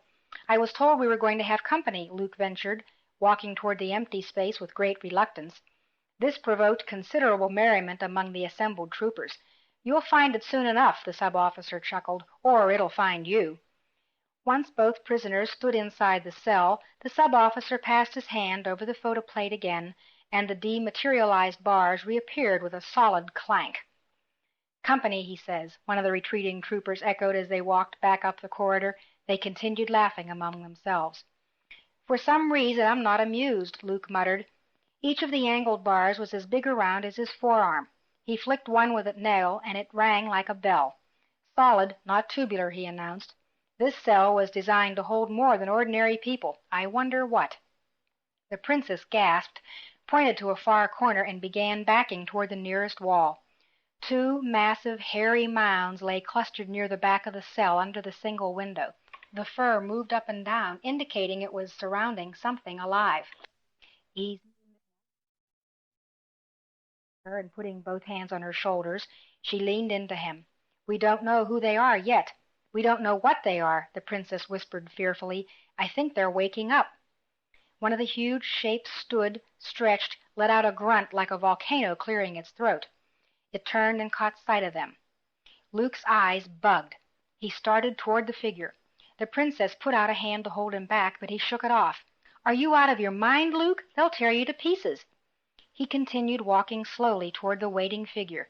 It stood little taller than he did, but was built much more massively. Its hair-covered arms reached to the cell floor, the hands dragging on a stone. A long snout protruded from the center of the face, obscuring any mouth. Two huge black eyes stared expectantly at him. "Luke, don't do this. Come back here." A querulous growl rumble, sounding like an angry underground spring, came from the figure Luke was nearing. The princess became quiet, pressed worriedly back against the cold stone wall as she slid toward the farthest corner. Luke eyed the massive creature warily. They had to make friends fast, or he and Leia wouldn't have to worry about getting off Mimban except in fragments. He reached out, touched an arm in a certain way. His eyes never left the jet-black orb staring into his own. With startling speed, the creature took a backward hop, chittered something. It was several times Luke's weight. Dim light from the sealed illuminators in the cell ceiling shone on cable-like shoulder muscles above those double-length arms. A pair of plate-sized hands reached out for Luke. He responded by uttering something in low tones. Shaking its head, its snout swinging, the creature hesitated, then rumbled again. Luke spoke louder, gibberish at it. Reaching out, the beast grabbed Luke with both hands and lifted him off the ground over its head, as if preparing to dash him against the stone floor. The princess screamed. The creature brought Luke close to its body, closer, and planted a wet kiss on each of Luke's cheeks before setting him gently back on the floor. The princess stared in disbelief at Luke's affectionate assailant.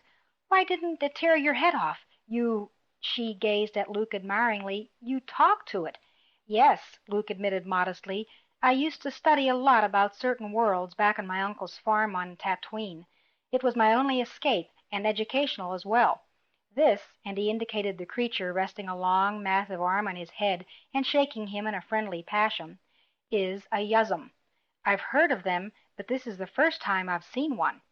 They're temperamental," Luke told her, "so I thought it would be better to try and make the first greeting ourselves, using what little language I learned."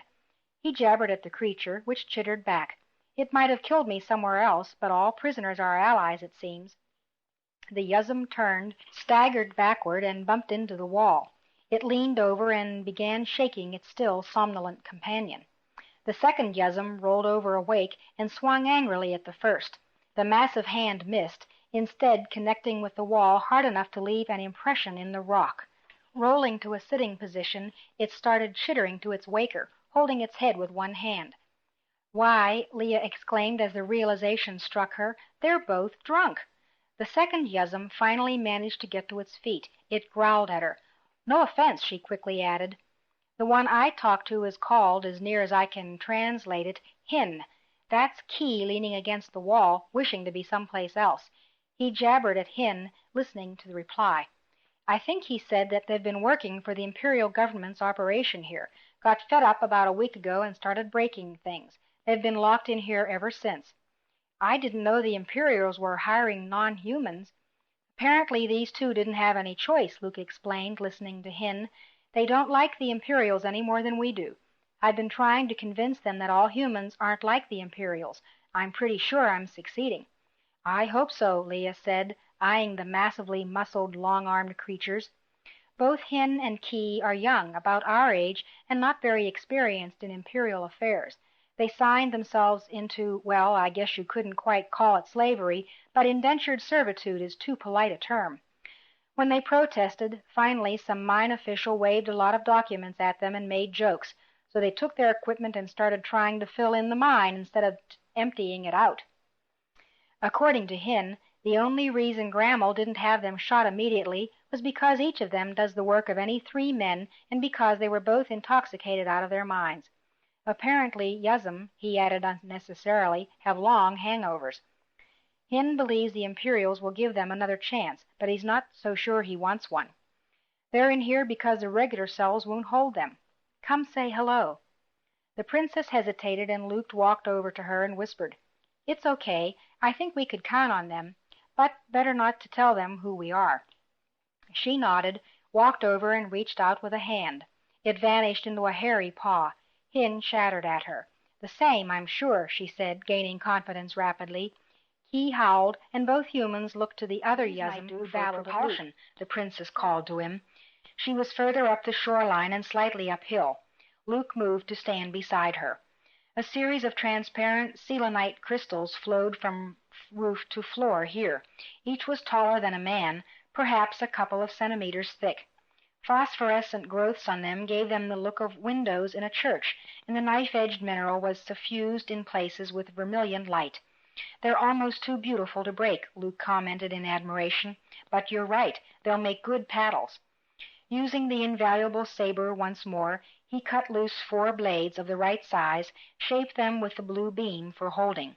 Then they carried them down to the water and placed them carefully in the leprous lily they hoped would carry them across the lake.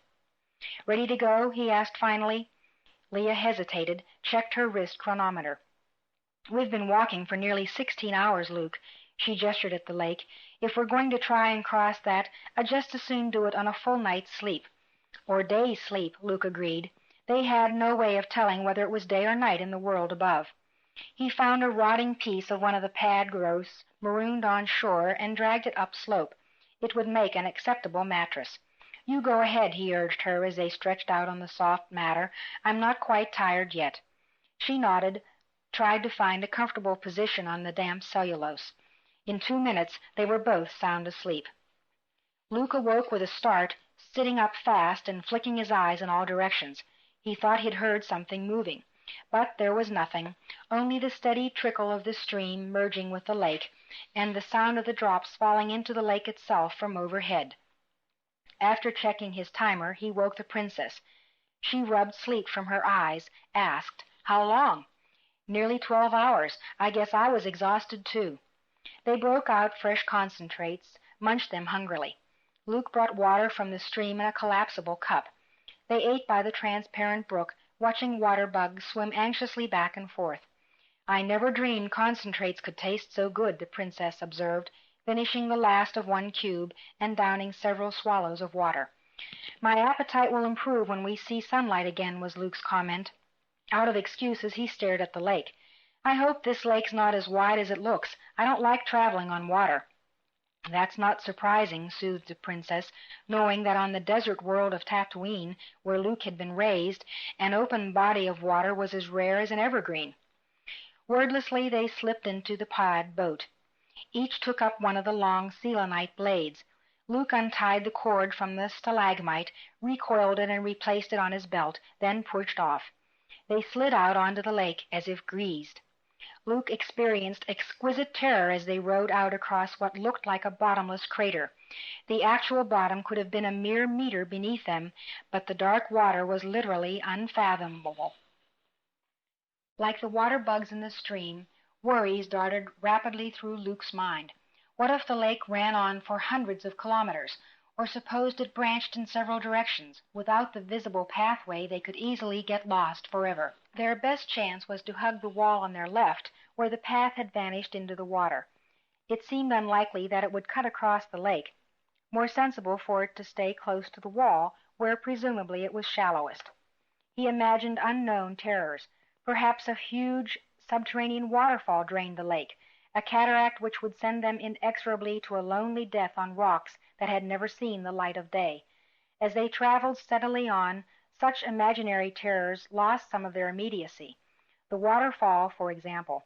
In the excellent acoustics of the cavern, they'd heard no distant thunderous roaring. After an hour of slow, painful paddling, he discovered he no longer cared what they found at the far side of the lake, just so long as they found the far side of the lake. His upper shoulders began aching relentlessly. He knew it must be as painful, if not more so, for the princess, yet she hadn't complained once, hadn't said a word in protest as they continued the agonizingly slow process of pushing themselves through the water.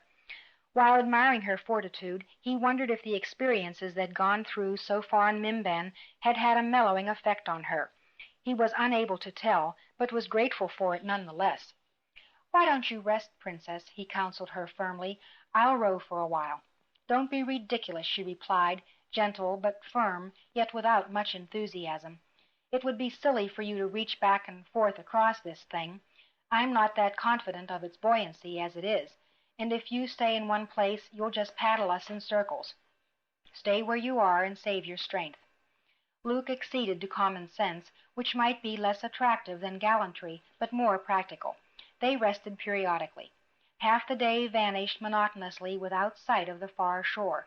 In the currentless black water they stopped for a midday meal of colored cubes. Far, far above, Luke saw that the cavern ceiling was dominated by clusters of stalactites that dwarfed any formations they'd seen thus far. Several of them must have weighed many tons. There were also long, thin ones, dozens of meters long and no thicker than a man's thumb. All were liberally coated with the luminescent lichen fungi which filled the enormous chamber with a comforting yellow-blue glow. As he thought back to Halla's comment on water, he grinned. She'd been right about that. It was somehow magical to dip one's cup into the blackness and watch it fill, for the lake's color was so rich and pure and solid that the blackness had to be part of the water itself. The water was purer, fresher than any Luke had ever swallowed.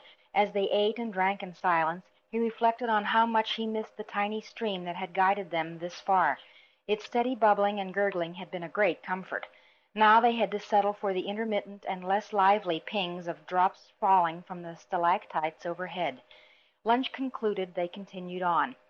Several hours later, an uncertain Luke put a warning hand on the princess's shoulder and motioned her to cease paddling. "What is it?" she whispered, questioning. Luke stared at the absolutely flat, unbroken lake surface. "Listen." Leia did so, studying the water nervously in the dim light.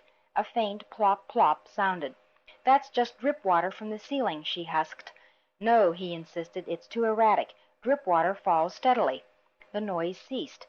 "I don't hear it any more, Luke. It must have been drip water." Luke looked worriedly at the black mirror they floated on.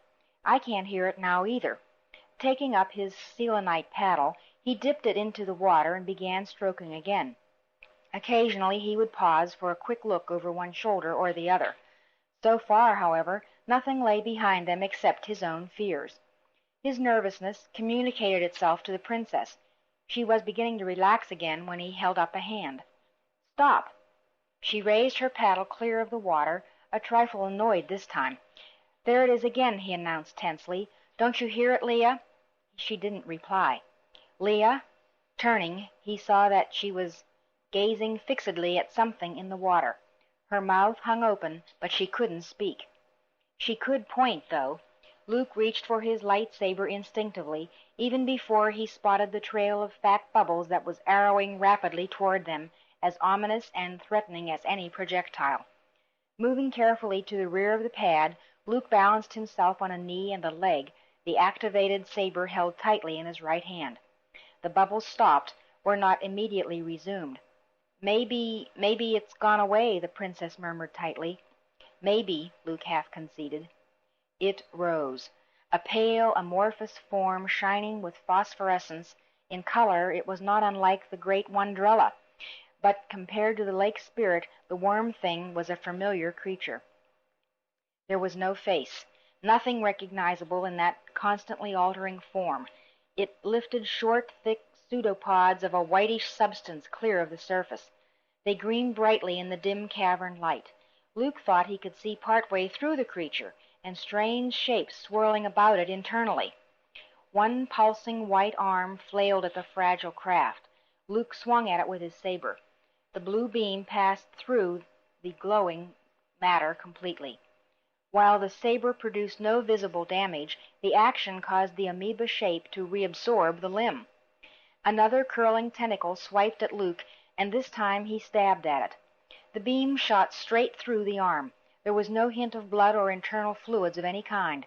Only the lapping of water against the spongy, rocking pad and Luke's grunts as he fought frantically sounded in the chamber. For the most part, the battle proceeded in hellish silence. Each time the creature thrust at them, Luke would parry the strike with the saber. Each time the limb would shrink back into the heaving, glowing body without suffering any visible damage. A sweeping limb caught Luke from behind as he was cutting at another pseudopod. It swept him over the side as the princess screamed. Somehow he kept a hand on the upcurled rim of the pod boat. His weight caused it to tilt slightly toward him, but fortunately it was far too naturally buoyant to capsize. Leia wrestled him halfway back aboard. Then something caught him from below and yanked him beneath the surface. The princess barely let go in time to keep from being dragged over herself. Anxious moments passed with no sign of Luke.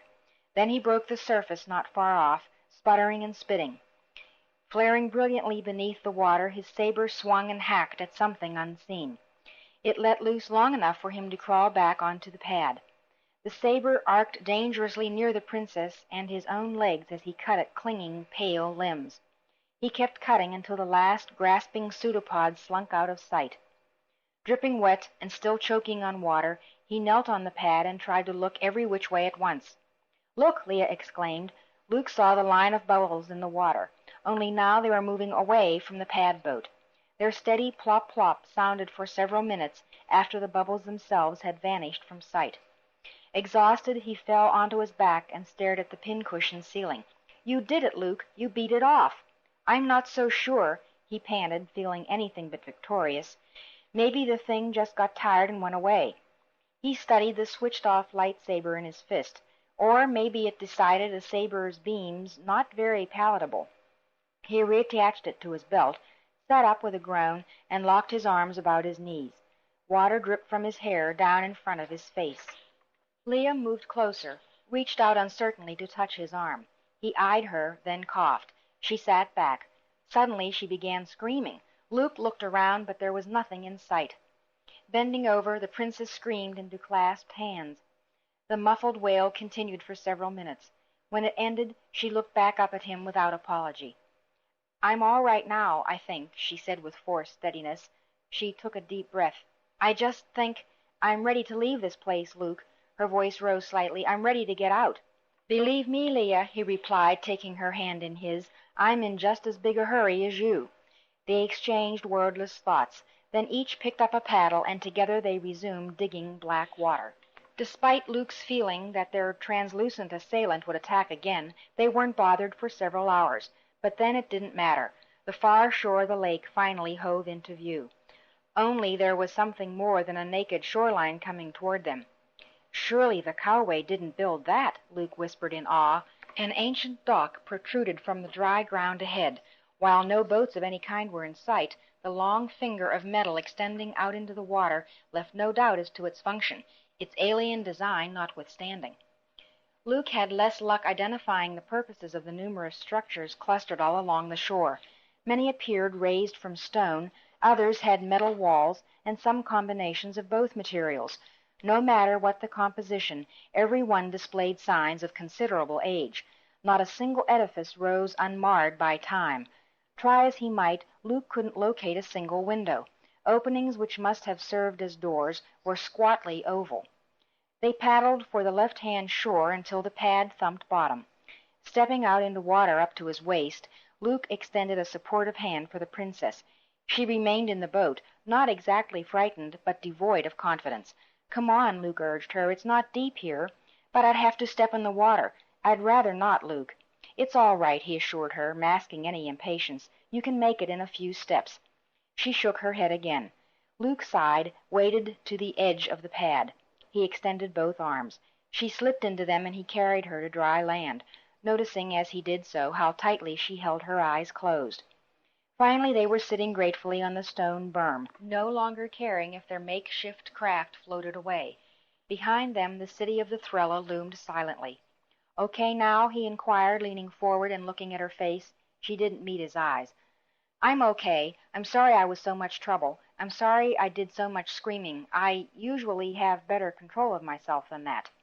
"You've nothing to be sorry for," he assured her firmly. "Certainly not for screaming.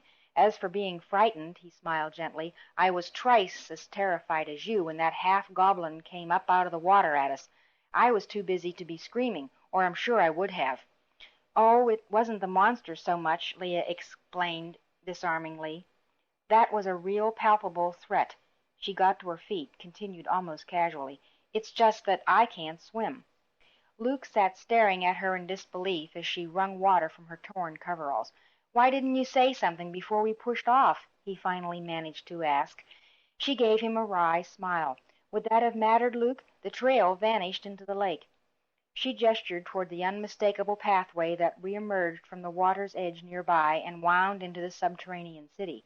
"We had to get across. It was an unfortunate but unavoidable situation. I didn't see any point in burdening you with my own childhood fears." She walked toward the pathway. "Look, it goes on through the town. I'd like to meet the people who built this place." She glanced back at him impatiently. "We're wasting time." Dumb with admiration, he climbed erect and followed her into the maze of structures. It rapidly became clear that the city was the product of an intelligence that had long since disappeared from Mimban. Everything was neatly laid out, and the metal work showed signs of advanced techniques. The decay of the buildings was due to time, not shoddy design or construction. Given the relative paucity of natural erosion underground, the city had to be ancient indeed. The absence of right angles, and a preference for sweeping curves and arches, indicated that the inhabitants of the city had been aesthetically as well as architecturally talented. Beauty of design was another luxury primitive peoples could rarely afford, generally having to gear their construction strictly to the utilitarian. Something clattered softly behind them, and Luke whirled.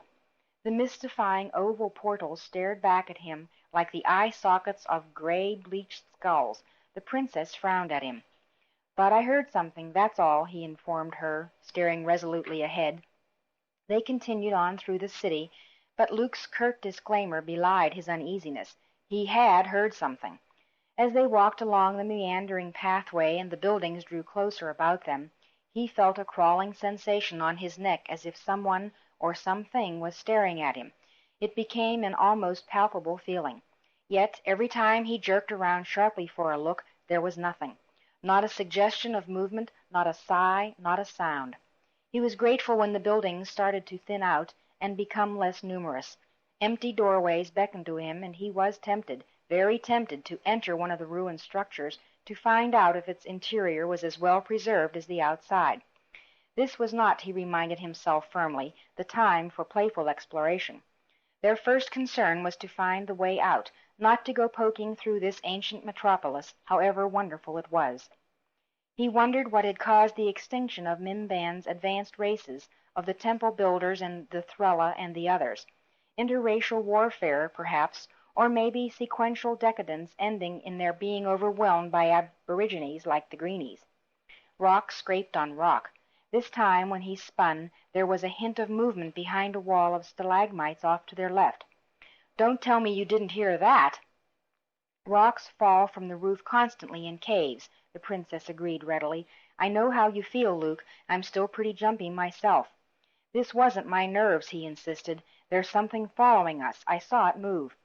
Ignoring the princess's protests, he started toward the ridge of colored spires.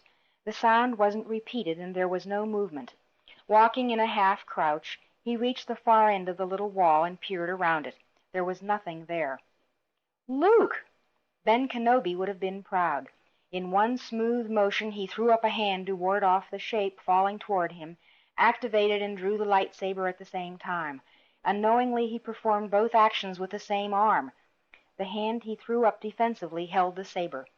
The creature was quickly cut in half. Luke ran back to rejoin the princess.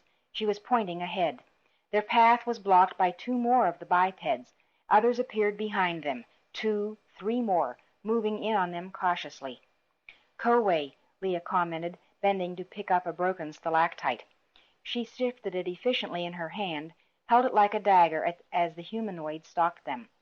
Each was slim and covered with a fine gray down. Their eyes were shrunken dark orbs, yet they appeared to see Luke and Princess clearly enough. Each wore a kind of abbreviated set of trousers from which dangled a sort of primitive instruments and many charms. These were matched by others hanging from upper arms and neck. All were armed with a long, thin stone spear made of flowstone. A couple also carried double-bladed axes. They displayed no fear of Luke's lightsaber, despite its recently demonstrated lethal qualities. This indicated either a fair knowledge of human technology from surface visits, or else a bravery born of ignorance. Luckily, their tactics were equally primitive. With a rolling cry, the three behind all charged together, while the two ahead rushed in several moments late. The slight difference in time was critical. A single swipe of the saber sliced two of the thrusting spears in half. The third jabbed at the princess. She blocked the thrust with her stone, got her legs around the onrushing natives, and sent it crashing to the ground. Rolling over on top of him, she brought the stalactite section down hard on its skull. There was a plastic breaking sound, and blood gushed freely. Luke ducked a wild axe swing, cut both legs out from under the wielder. By now the two latecomers had entered the fray. Luke dispatched one with a thrust that cut off the hand holding the spear above the wrist. Its owner collapsed on the ground, moaning and holding the cauterized stump. More cautious than his companion, the second pulled up hastily. He started jabbing at Luke with his spear. Luke promptly cut off the spear point, whereupon its owner threw the shaft at Luke, spun, and ran back the way it had come. Luke turned to the princess. She was adroitly dodging the alternating cuts and jabs of the remaining native, hunting for an opening. But when the creature saw Luke approaching, it turned to retreat. Hefting the saber carefully, Luke let the weapon fly. It passed completely through the koway at the small of its back, until the solid pommel contacted flesh. It fell to the ground, instantly dead. "Hurry," the princess urged, salvaging an axe from one of the fallen creatures. "It mustn't get away to warn others." Luke retrieved his saber and hurried after her. Together they ran in pursuit of the single remaining koway. In their rush, neither noticed immediately that they were traveling very slightly but unmistakably uphill. For the first time they had abandoned the Thrella well. A huge pile of rubble fallen from the ceiling lay ahead. The fleeing koway reached it, started scrambling for the top. While still on the run, the princess took aim and heaved the axe she carried with more force and accuracy than Luke or anyone else would have given her credit for. It struck the native on the right shoulder and sent it tumbling down the other side of the rock pile. "You got him!" Luke exclaimed. "You got him!" Gasping for breath, they started up the hill of broken stone. It seemed brighter on the far side, probably, Luke mused absently, from denser growth of light-generating plants. Mimbanian botany was otherwise far from his thoughts now. They had to catch and dispatch the wounded koway before it brought an army of its fellows down on them. They topped the rise, and paused there at the sight of what lay just beyond. Chapter 10, page 154. The cave opened out into an enormous circular amphitheater as large as the Black Lake, only empty of water. High up on the far side of the cavern wall sat several small, single-story structures. They were of the same construction as the city just behind them, perhaps some kind of gateway buildings. Only these were not nearly as run down as the structures in the main part of the city. Someone had kept them reasonably intact. The ground around them had been cleared of debris, and walls and roofs were neatly, if crudely, patched. They gave every sign of being occupied. Below they saw the native the princess had nicked with the axe, holding his shoulder as he ran toward a great crowd of furred beings clustered in the cavern's center. They stood around a modest pond, a depression kept full by seepage from the ceiling.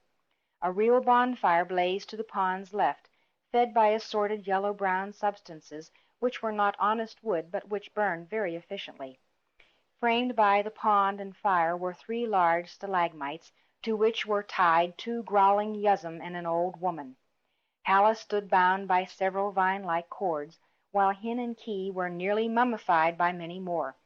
3PO and R2-D2 stood enveloped in vine cords nearby.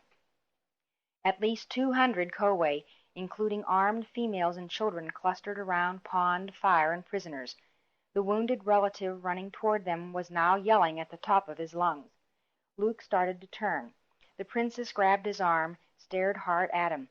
"Where would we run to, Luke? They'll be after us in seconds, and they know these passages. If we have to fight and die, I'd rather do it out in the open, and not on the lake." She hefted the fallen axe. "Leia, But she was already scrambling down the rubble toward the cavern. By this time the injured Koway had reached the crowd and was jabbering excitedly to several large males who wore unmistakable headdresses of stone, bone, and other materials. Several cries came from backward-looking members of the assembly. All eyes shifted to the two beings walking slowly toward them. Luke held his lightsaber before him. The native Leia had wounded now pointed to the glowing weapon and muttered nervously. As they neared the mob of assembled troglodytes, Luke made what he had hoped was a positive, confident gesture with the saber. The crowd, muttering uncertainly, parted. Twitching internally, Luke and the princess marched between the ranks of intent natives toward the three captives. While they respected the power of the lightsaber, Luke had the distinct impression they were anything but panicked by it.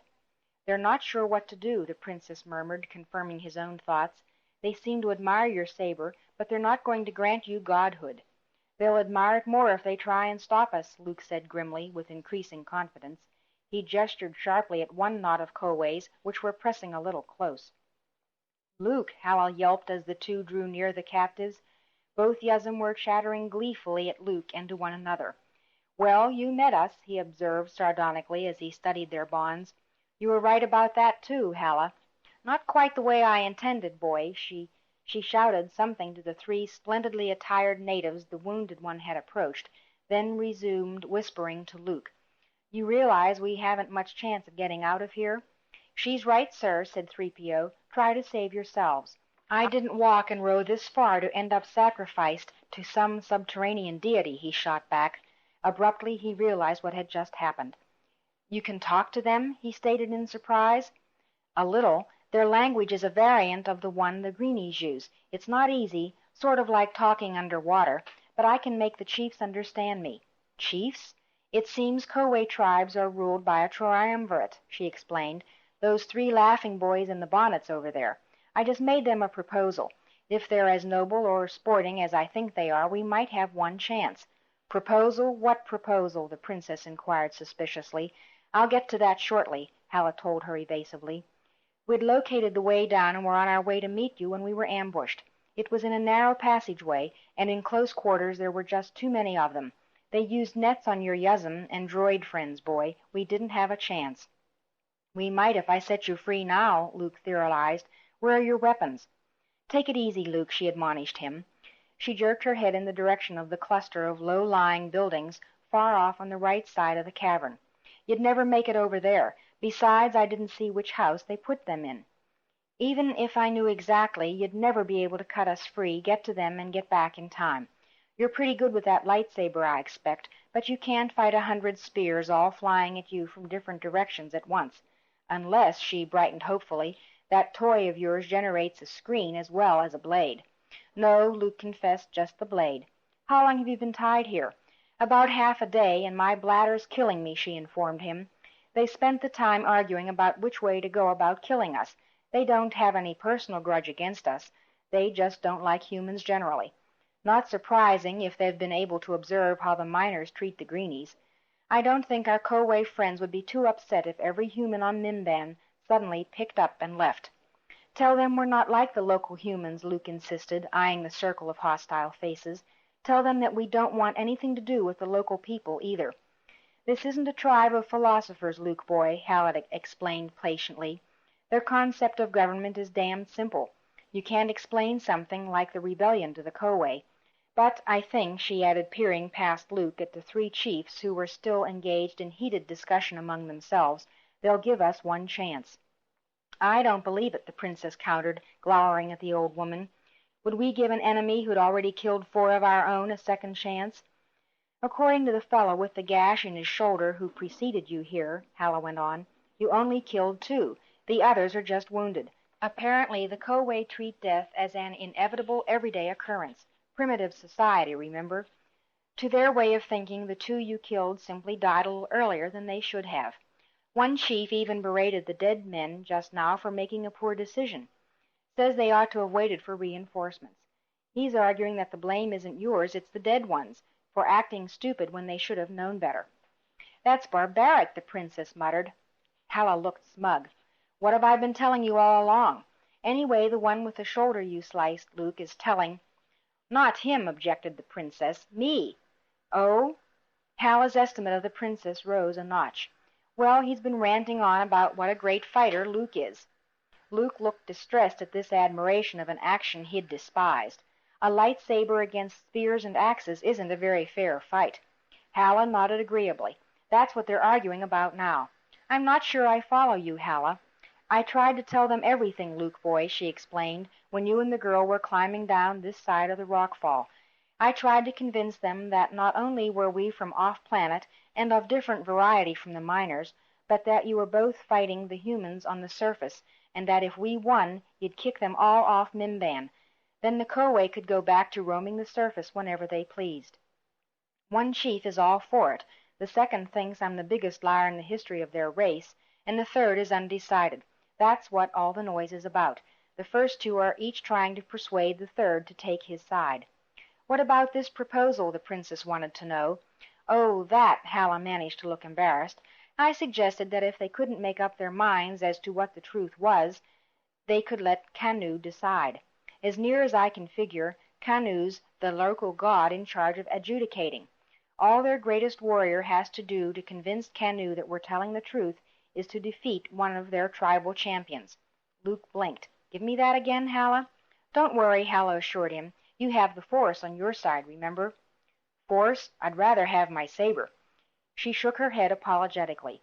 Sorry, Luke boy, you said it yourself. Axes and spears against a saber's not fair. Luke turned away, looked discouraged. I'm no fighter, Halla, and you overestimate the Force's usefulness. Luke, these people are no giants. They're not midgets either. What happens if we agree to this contest and I happen to lose? Halla's answer was delivered with her usual aplomb. Then we'll likely have our throats cut in some uniquely primitive manner. He kicked angrily at the ground. Please, Luke, I tried my best. It's our only possibility. They wouldn't agree to fight one of the Yuzum. They don't think of them as intelligent. Either that or they're not as primitive as you think, declared the princess. It's not that so much, child, as the fact that it's we humans who are exploiting the surface. So we're the ones who have to prove ourselves before Kanu. Further discussion was forestalled when the three chiefs abruptly broke off their conversation. One of them, Luke couldn't tell them apart, turned and called something out to Halla. She listened intently, then grinned. It's on. They're willing to abide by Kanu's judgment.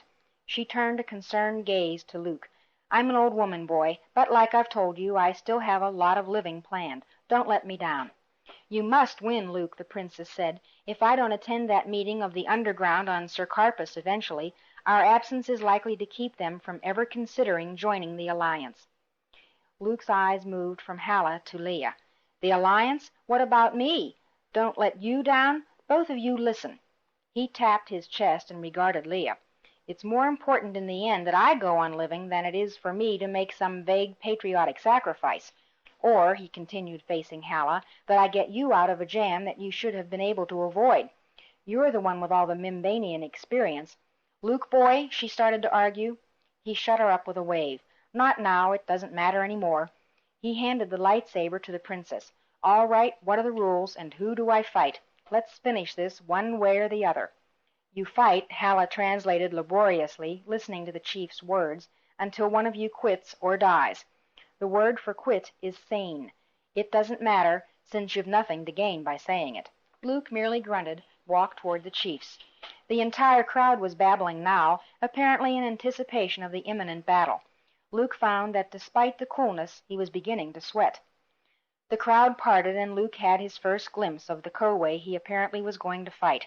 Some of the tenseness left him. Though broader than he was, the creature was the same height. He didn't appear especially ferocious either. There were larger Koways in the crowd, and more fearsome-looking ones. Yet this modest-appearing specimen was the chosen champion. There had to be a reason, which he was sure to discover sooner than he wished. He examined his opponent guardedly. For its part, the Koway stared back. gave him a profound bow, and made an intricate movement with both arms.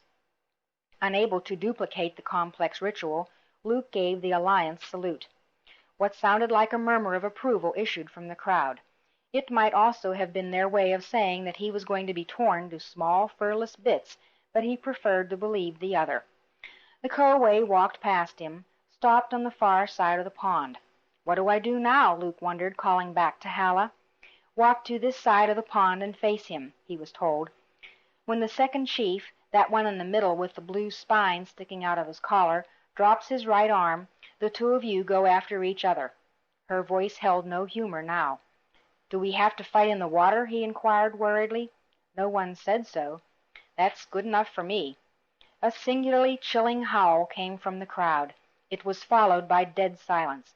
The middle chief raised its arm, dropped it with a swipe. Immediately the Koway started across the pond toward Luke. Luke prowled his side of the water, trying to decide what to try. Should he strike at the head or body? It was impossible to detect any obvious vulnerable spot under that gray carpet of fur. Shouts from the onlookers thundered around the cavern walls. "Why did you bother to tell Luke the word for quitting?" the princess whispered to Halla, "if he can't gain anything by using it." "I'm hoping he'll get in a tight spot and use it as a last resort," Halla whispered back. "But why?" "Because it's not the Koway term for quitting. It's a local swear word. Has something to do with parentage, I think." Whirling, the princess gave her a shocked look. "In Alliance's cause? Why did you do that, old woman?" "I thought it might do us some good if Luke yells something defiant while that brute is choking the life out of him. We're nothing to lose by it. Luke doesn't either. The Koway admire spirit." The princess was too shocked and disgusted to reply. Her obvious feelings had no effect on Halla. She was staring past her toward the pond. "If we're lucky, he'll never have to utter it," she said blithely. "In any case, there's nothing we can do about it now." Luke jumped around the edge of the water, trying to get some estimate of his rival's mobility. Either his opponent was too clever to respond, or more likely he just didn't care. The Koway headed relentlessly straight for Luke, splashing and kicking up water in a fine display of indifference to anything Luke chose to do. As far as Luke was concerned, the Koway was far too enthusiastic about this contest. Its actions bespoke an assurance Luke couldn't begin to share. If he remained where he was, Luke reflected frantically, the Koway would have to come upslope out of the water after him. It would give the worried youth a slight technical advantage. So he stopped moving around, checked his footing, and waited. Arms outstretched for an unaffectionate embrace, the Koway charged. Luke met directness with directness. As soon as the creature was close, he threw his best punch straight at the onrushing jaw. Maybe the Koway had glass chins. As it turned out, the metaphor was inappropriate. The Koway's lower jaw was made of solid granite, not glass. Even so, the force of Luke's blow stopped it for a second. When it came on him again, Luke jabbed with his other fist at where the solar plexus would have been in a human. It didn't even slow the Koway. Luke tried to duck and roll under an outstretched arm, but the aborigine was startlingly quick. It grabbed Luke's shoulder and spun him around. Luke desperately tried to backpedal, found himself in water. The pond bottom was slippery, and he fell backward, landing with a splash. As the Koway threw himself at him, he twisted in fear and found himself on top of his opponent. With both hands he tried to force the furry head beneath the water. It wouldn't budge. It was rapidly growing clear to Luke why the Koway had selected this slightly smaller version of themselves as their representative to Canu's court. He was lithe and agile, and one big piece of muscle under all that deceptively soft-looking fuzz. No other rules, he reminded himself. With one hand he hunted hopefully along the slick pond bottom for a rock, for anything solid and smaller than his fist. He encountered only sand, and all the probing unbalanced him. The Koway threw him off and fell on his chest. Unlike the native, Luke found his head easily forced under the surface. A few centimeters of water served to turn the roars of the crowd to a muffled echo. He stared upward. Distorted by the water, the batrachian face of the Koway glared down at him. Inexorable pressure held him under with one hand as the native balanced itself with the other. Desperately, Luke turned to the right. His mouth bumped against something warm, and he bit down hard. With a jerk, the Koway pulled its injured member away. Luke's head broke water, and he swallowed air gratefully. Like another opponent, the crowd noise assailed him again. Through it he could hear Halla and Leia and 3PO screaming frantic encouragement. Both Yuzum were hooting deafeningly, while R2 beeped and whistled loud enough to drown out half the Koways. If only Hin were in his place. The Koway above him wouldn't be grinning so easily. As the hand he had bitten returned and tried to get a fresh grip on his skull, Luke twisted violently and probed with both hands. Fingers searched the creature's flanks, hunting for anything sensitive. Most of the regions Luke wanted to try were out of reach, however. Impatient, the Koway brought its other hand over to steady Luke's head so that the right hand could get a firm grip on it. Thus balanced, Luke discovered the water working to his advantage. He heaved and spun. The teetering native went over sideways into the pond. Thoroughly soaked and half drowned, Luke staggered to his feet. He eyed the Koway as it rose again, tried to think of something to attack next. Meanwhile, the native lowered its shoulders and charged. This time Luke used his right leg. As the youth put every ounce of his remaining strength into the kick, his foot fairly exploded out of the water. It caught the Koway in the midsection, roughly where a human stomach would be located. Whether from the tremendous force of the kick or the fact that he had struck a more vulnerable area, the Koway let out a startled woof and sat down hard in the water. Stumbling toward it, Luke lifted his leg and kicked again. The Koway wasn't so stunned it failed to raise an arm to block the kick. Simultaneously it grabbed the swinging leg and fell across it. Luke tried to turn over as the still-sitting Koway pulled him toward itself by the one thrashing leg. If the creature could get its hands on him this time, Luke knew the matter would be ended. He was face down on the sand. There would be nothing he could do. His dragging hands encountered something oblong and unyielding. A rock, but too large for him to get a hand around. He needed both hands to raise anything so massive, and much better leverage than he possessed at the moment to make use of it. The hand he feared came down on the back of his neck. It shoved downward brutally hard, so hard that Luke's face plunged into the sandy bottom of the pond. He felt the clean grains pressing into his nostrils. Raised on a desert world, he was about to meet a death damper than any he had ever conceived of. His thoughts became hazy as his blood scoured the last dregs of oxygen from his lungs. A voice sang fancifully in the back of his mind. It was exhorting him to relax. Well, that was simple enough to do, he reflected pleasantly. Relax he would. He was tired, so tired now. The Koway took it for a ploy and didn't ease the pressure on Luke. If anything, it shoved harder, sensing victory. Then, miraculously, the pressure vanished from Luke's neck. Unable to think of turning to defend himself or of striking back, Luke shot to the surface. Air, most delicious of gases, it filled his starved lungs, those weakened bellows pumping harder with every fresh breath. Coughing up water, he stayed on his knees, delirious with the pleasure of being able to breathe again. Only when his system's panicky requests for oxygen faded did he think to turn and look for his opponent. Blood trickled from the side of the Koway's head into the clear pond water. It was lying on its back, manifestly unconscious, maybe dead. On hands and knees, a thoroughly dazed and somewhat puzzled Luke crawled to the Koway's motionless sides. With one hand he touched the other's face, raised a fist over it, but there was no movement. The Koway's distress was genuine, and not some cat-and-mouse alien ploy. It did not rise to attack. Another body was suddenly in the water beside him. "You won, Luke! You beat him!" the princess was shouting into his ear. She had both arms wrapped tightly around him, and the pressure almost sent them both tumbling together into the water. "Don't you understand?" she asked brightly. "You won! We can all go free now. That is," she continued in a more subdued voice, staring around at the silent crowd and trying not to show any fear, "we can if these creatures have any sense of honor." "I wouldn't worry too much about that, Leia," he advised her, wiping water from his face. "Canu has judged, remember. Besides, it takes many thousands of years of advanced technological development for a society to reduce honor to an abstract moral truism devoid of real meaning." "If this were an Imperial arena, then I'd be concerned," he regarded the watching natives. "I think the Koway keep their word." "We'll find out," she assured him, wishing she could share his certainty. Putting his left arm around her shoulders, she helped him to his feet. As they started out of the pond, Luke heard something burbling and snorting like a hog in heat. A glance to his left showed the twitching form of his opponent. He was gratified. The Koway wasn't dead. As soon as this became apparent, several Koway broke from the assembled ranks and approached their injured relative. For a moment Luke felt concern. He had heard of primitive societies where the vanquished or dishonored representative of a tribe was put to death for his or her failure. It looked as if the Koway were more mature than that. They lifted their defeated champion to a sitting position and held some kind of burning plant under his face. Luke caught a whiff of it, and it helped him regain his strength. He tried to hurry past.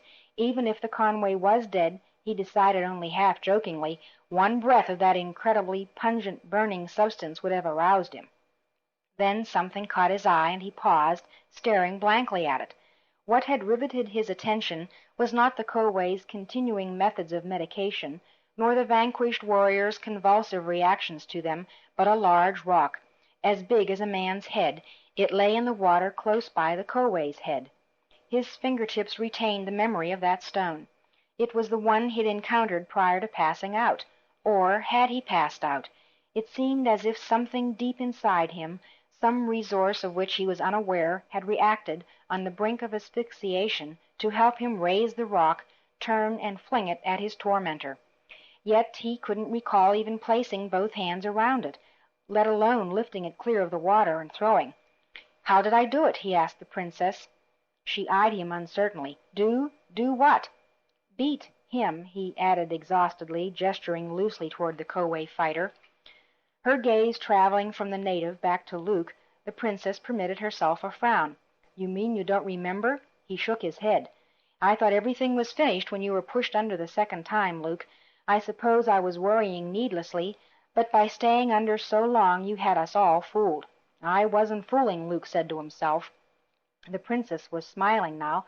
"Then you threw that big rock, caught him right in the temple. The creature wasn't expecting it. He didn't even try to duck. I didn't think you were that supple an in-fighter, Luke." Luke could have objected, could have mentioned that he wasn't expecting it either. Only the obvious admiration shining from the princess's eyes kept him silent. They could discuss all that later, he argued with himself. But one thing seemed unarguable. Somehow he had thrown the rock. By one method or another, he'd thrown it. That was the important thing. Now to find out if his evaluation of the Koway would make his mysterious effort worthwhile. They reached Halla and the others. All were trying to congratulate him at once. Luke didn't reply. Retrieving his saber from the princess, he utilized it on low power to cut away the vines tying old Halla to the stalactites. The old woman nearly fell, momentarily incapacitated by lack of circulation to her bound legs. The princess was there to steady her.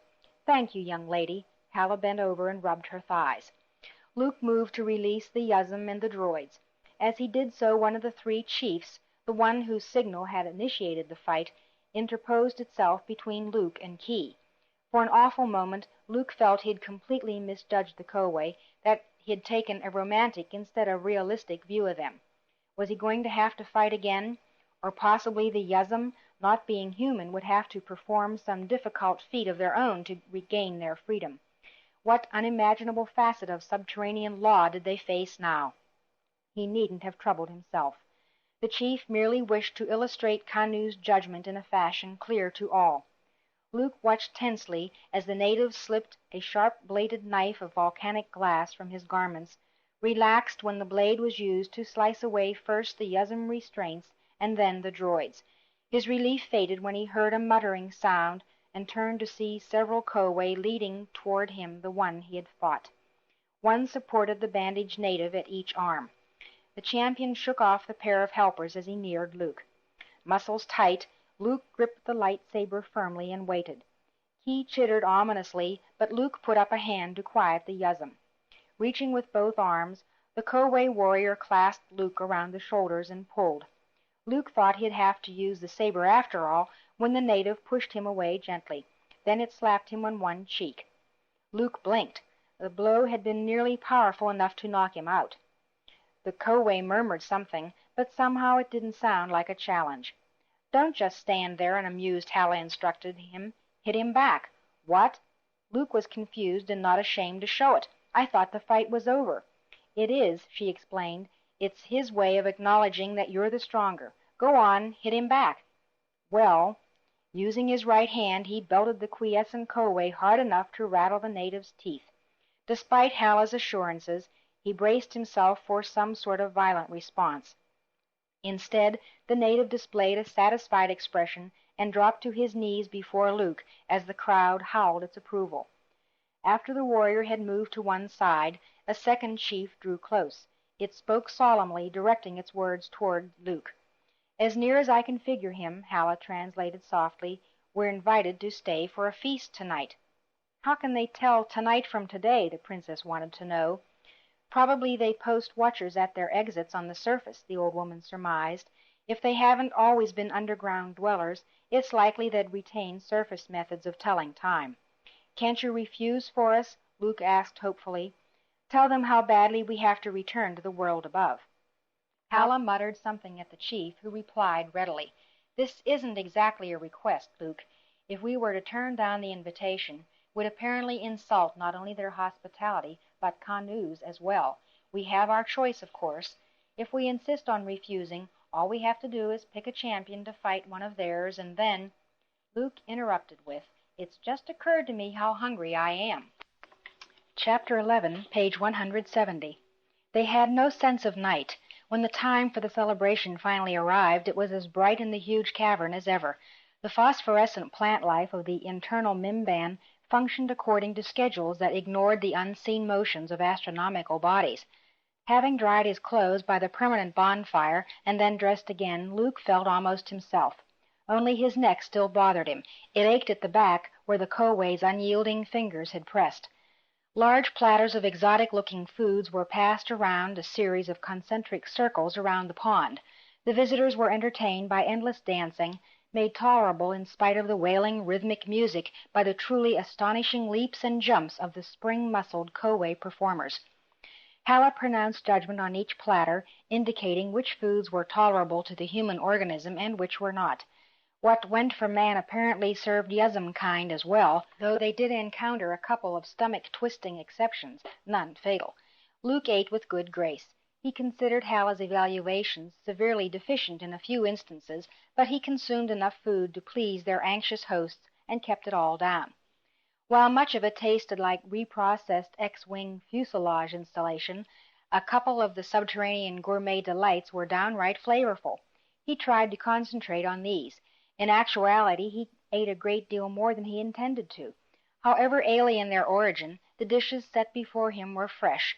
They were a welcome change from the steady diet of concentrates he and Leia had been subsisting on. For her part, the princess, seated on his immediate left, appeared to be enjoying the entertainment considerably. Apparently her feelings toward Mimban's surface didn't extend to criticism of its arts. An inquiry produced a surprising response. "That's one of the things that's so wrong with the Empire, Luke," she commented enthusiastically. "Its art has grown as decadent as the government. Both suffer from a lack of creative vitality. That's what originally drew me to the alliance, not politics. Politically, I was probably almost as naive as you." "I don't quite see," he said dryly. "When I was living in my father's palace, I was utterly bored, Luke. Examination of why I found nothing entertaining led me to discover how the Empire had stifled any original thought. Long-established totalitarian governments fear any kind of free expression. A sculpture can be a manifesto.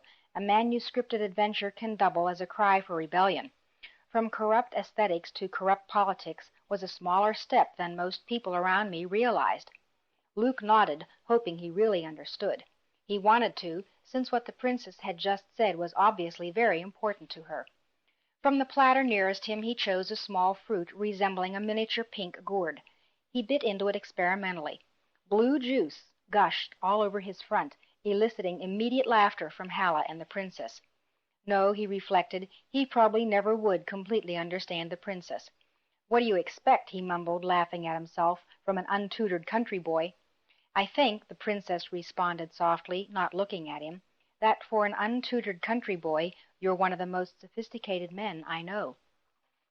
Primitive music and chanting faded into the background as he turned to her in surprise.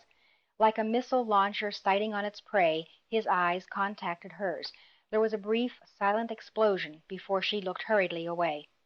Thinking very hard about something he'd hardly dared think about for several years, he bit into the fruit again, more carefully this time. Suddenly his hand opened as if he'd been shot. The pink bulb fell to the ground as Luke stood bolt upright, eyes open and staring. The princess rose, tried to make something of the gaping expression on his face. "Luke, what's wrong?" He took a couple of unsteady steps. "Was it the fruit, boy?" Halla looked equally concerned. "Boy?" Luke blinked, turned slowly to face them all. "What?" "We were worried, Master Luke. You—" But 3PO broke off as Luke turned away to stare eastward. "He's coming," he murmured, every letter resounding. "He's near, very near." "Luke, boy, you'd better start making some sense, or I'll have Hin hold you down and feed you dye pills," Halla said. "Who's coming?" "There was a stirring," Luke whispered by way of reply. "A profound disturbance in the Force. I felt it before, weakly. I felt it most strongly when Ben Kenobi was killed." Leia inhaled in terror, her eyes widening. "No, not him again, not here." "Something blacker than night stirs the Force, Leia," Luke told her. "This Governor Asada must have contacted him, sent him here. He'd be especially interested in locating you and me." "Who would?" Halla half shouted in frustration. "Lord Darth Vader," Leia mumbled, barely audible. "A dark lord of the Sith. We've met him before." Her hands were trembling. She fought to still them. A shouting native voice broke the brief moment of desolate contemplation. The music ceased. The dancers halted their gravity-defying leaps and pirouettes. All three chiefs rose and stared at the native running toward the assembly. The runner collapsed in the arms of one chief. A short, mostly one-sided conversation followed. Then the chief left the courier gasping on hands and knees, turned and gesticulated wildly as he relayed the courier's information to his people. Consternation replaced joy among the gathered Koway. Soon the orderly assembly had become a riot, natives rushing in every direction, hairy arms flying, eyes bulging in panic. Food, utensils, instruments were forgotten, were trampled or overturned. Then the chief approached the non-Koway celebrants, chattered at Halla. "What did he say?" She turned to Luke and the others. "Humans are coming, hard-shell humans, down the main passage from the surface, the way we came in." She looked disgusted, angry. "Many humans carrying rods of death. They've already killed 2 Koway who were gathering food near the exit and tried to run from them." "Imperial troops in armor," Luke murmured with satisfaction. "It has to be, given the other presence I sensed." "But how could Vader have found us down here?" the princess demanded to know. "How?" Luke was listening to something none of the others could hear, so she turned to Halla. "Could our trail in the swamp crawler have been followed?" Halla considered the impossible situation reluctantly. "Possible, but I doubt it. There were a lot of places where we just about floated across bog and couldn't have left a trail. But it's conceivable a top tracker could have plotted a rough course through the surface, making use of the traces we did leave. It seems incredible, though. I know all the Imperial terrain tracers, and none of them are that good. Even if one of them were," the princess rushed on, "how could they go from the ruined crawler to the exit for the Koway cavern? How could they know we're down here? Maybe they thought that after our crawler was destroyed, we'd seek shelter underground," Halla hypothesized. "But I still don't understand how they know we'd be in this particular cave." "I guess I'm probably the cause of that." They all turned to face Luke. "Just as I sensed Vader, he no doubt can sense me. He's had a lot more experience with the Force than I have, so his senses are probably stronger. Don't forget he was a pupil of Obi-Wan Kenobi." He glanced back toward the shaft tunnel leading to the surface of Mimban. "He's coming for us." It was not possible for a droid to faint, but C-3PO managed a convincing imitation. R2 chided his companion. "R2's right, 3PO," said Luke. "Turning yourself off won't help anyone." "I know that, sir," the tall droid responded, "but a Dark Lord coming here, the very thought is enough to make my sensors go to overload." Luke smiled grimly. "Mine too, 3PO." The 2 other chiefs joined a third member of the Koway triumvirate, started babbling at it. Their chatter was punctuated by innumerable gestures and much waving of hands. Luke had the impression many of the gestures and a good deal of the talk concerned the 3 humans standing nearby. Finally the chiefs turned and stared expectantly at Luke. Baffled, he looked to Halla for an explanation. He didn't like much the one she gave him. They say that since you defeated their champion, you are the greatest warrior present." "I was lucky," Luke told her honestly. "They don't understand luck," Halla replied, "only results." Luke shifted from one position to another. The unswerving stares of the three chiefs were making him acutely uncomfortable. "Well, what do they expect me to do? They're not thinking of fighting, are they? Axes and spears against power rifles?" "The differences may be great technologically," the princess countered, eyeing him hard, "but I wouldn't sell these people short anywhere else. They caught two full-grown Yuzum without any sophisticated devices. I doubt a group of humans could have done better. And they know these passageways and tunnels, Luke. They know where the sinkholes are as opposed to solid ground. The force isn't a geological phenomenon. Maybe we have a chance." "The Koway'd be better off negotiating," Luke mumbled, unconvinced. "Sorry, Luke boy," Halla apologized, after a brief exchange with one of the chiefs. "An invasion in force is different from a couple of wanderers showing up. They want to fight. Canoo," she smiled, "will judge. I wish I had your confidence in aboriginal jurisprudence, Halla. Don't fight it, boy. Old Canoo did okay by you, didn't he?" "Luke," the princess pleaded, "we have no place to run to. You just said so yourself. If Vader knows you're here, then he probably knows I'm with you. He won't stop until he—" She hesitated, cleared her throat, and went on. "He won't stop, Luke, even if he has to follow us to the center of Mimban. You know that. Maybe we've no choice, but the Koway don't." "They will, whether you do or not, Luke," Halla assured him. "We've already claimed we're against what the mining consortium here stands for. The chiefs want us to show them we mean it." Luke's thoughts raced crazily through his brain. Occasionally two or three would run into each other, creating further head havoc and making him wish only for a nice, quiet place to hide. But he was tired of running. Now that he reflected on it, they'd been running, Leia and he, ever since they'd touched the soil of this planet. He grew aware that Halla, Leia, and the three Koway leaders were all anxiously awaiting some response from him. The princess's expression was unreadable. Naturally, he made the only decision he could. In the frenzy of preparation that ensued, Luke discovered that the Koway were not as helpless as he'd feared. So it was not too surprising to learn that the natives had experienced previous attacks from above before now, both from predatory carnivores and from other primitive tribes. Most of the time Luke found himself looking on in admiration as the Koway readied themselves to counter the human invasion, rather than proposing suggestions of his own. They went about their preparations with enthusiasm and a grim delight. Luke was thankful for both their competence and attitude. It alleviated a little of his principal concern, the fear that hundreds of Koway may die in defense of the princess and himself. It was a good feeling to learn that they shared his anger at the shiny suited figures descending from above. Thanks to the tactics being employed by the Imperials, Luke discovered that the princess was too furious to be really frightened. He tried to encourage her anger. Anything that kept her from thinking of Vader was worthwhile. "Using energy weapons on primitive sentients," she muttered in outrage. "Another gross violation of the original Imperial Charter. Another reason for the Alliance to fight on."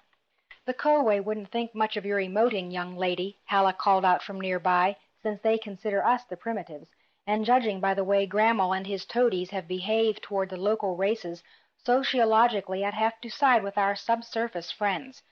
As the defenders polished their strategy for the coming assault, Luke and the princess found themselves reduced to explaining the capabilities and limitations of the weapons all were likely to face.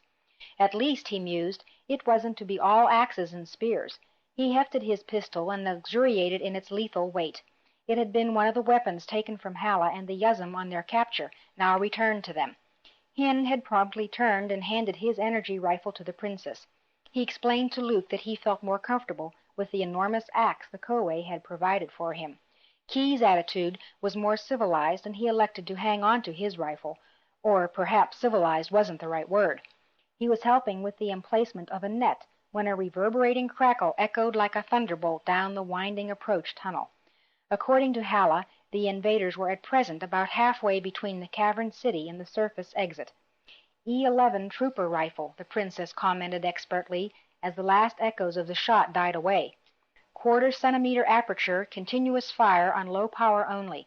She fought to shift the heavy weapon Hin had given her to a more comfortable, ready position. While their identification of the source of that roar was somewhat less precise than the princess's, the Koway recognized its ominousness. they embarked on a final frenzy of preparation. A call came from a series of spread-out forward scouts. Koway started to vanish before Luke's eyes, moving, jumping, secreting themselves where no hiding place seemed possible.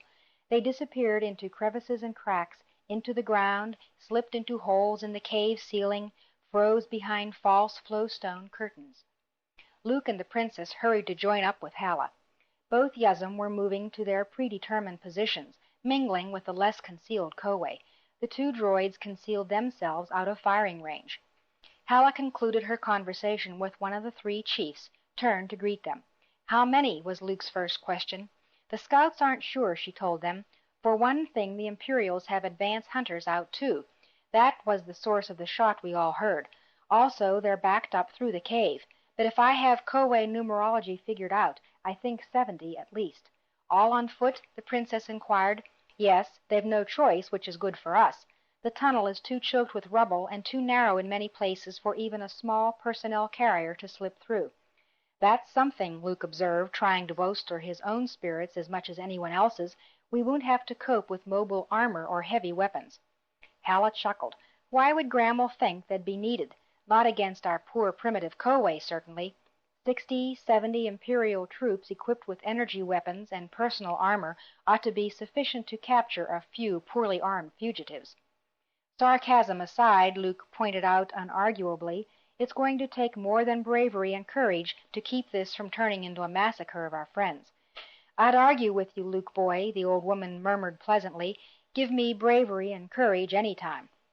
Just give me one clear shot at Vader, the princess snarled, her hands tightening on the rifle stock. The hatred that flamed in those eyes belonged on a much less fragile face.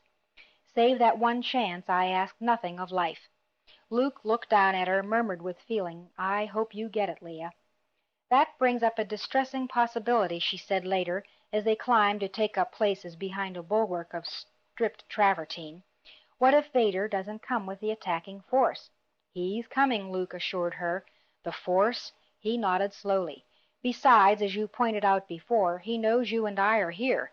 He'll come along to supervise the capture, he said, then added after a knotted swallow, to make sure we're taken alive.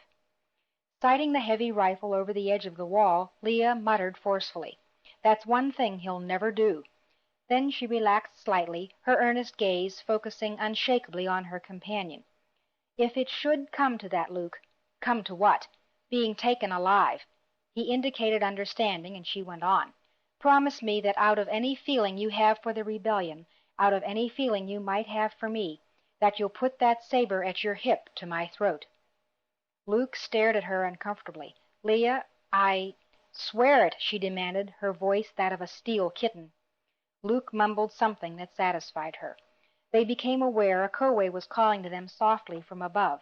Halla looked down from her position high on the cave wall to their left. Don't you ever two shut up? Hush now, children. Company's coming. Silence reigned supreme in the tunnel. Luke strained till the muscles back of his eyes hurt, but the Koway concealment was perfect. Dozens were hidden within meters of him, but he could detect signs of only a few.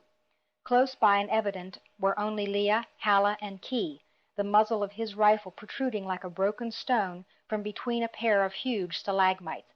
Of him there was no sign. So clear and still was the dead air of the tunnel that Luke heard the metallic pad of the first Imperial troops before he could see them. Shortly thereafter, the familiar robot-like forms came into view.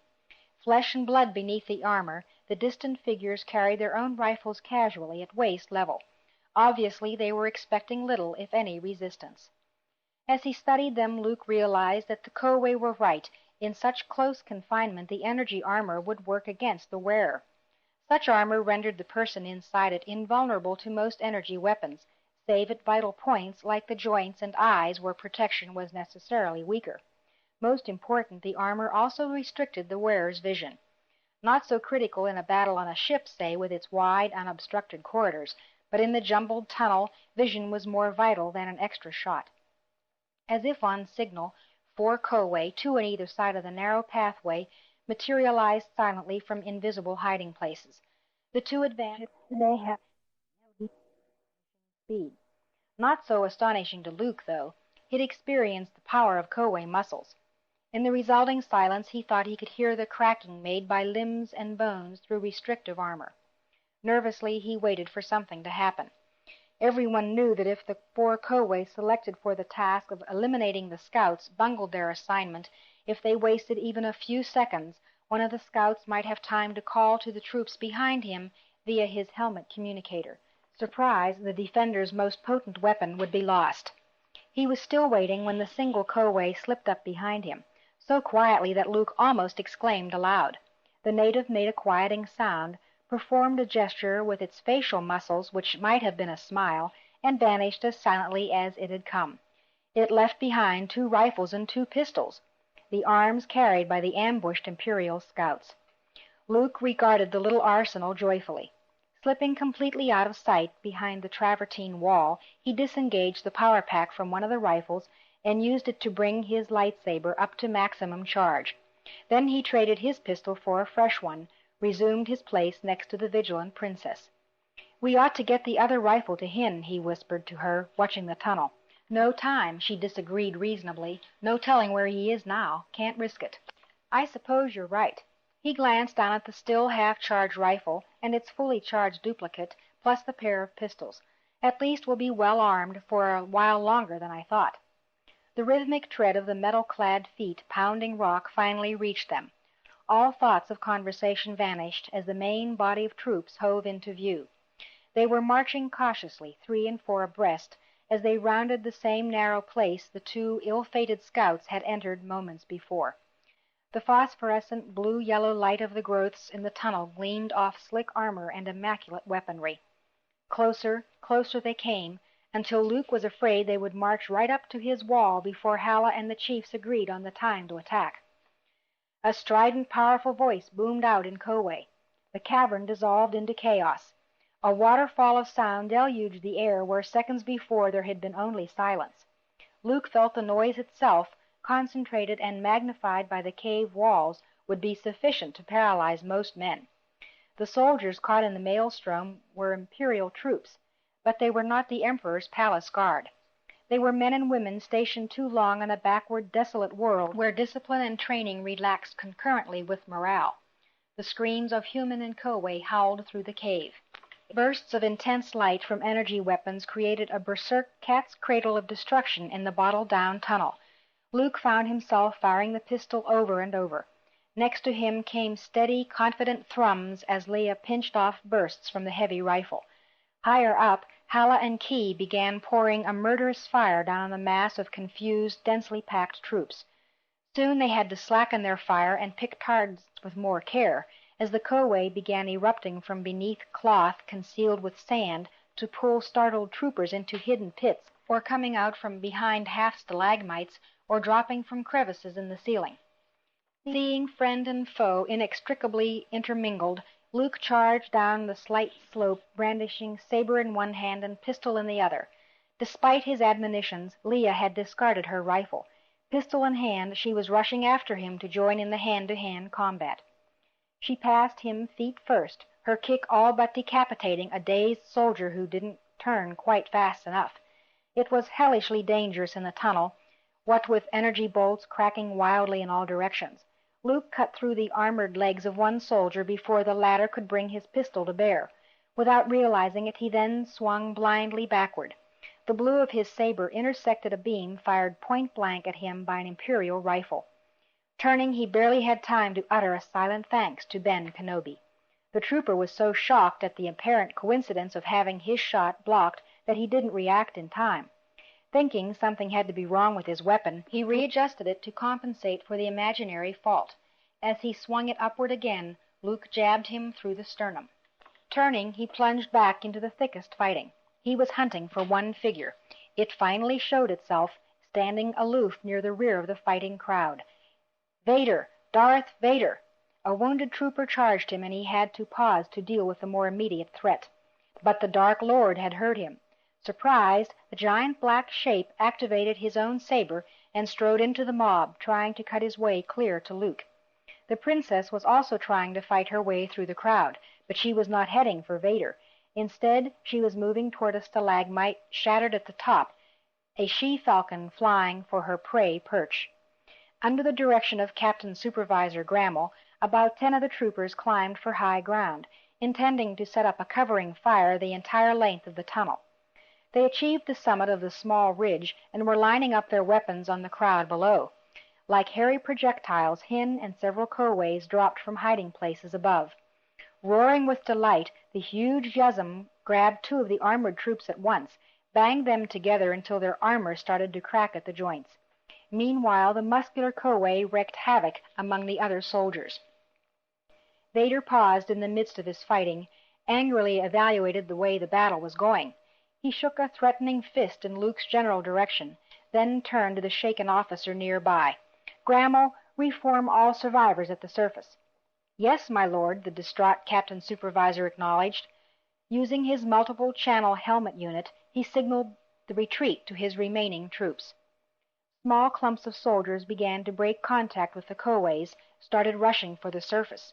Luke was startled to see how few remained. The soldiers were pulling back in good order.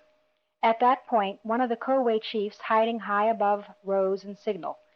His order was relayed up the tunnel from one concealed native to the next. Several Koway pulled on a vine cable. Their action sent a pinned stalactite weighing several tons plunging from its eons-old growing place.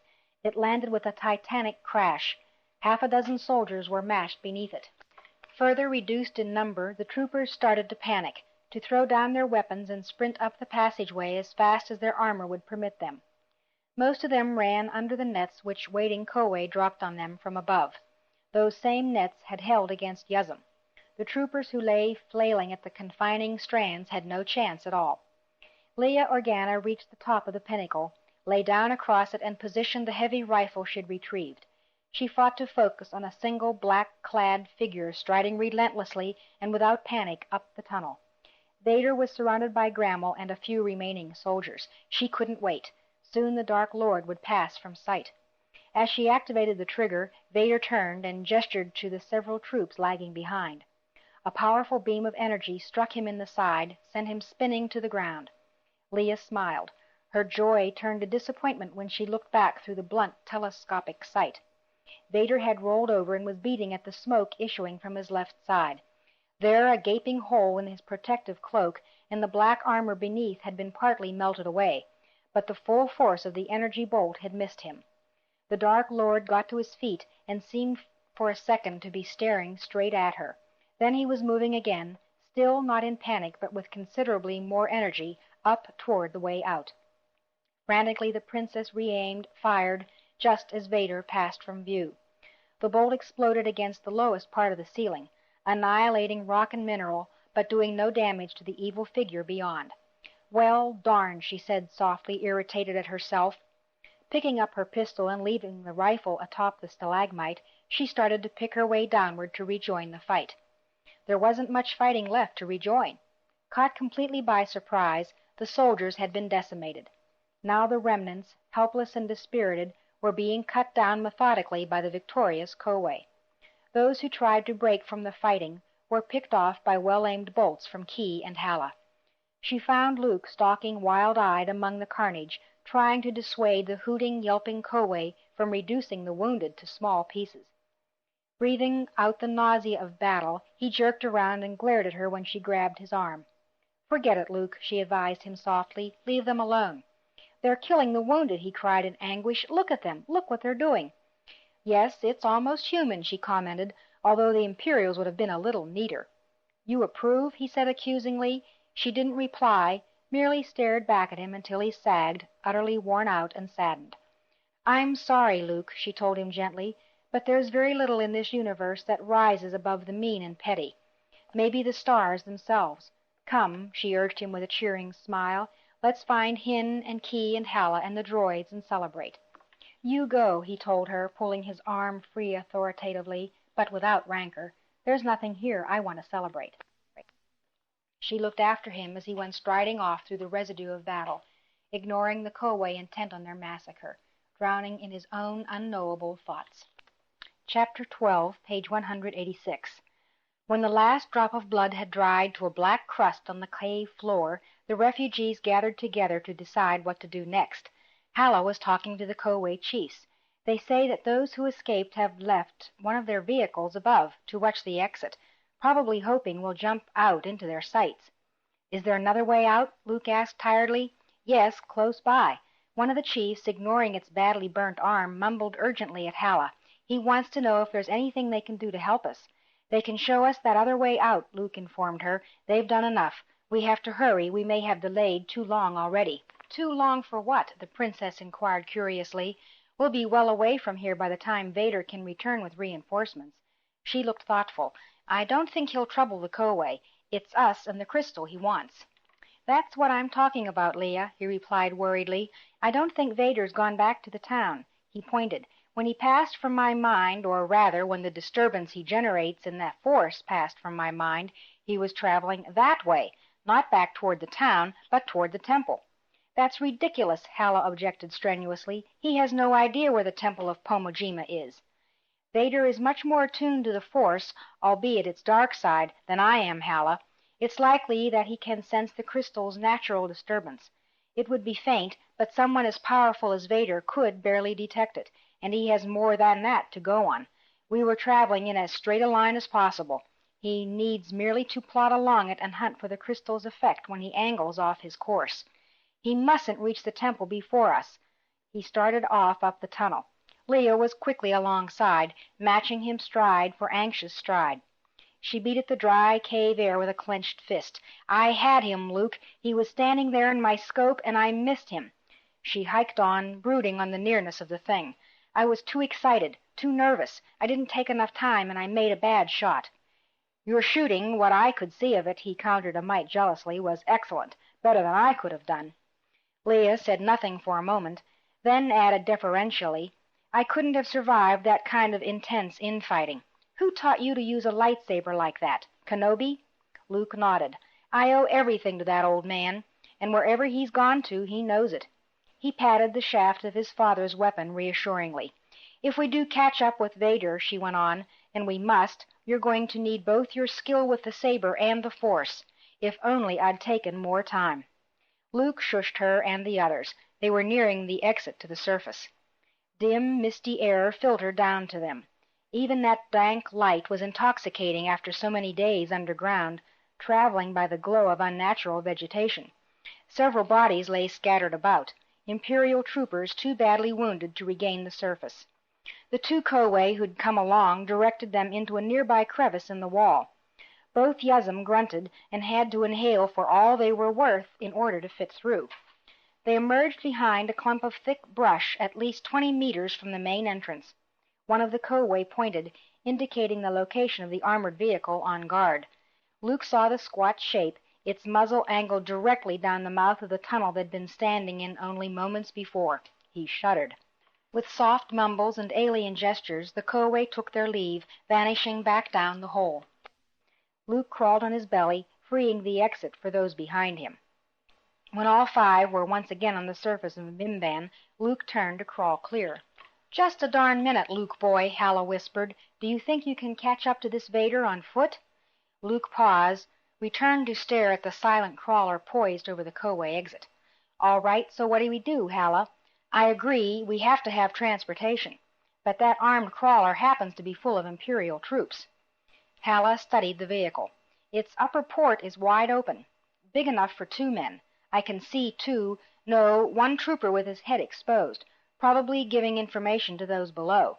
The head disappeared. He's gone now. We should get in the branches hanging over it. Then what? The princess asked. We jump inside? Listen, the old woman protested. I can't think of everything, can I? I don't know. Drop an anti-personnel charge down them or something. Wonderful, the princess quipped. She looked from Halla to Luke.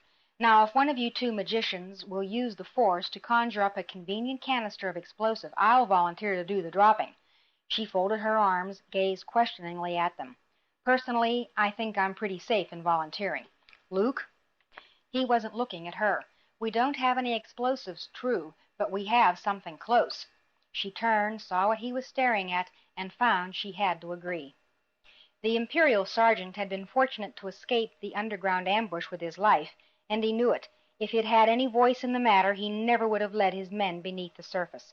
On Mimban he was acutely uncomfortable whenever he had to leave the relative familiarity of the towns and venture out into the bog-ridden countryside. It had been a terrible battle, terrible. They'd been overwhelmed and nearly wiped out to the last trooper. So many things had gone wrong. The outcome of the engagement was decided in the first few minutes, when total surprise had belonged to the enemy. Even when it had dawned on the detachment that they were under attack, they still hadn't responded in the fashion Imperial troops were famous for. There was no blaming the men, really. They were so accustomed to dealing with the subservient Pacific greenies that the concept of a fighting Mimbanite was unbelievable to most of them. They'd proven unprepared to cope with the reality. Now, as he stared out the forepart of the ominous mouth of the cavern he'd retreated from with the rest of the survivors, he feasted on a single thought. If he knew the Captain Supervisor at all, then, as soon as he and the Dark Lord Vader returned from their journey, a retaliatory force would be organized. They would return here with heavy weapons, he mused grimly, and roast that cavern until every native, male, woman, and infant had been reduced to ashes. Idly he wondered where Grammel and the Dark Lord had taken themselves so hastily, and shuddered. He had no desire to accompany that tall, black-armored, spectral shape anywhere whatsoever. He preferred to speculate on the forthcoming massacre that would take place in the native warrens below. That favorable mental image mitigated his usually brusque call to the man posted in the open turret above. The trooper heard the sergeant's order, turned to call downward that he saw nothing. It was an honest answer, the last one the trooper ever made. In glancing down into the armored crawler, he failed to see the bomb that fell from the large tree branch overhead. A little over 1.5 meters tall, the bomb was covered with short, bristly fur. It exploded on top of the trooper and yanked him clear of the turret. That left the opening clear for a second bipedal projectile to drop from the mist-enshrouded tree into the vehicle. It, too, erupted into the personnel area. Luke, the droids, Halla, and the princess watched from nearby, concealed by thick growth. There was a dull rumble as the crawler started moving. A great deal of shouting and screaming, muffled by metal and distance, came from within. Halla sounded worried. "They're taking longer than I thought, Luke boy. Are you sure of this?" Luke threw her a confident glance before turning his attention back to the crawler, which was now traveling in erratic curves and circles. "It was all I could think of," he declared. "In several ways this, if it works, is better than using an explosive. For one thing, we won't damage any of the crawler's instruments. No human can stand up to a Yuzum in close quarters. 2 Yuzum in a confined space like that," and he indicated the fitfully twisting vehicle, "ought to be irresistible." Several seconds later, the crawler turned sharply to its right. Still traveling slowly, it slammed into a huge pseudo-cypress. A thick limb fell from the shaken tree. It struck the crawler with a metallic bong, tumbled to the earth. Silence, then. The crawler's engine whined, faded, finally stopped. After a few anxious moments, Hin emerged from the turret opening, straining at the tight fit, and waved to them. "They did it," Luke observed with quiet excitement. The 3 observers left their place of concealment in the underbrush and hurried across the ground bog. Broad, hairy hands extended to help them up the metal sides. Hin grunted something to Luke, who nodded solemnly and turned away. "What is it?" the princess inquired impatiently. "Why can't we go inside?" She glanced nervously at the silent surrounding vegetation. "There might be a few stragglers hiding out there." "I don't think so," Luke disagreed. "Hin suggests we look some other way while he and Key clean out the crawler." "What for?" she demanded to know. "I've seen all kinds of death, and plenty recently." As she spoke, Hin reached down and took the first bits of what remained of the crawler's crew, rose and chucked the whole double handful over the side. It lay moist and glistening on the damp ground. The princess's face became slightly paler, and she turned away to join Luke in contemplating the nearby trees. Several minutes later the ghastly cleanup was finished. They all dropped down into the crawler. Even with 2 Yuzum, they weren't crowded. The crawler was designed to carry 10 fully armored troops. Less comforting was Luke's first inspection of the control panel. It was more complex than that of an X-wing fighter. "Can you drive this?" Luke asked Halla, bewildered. She grinned as she slid into the driver's seat, ignoring the stains on the padding. "Why, Luke boy, I can operate any hunk of machine on this world." She bent forward, studied the instrumentation, and touched something on the rim of the driver's wheel. The engine roared, lights flickered, and the crawler promptly shot full speed backward to crash into a pair of entwined trees. There was a violent crackling noise, then two thunderous, reverberating booms as both bowls fell on top of the idling vehicle. When Luke's ears stopped ringing, he shot Halla an accusing stare. She smiled wanly back at him. "Of course," she explained a mite lamely, "that's not to say a little practice wouldn't smooth our ride." Once more she examined the controls, pursed her lips studiously. "Let's see now. There, that's what I missed." Again she activated switches and buttons before touching the control on the wheel's rim.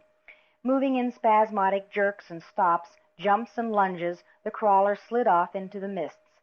Save the pilot, all other occupants of the vehicle clung to something inflexible.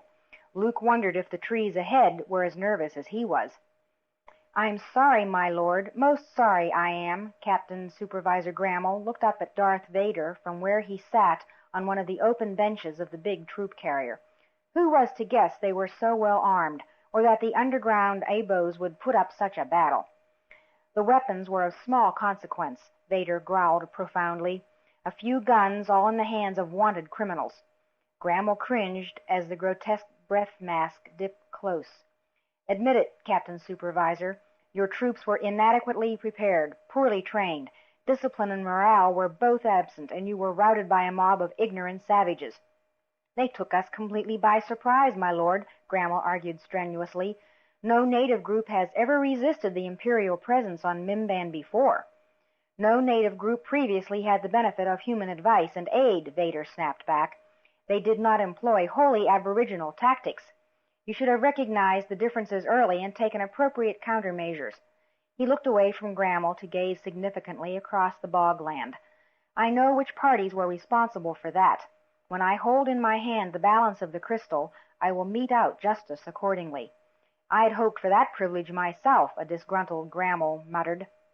Vader turned a cool metallic stare downward, announced dangerously, "You have no privileges, Captain Supervisor Grammel. You have blundered badly.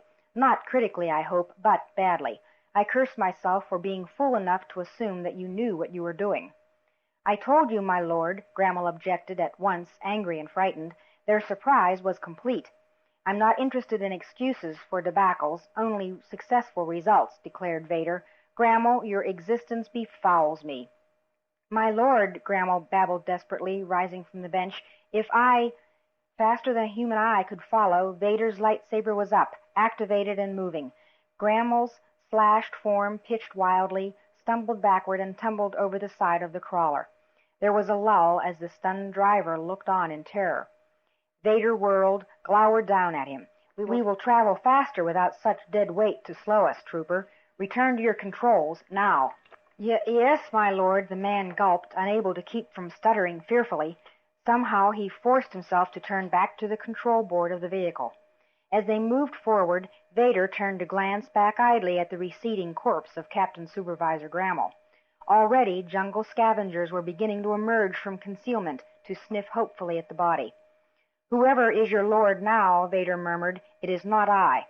Removing the shard of Kaiburr crystal from a sealed pocket, he held the glowing crimson splinter before his eyes, swaying slightly.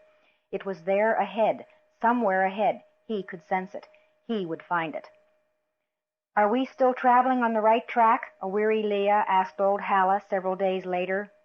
All of the crawler's occupants were dirty, discouraged, and exhausted from racing non-stop through the misty landscape. "Certain of it," Halla replied with disgusting cheerfulness. "We're getting close to something," Luke ventured. "It's peculiar. I've never felt anything like it before, not remotely." "I don't feel anything except filthy," countered the princess. "Leia," Luke began, "all I can say is—" I know," she interrupted him tiredly. "If I were a force sensitive—" R2 beeped from the open turret. Luke rushed to the fore viewport, announced in hushed tones, "There it is." Rising from the jungle growth ahead of them was a black apparition. A monstrous pyramidal ziggurat. It looked as if it were formed of cast iron, but metal it was not. Instead, the massive edifice had been built of great blocks of some volcanic stone. For all its breadth, it was not very tall. Vines and creepers clung jealously to it in many places. As they ground nearer, Luke saw that much of the stone was crumbling to fine powder. Fortunately, the entrance was still visible, although the 10-meter-high curved archway was half collapsed and had filled the passageway with rubble to a height taller than 2 men. "It doesn't look as if anything here's been disturbed for 1,000,000 years," the princess murmured in awe. All her worries and uncertainties had been dissolved by the actual sight of the legendary temple. Luke was moving rapidly from port to port. Now he turned to look back at her, and when he did so, his eyes were shining. "You realize, Leia, that Vader isn't here? He isn't here. We've beaten him." "Take it easy, Luke boy," Halla advised him cautioningly. "We can't be certain of that." "I can, I'm certain." He urged Hin out of the way, mounted the turret ladder, and exited from the crawler. It slowed to a stop. When Leia emerged from the turret top, he was already walking confidently toward the temple entrance. "He's not here," he shouted back to her. "There's no sign of a crawler or anything else." "We still have to find the crystal," Halla called out to him as she followed Leia to the ground. But Luke's enthusiasm was contagious. She found herself forgetting the Dark Lord, forgetting her own fears and last-minute trepidations. Here was the temple of Pomojima, the temple she'd been trying to reach for years. Hin and Key flanked her as they moved toward the entranceway. 3PO and R2 remained behind to guard the crawler. Despite Luke's assurance that they were alone here, everyone kept a worried eye on the drifting fog. Anything imaginable and many things unimaginable could spring out of that cloaking haze at any minute. Luke was waiting impatiently, standing on the topmost block of the rubble at the entrance. "It's light inside," he told them after peering inside. His gaze went higher and he squinted. Part of the roof's caved in too, but it looked solid enough. "Go ahead, boy," Halla urged him, "but quiet." "That's all right," he said. Now that they had actually gained the temple, he wasn't about to steal the old woman's dream. This was her right as much as his. So he waited until the others had joined him. In a few moments all were standing silently inside the ancient structure. There were 2 places above where the soaring, domed roof had fallen in. They admitted sufficient light to illuminate the temple's interior. Piles of broken stone lay splattered beneath each ragged hole. Jungle growth had penetrated inside. Lianas and other parasitic plants lay everywhere, extending their tenacious embrace into all corners of the building. They spiraled skyward on the cylindrical bodies of the towering obsidian pillars. These unyielding supports boasted intricate carved patterns and designs whose meaning none now alive could properly appreciate. Each swimming in his or her own thoughts, the 5 walked across the spacious floor toward the far side of the temple. A colossal statue was seated there against the dark wall. It represented a vaguely humanoid being seated on a carved throne. Leathery wings, which might have been vestigial, swept out in 2 awesome arcs to either side of the figure. Enormous claws thrust from feet and arms, the latter clinging to the ends of armrests on the throne. It had no face below slanted, accusing eyes, only a mass of Medusian carved tentacles. "Pomojima, god of the Kaiburr," Halla whispered, without knowing why she was bothering to whisper. "It almost seems familiar somehow," she chuckled nervously. "That's crazy, of course." Then she was pointing excitedly, voice and hand trembling alike with the wonder of it. "It's there! I knew it! I knew it!" In the center of the gray stone chest of the statue lay a dimly pulsing light, the hue of vanadinite. "The crystal," breathed the princess softly. Halla did not hear her. Mind and gaze remained focused on an obsession become attainable. Luke stopped, his eyes on the movement to the left of the leering stone figure. It was dark back there, and there was no telling how far the darkness stretched. Then they all began backing away slowly. Halla's pistol was the first to be aimed. The creature moving out from behind the statue had a wide mouth fringed with short, sharp teeth, now open in a batrachian grin. Small yellow eyes blinked dumbly at them. It moved on ponderous, warty legs like thick tree stumps. Halla fired. The beam of energy had no visible effect on the creature, which continued lumbering toward them. Luke had his own pistol out, as did Leia. All 3 of them fired. If the joint barrage had any effect, it was to irritate the sluggish beast. It blinked blood, continued its bow-legged walk toward them at a faster pace. They continued retreating toward the entrance. "Hin, Key," Luke called to the Yuzum, "go back to the crawler. Get the rifles." Hin chittered a reply, then both Yuzum were racing for the exit. Luke considered the crystal receding behind the protective bulk of the monster. Taking his lightsaber from his belt, he activated the powerful blue beam and started cautiously forward. "Luke, have you lost your mind?" the princess shouted.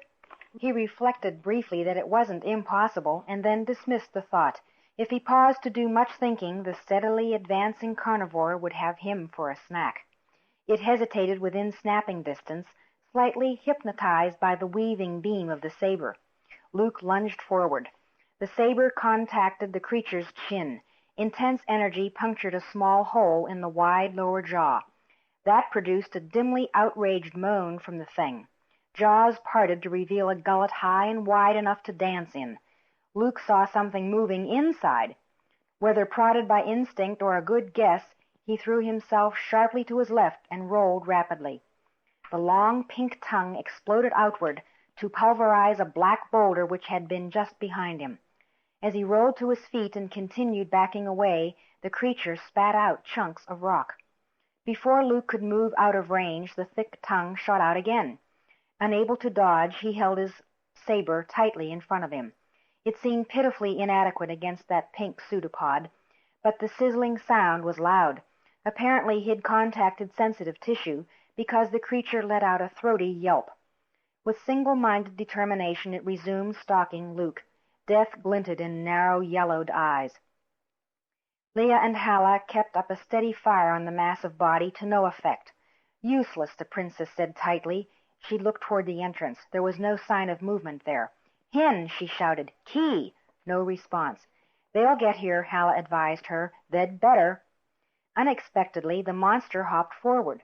Horizontal door jaws snapped shut with a ringing thud as Luke ducked beneath the bite. His saber cut a black line across the underside of the jaws. He stumbled clear to bang into one of the thick pillars supporting the roof. One of the gaps in that soaring ceiling shone directly above. He shot an anxious glance toward the entrance. Where were the Yuzum? He couldn't avoid this angry behemoth much longer. No time to worry about anything other than himself now. It was crawling for him once more. A quick glance at the ceiling, a quicker decision, and then he was swinging the light saber at the pillar's base. Like an X-wing in atmosphere, the incredible energy beam sliced through the black stone. A rumbling noise followed, punctuated by explosive cracklings. "Halla, Leia, run!" he yelled. Then he was sprinting to join them. Lumbering toward them, the lizard creature never noticed the cracks in the ceiling overhead.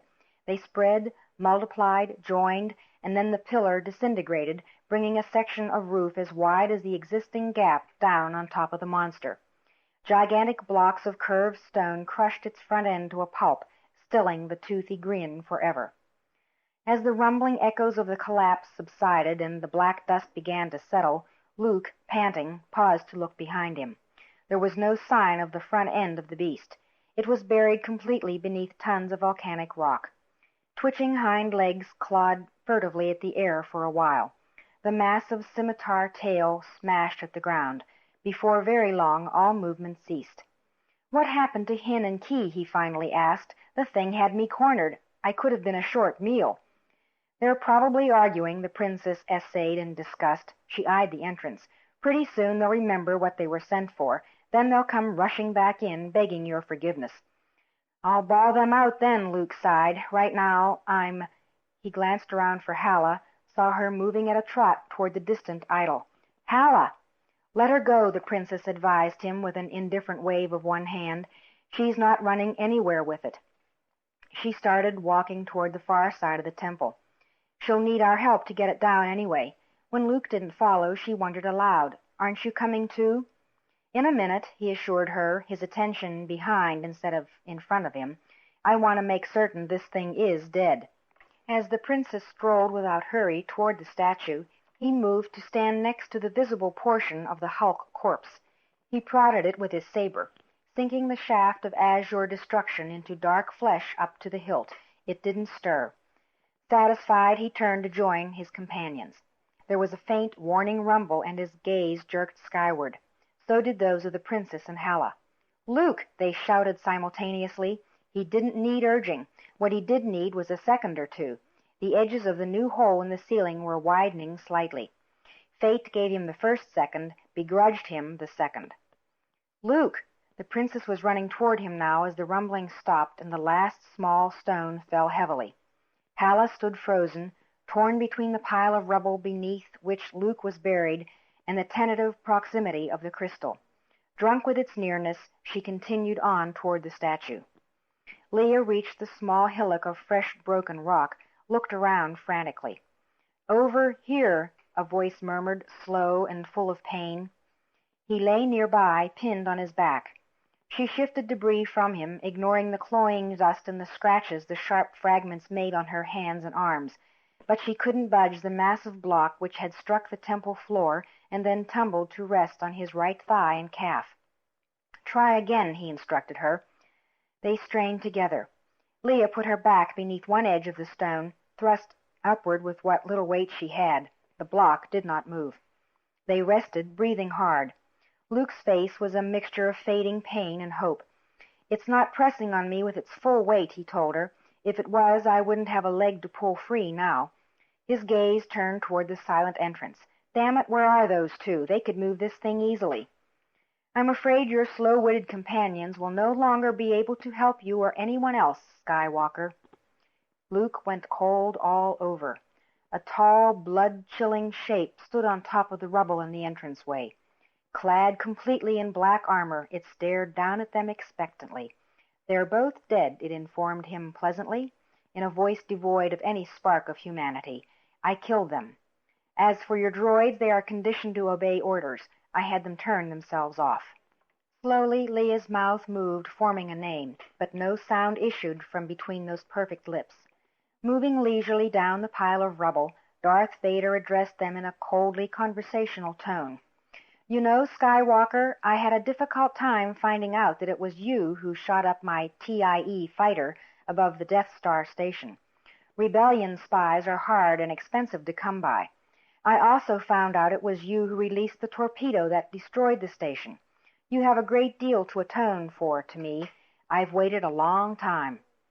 Casually he drew his own lightsaber, began swinging the activated energy blade loosely back and forth, chopping playfully at bits of stone and carving. "You were lucky that time in the snub ship," he went on, as Luke fought to pull his pinioned leg free. He dug at the stone floor until blood ran from beneath his nails. "I probably won't have the patience to let you last as long as you deserve. You may consider yourself lucky." His voice dropped to a toxic whisper. "I expect no such difficulty in restraining myself where you are concerned, Leia Organa. In several ways you are responsible for my setbacks, much more than this simple boy." "Monster!" was all she could spit out, furious and afraid. "Do you remember that day back on the station," Vader mused with deliberate patience, "when the late Governor Tarkin and I interviewed you?" He placed a peculiar stress on the word interviewed. Leia had both hands on opposite shoulders and was shivering as if from intense cold. "Yes," Vader observed, perverse amusement in his voice, "I can see that you do. I am truly sorry I have nothing as elaborate to treat you to at this time. However," he added, swinging his weapon lightly, "one can do some interesting things with a saber, you know. I'll do my best to show you all of them if you cooperate by not passing out." Leia's hands dropped to her sides. The fear did not leave her, but she forced it into the back alleys of her mind by sheer will. Running the few steps to Luke's side, she knelt and groped at his wrist. When she rose, she was holding the lightsaber carefully in one hand. Vader looked on approvingly. "You're going to fight. Good. That will make it interesting." She spat at the advancing giant, a pitifully feeble gesture as she brandished the lightsaber. "The Force give me leave to kill you before I die," she snarled. An awful coughing laugh issued from behind the gargoylish breath mask. "Foolish infant, the Force is with me, not you. But," he shrugged amiably, "we will see."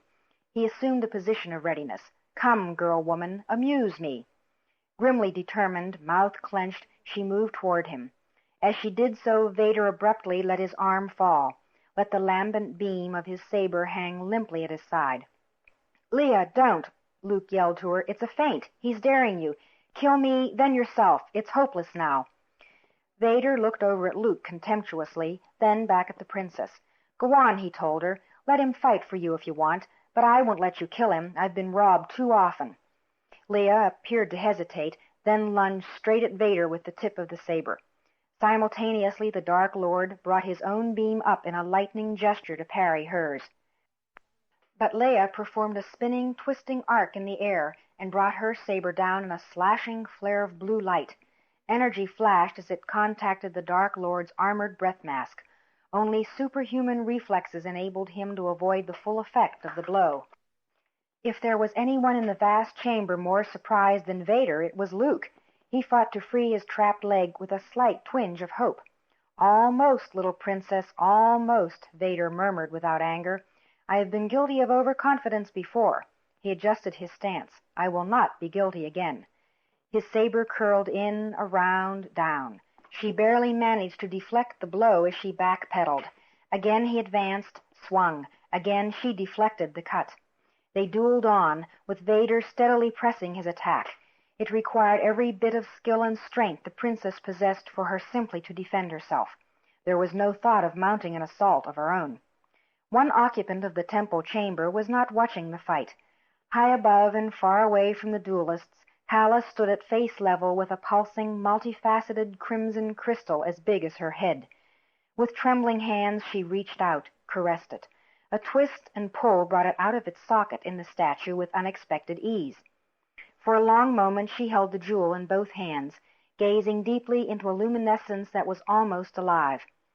Then she was picking her way back down the juts and thrusts of the idol, clutching the crystal tight to her bosom with her right hand. Vader cut down. The princess brought her saber up yet once more to parry, and Vader at the last instant changed his swing.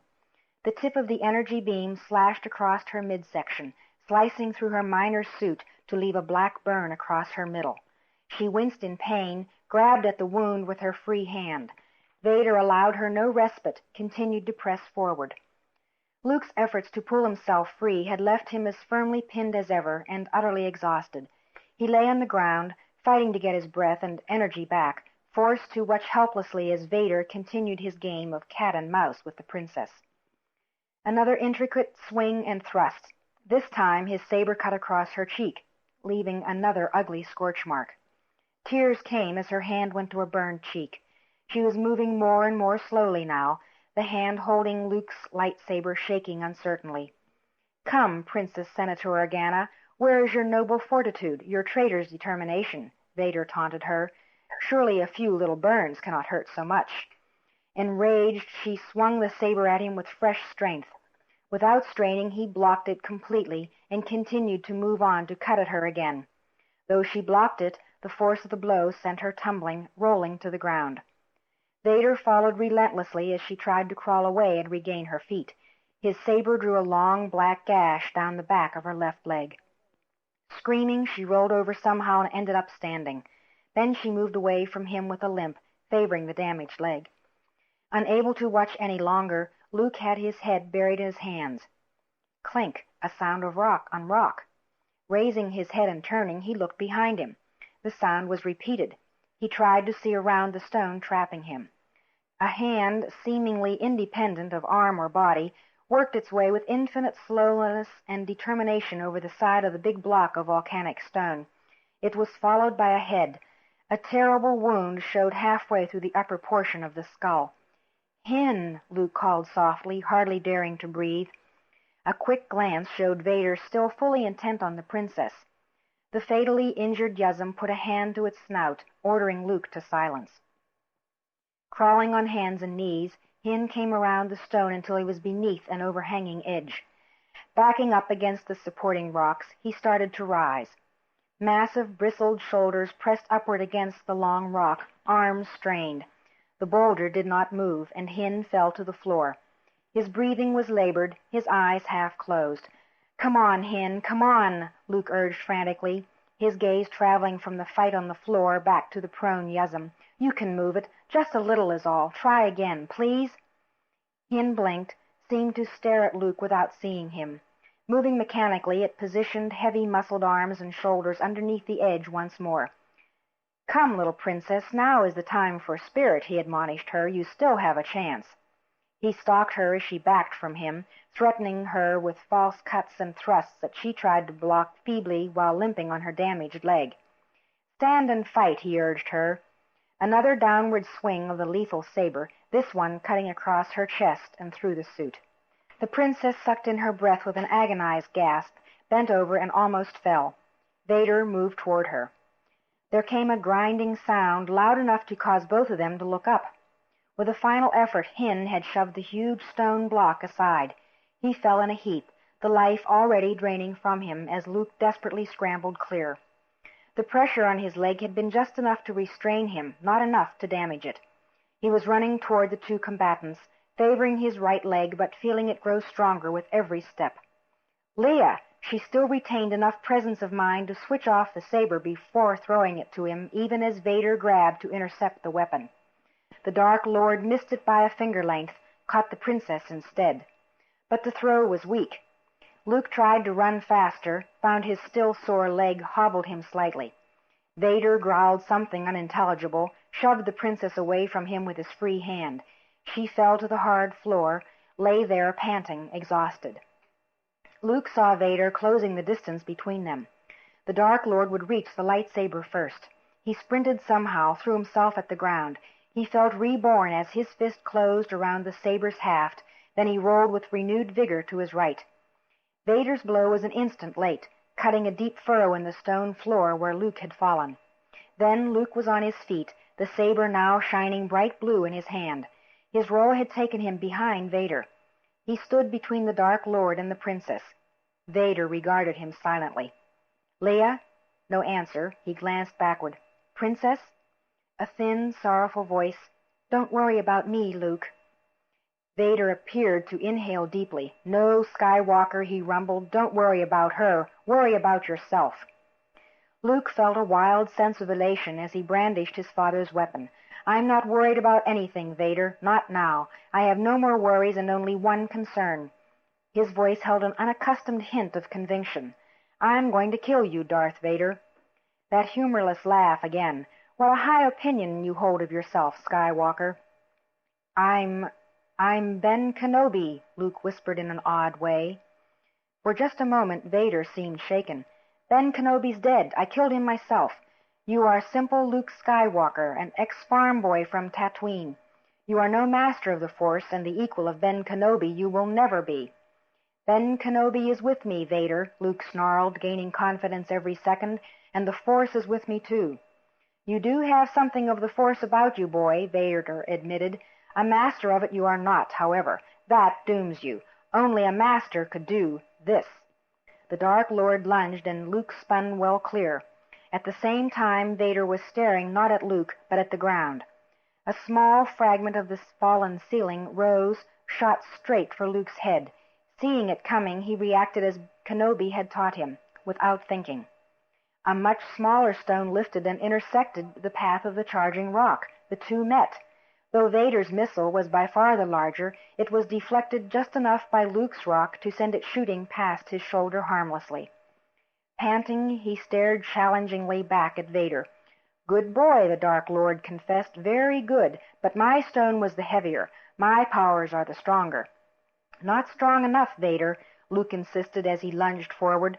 His thoughts were of Kenobi, of the techniques of saber and force the old Jedi Knight had laboriously taught him.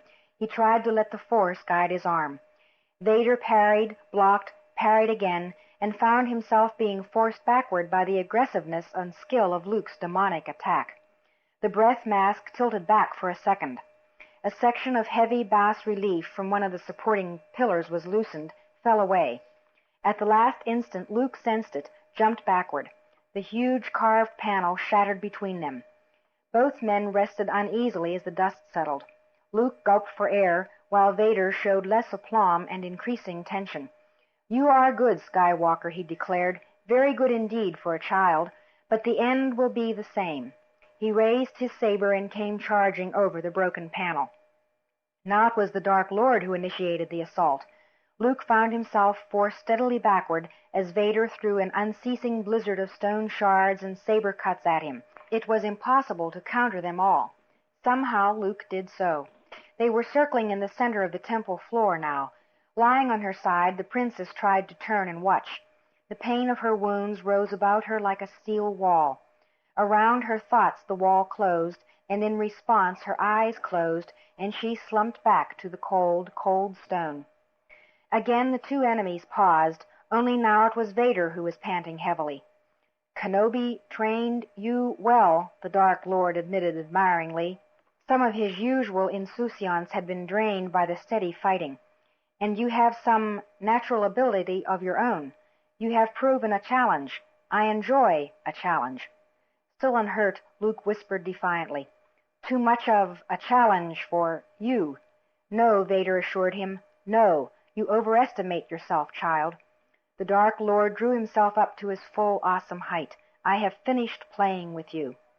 Swinging his saber until it was no more than a blue blur in the dank air of the temple, he leaped straight up into the air.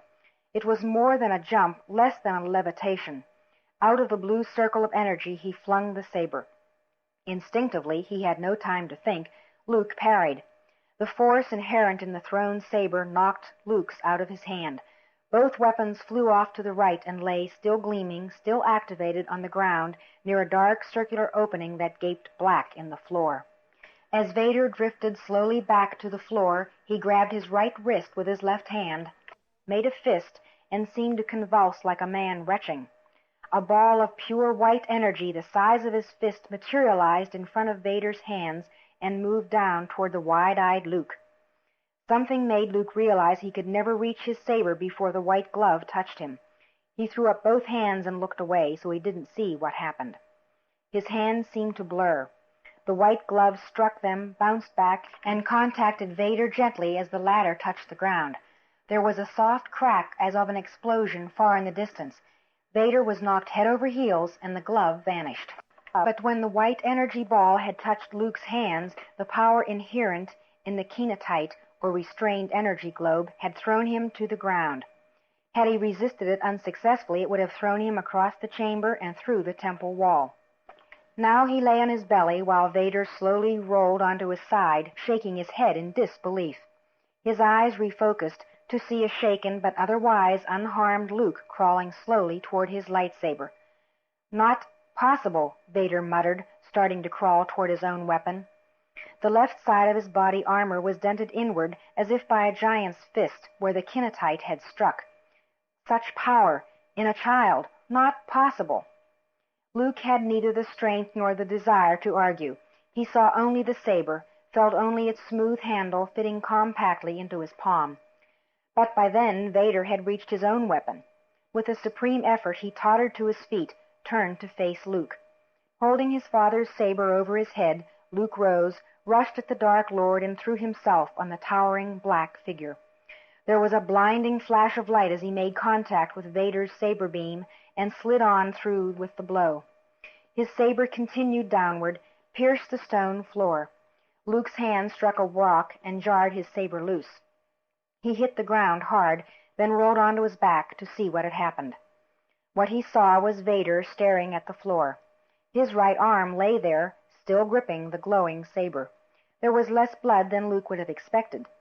He tried to rise, failed. He no longer retained the strength to climb to his knees, let alone to regain his feet. So he lay there completely exhausted. Slowly, in uneven, unsteady steps, the Dark Lord tottered to his severed arm. Amazingly, he bent down and lifted the amputated limb, detached the saber from it. Holding it in his left, he turned to face Luke. It was useless, he thought, as Vader raised the saber over his head with his one remaining hand. The Dark Lord, Lord of the Sith, Master of the dark side of the Force, was invincible. It was over. "I'm sorry," he murmured, turning his head to where the princess lay crumpled on the temple floor. "I'm sorry, Leia. I loved you." He looked back up and found he hadn't the strength for a last curse. The saber soared above and behind Vader's head. The Dark Lord staggered drunkenly forward. He stumbled a couple of steps to the left and disappeared. A dissonant, inhuman howling marked the descent of the Dark Lord down the black circle to Luke's right. Frowning painfully, Hardly daring to believe, Luke crawled slowly over to the rim of the black circle, peered in and down. He could not see the bottom of the pit, nor any sign of Darth Vader. "He's gone," he mumbled, dazed, hardly daring to believe it. "Gone down to where he belongs, I hope." He looked across the floor as he struggled to sit up, balancing himself on one arm. "Leia, I did it! He's gone! Leia!" And yet there remained a stirring, a faint tremor in the Force, so light he could barely sense it, like a bad aftertaste in the mouth. But it was there. Vader was alive. Yet Vader was no threat to them. That was enough for him now. He was sobbing as he dragged his exhausted body across the floor. "Leia! Leia!" Reaching her, he extended a questing palm, touched her forehead. She opened her eye and looked back at him. His tears fell uncontrollably as he probed gingerly at the terrible scars Vader's saber had left on her body, her face. "Luke," she breathed, barely audible. She smiled at him painfully. Taking her hand in his own, he slumped to the ground at her side. At the top of the rubble blocking the temple entrance, Halla stopped to peer behind her. She saw the two figures lying hand in hand in the middle of the temple floor. Of the Dark Lord of the Sith there was no sign. She'd seen him fall down the sacrificial well of Pomojima's worshippers. She was free to go. Her gaze turned downward to stare into the glowing abyssal crimson of the Kaiburr crystal, then moved out to peer into the fog and mist of Mimban. The personnel carrier they arrived in waited out there. Hidden in it lay Key, felled forever by a blow from Darth Vader. Luke's two droids sat motionless and deactivated nearby. "Damn," she murmured to herself. "Ah, damn." Then she was scrambling down the pile of broken stone, back into the temple. "Luke," she propped the limp form up, stared into the somnolent face. "Luke, boy, come on, you're frightening old Halla." Eyes opened, turned to squint at her. "Halla?" She licked her lips, looked skyward, then placed the crystal in his lap, shoving it at him as if it were burning her. "Here, I can't do much with it. I'm a faker, a charlatan of the Force, not a master. So I could do bigger and better parlor tricks. I'd waste it, and the Empire would find me soon anyway." Luke moved his gaze from her down to the pulsing silicate in his lap. "The crystal magnifies the Force." He chuckled, choked. "What good is that now?" "I don't know," she shouted angrily. "You wanted it. Well, there it is, damn it. What more do you want of me? What more can I do?" She shook both hands at him, furious at her own helplessness. "Nothing, Halla," he smiled gently at her. "There is nothing more to be done, I guess." He reached down, fondled the crystal. "It feels warm." "Good." "You're crazy," she snorted. "It's a cold hunk of rock." "No, it's warm," he insisted. "Funny kind of warmth." Unconscious, he fell back, both hands still clamped tightly around the crystal. Halla stood, turned away.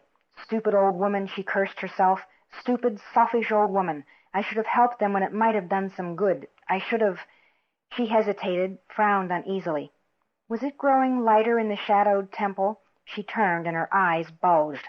Luke's motionless form was enveloped in a rich, red bath of light. In his hands the crystal shone with a brilliance unnatural. Nor was the light still. It shifted, fluttered, ran over him like a live thing. It sought out every extremity, each finger and follicle, like the St. Elmo's fire of old on the rigging of a sailing ship. After several long, rapturous moments, the radiant envelope shrank, sucked up by the crystal, which resumed its normal coloring. Luke sat up so abruptly that Halla was unable to repress a short screech. He blinked once, looked at her. Hesitantly, as though she were about to greet a ghost, she edged toward him. "Luke, boy?" she husked querulously. "Halla, what happened? His head turned, his eyes coming to rest on the silent pit which had swallowed Darth Vader. "I remember that. I also remember— Halla, I died." "You must have found it boring," she replied without smiling. "It was the crystal, something in the crystal, the Force." "Don't remember," he insisted, shaking his head dully.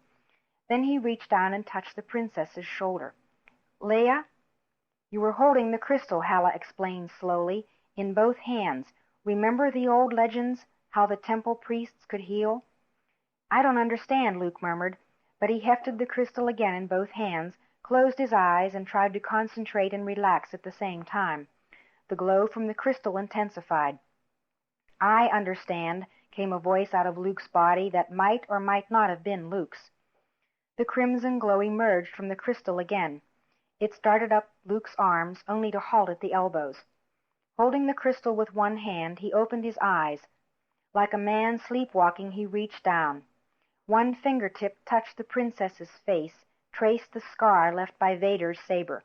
As he traced it with the red glow, the scar vanished. Halla could see the skin moving, folding, healing behind it.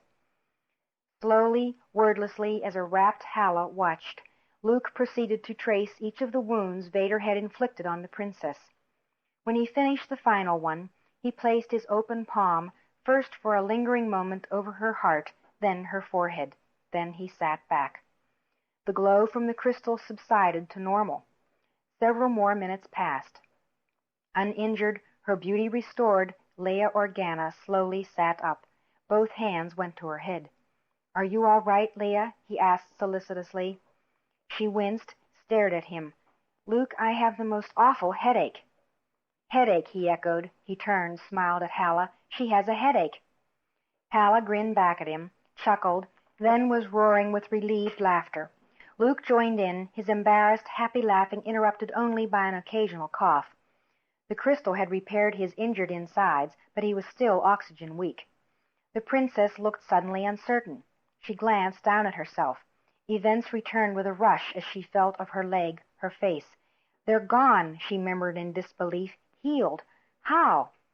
Luke turned serious. "It was the crystal, Leia. It healed me, healed you, and I wasn't even aware it was doing so. Everything that Halla surmised about it is true. It does use the Force. The crystal healed you, Leia, not me." "Now, Luke boy," Halla admonished him, "you were the agent the crystal worked through. Without you, wouldn't be nothing but rock." "Luke, Leia stopped, stared around nervously. "What about—" Luke reassured her. "Down there," he indicated the pit. "I never heard him hit bottom. Vader's finished, Leia." Yet, even as he said it, there was that peculiar tingling in the Force again, like a smell of sulphur. She shattered that unwholesome train of thought. "What about 3PO and R2?" "They're all right," Halla responded. "Leastwise, they looked fine to me when I was just now, checking out the crawler to make sure it hadn't been booby-trapped by your Dark Lord. They're turned off, but no damage that I can see." Luke sighed with relief, put an arm around Leia. She didn't move to shrug it off. "Here," he said, handing the crystal to Halla. She eyed him uncertainly, then took it, held it with reverence. "You might as well keep it for a while, since you're coming with us." "With you?" Halla looked wary. "What do you want with a tired old woman? What good would I do you?" "A world of good," Luke assured her. "A universe of good. We'll get you safely off Mimban with us. Then, if you still don't feel like joining the cause of a bunch of outlaws, you don't have to." He thought wistfully. "I know another man, a smuggler and a pirate, who once thought the same way as you." "Don't compare me with any smugglers, and don't rush me," she instructed him crossly. "I might be persuaded. The Force knows what you want with me, though. But where am I going with you?" Luke looked down at Leia, smiled. She leaned into his side and smiled in return. "We're going to Sir Carpus 4, he informed her. "We're late for a very important date." He turned to look at her, with an underground movement. "We'll make an idealistic revolutionary out of you yet, Halla." "Not likely," she snorted, but she didn't object further as she followed them outside the temple of Pomojima.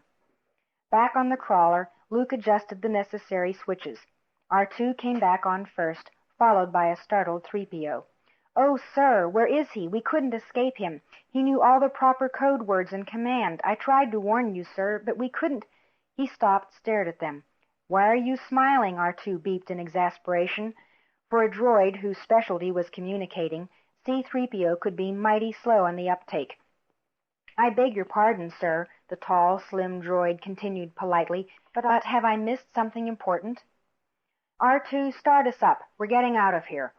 The little D2 unit plugged into the crawler's ignition. Immediately the engine responded. Halla swung the massive machine around, plunged into the surrounding jungle mists and cries of Mimban. "Why, The faint receding voice of a certain droid could be heard to say, "Do I have the impression that everyone is laughing at me?" End of the recording. Splinter of the Mind's Eye by Alan Dean Foster.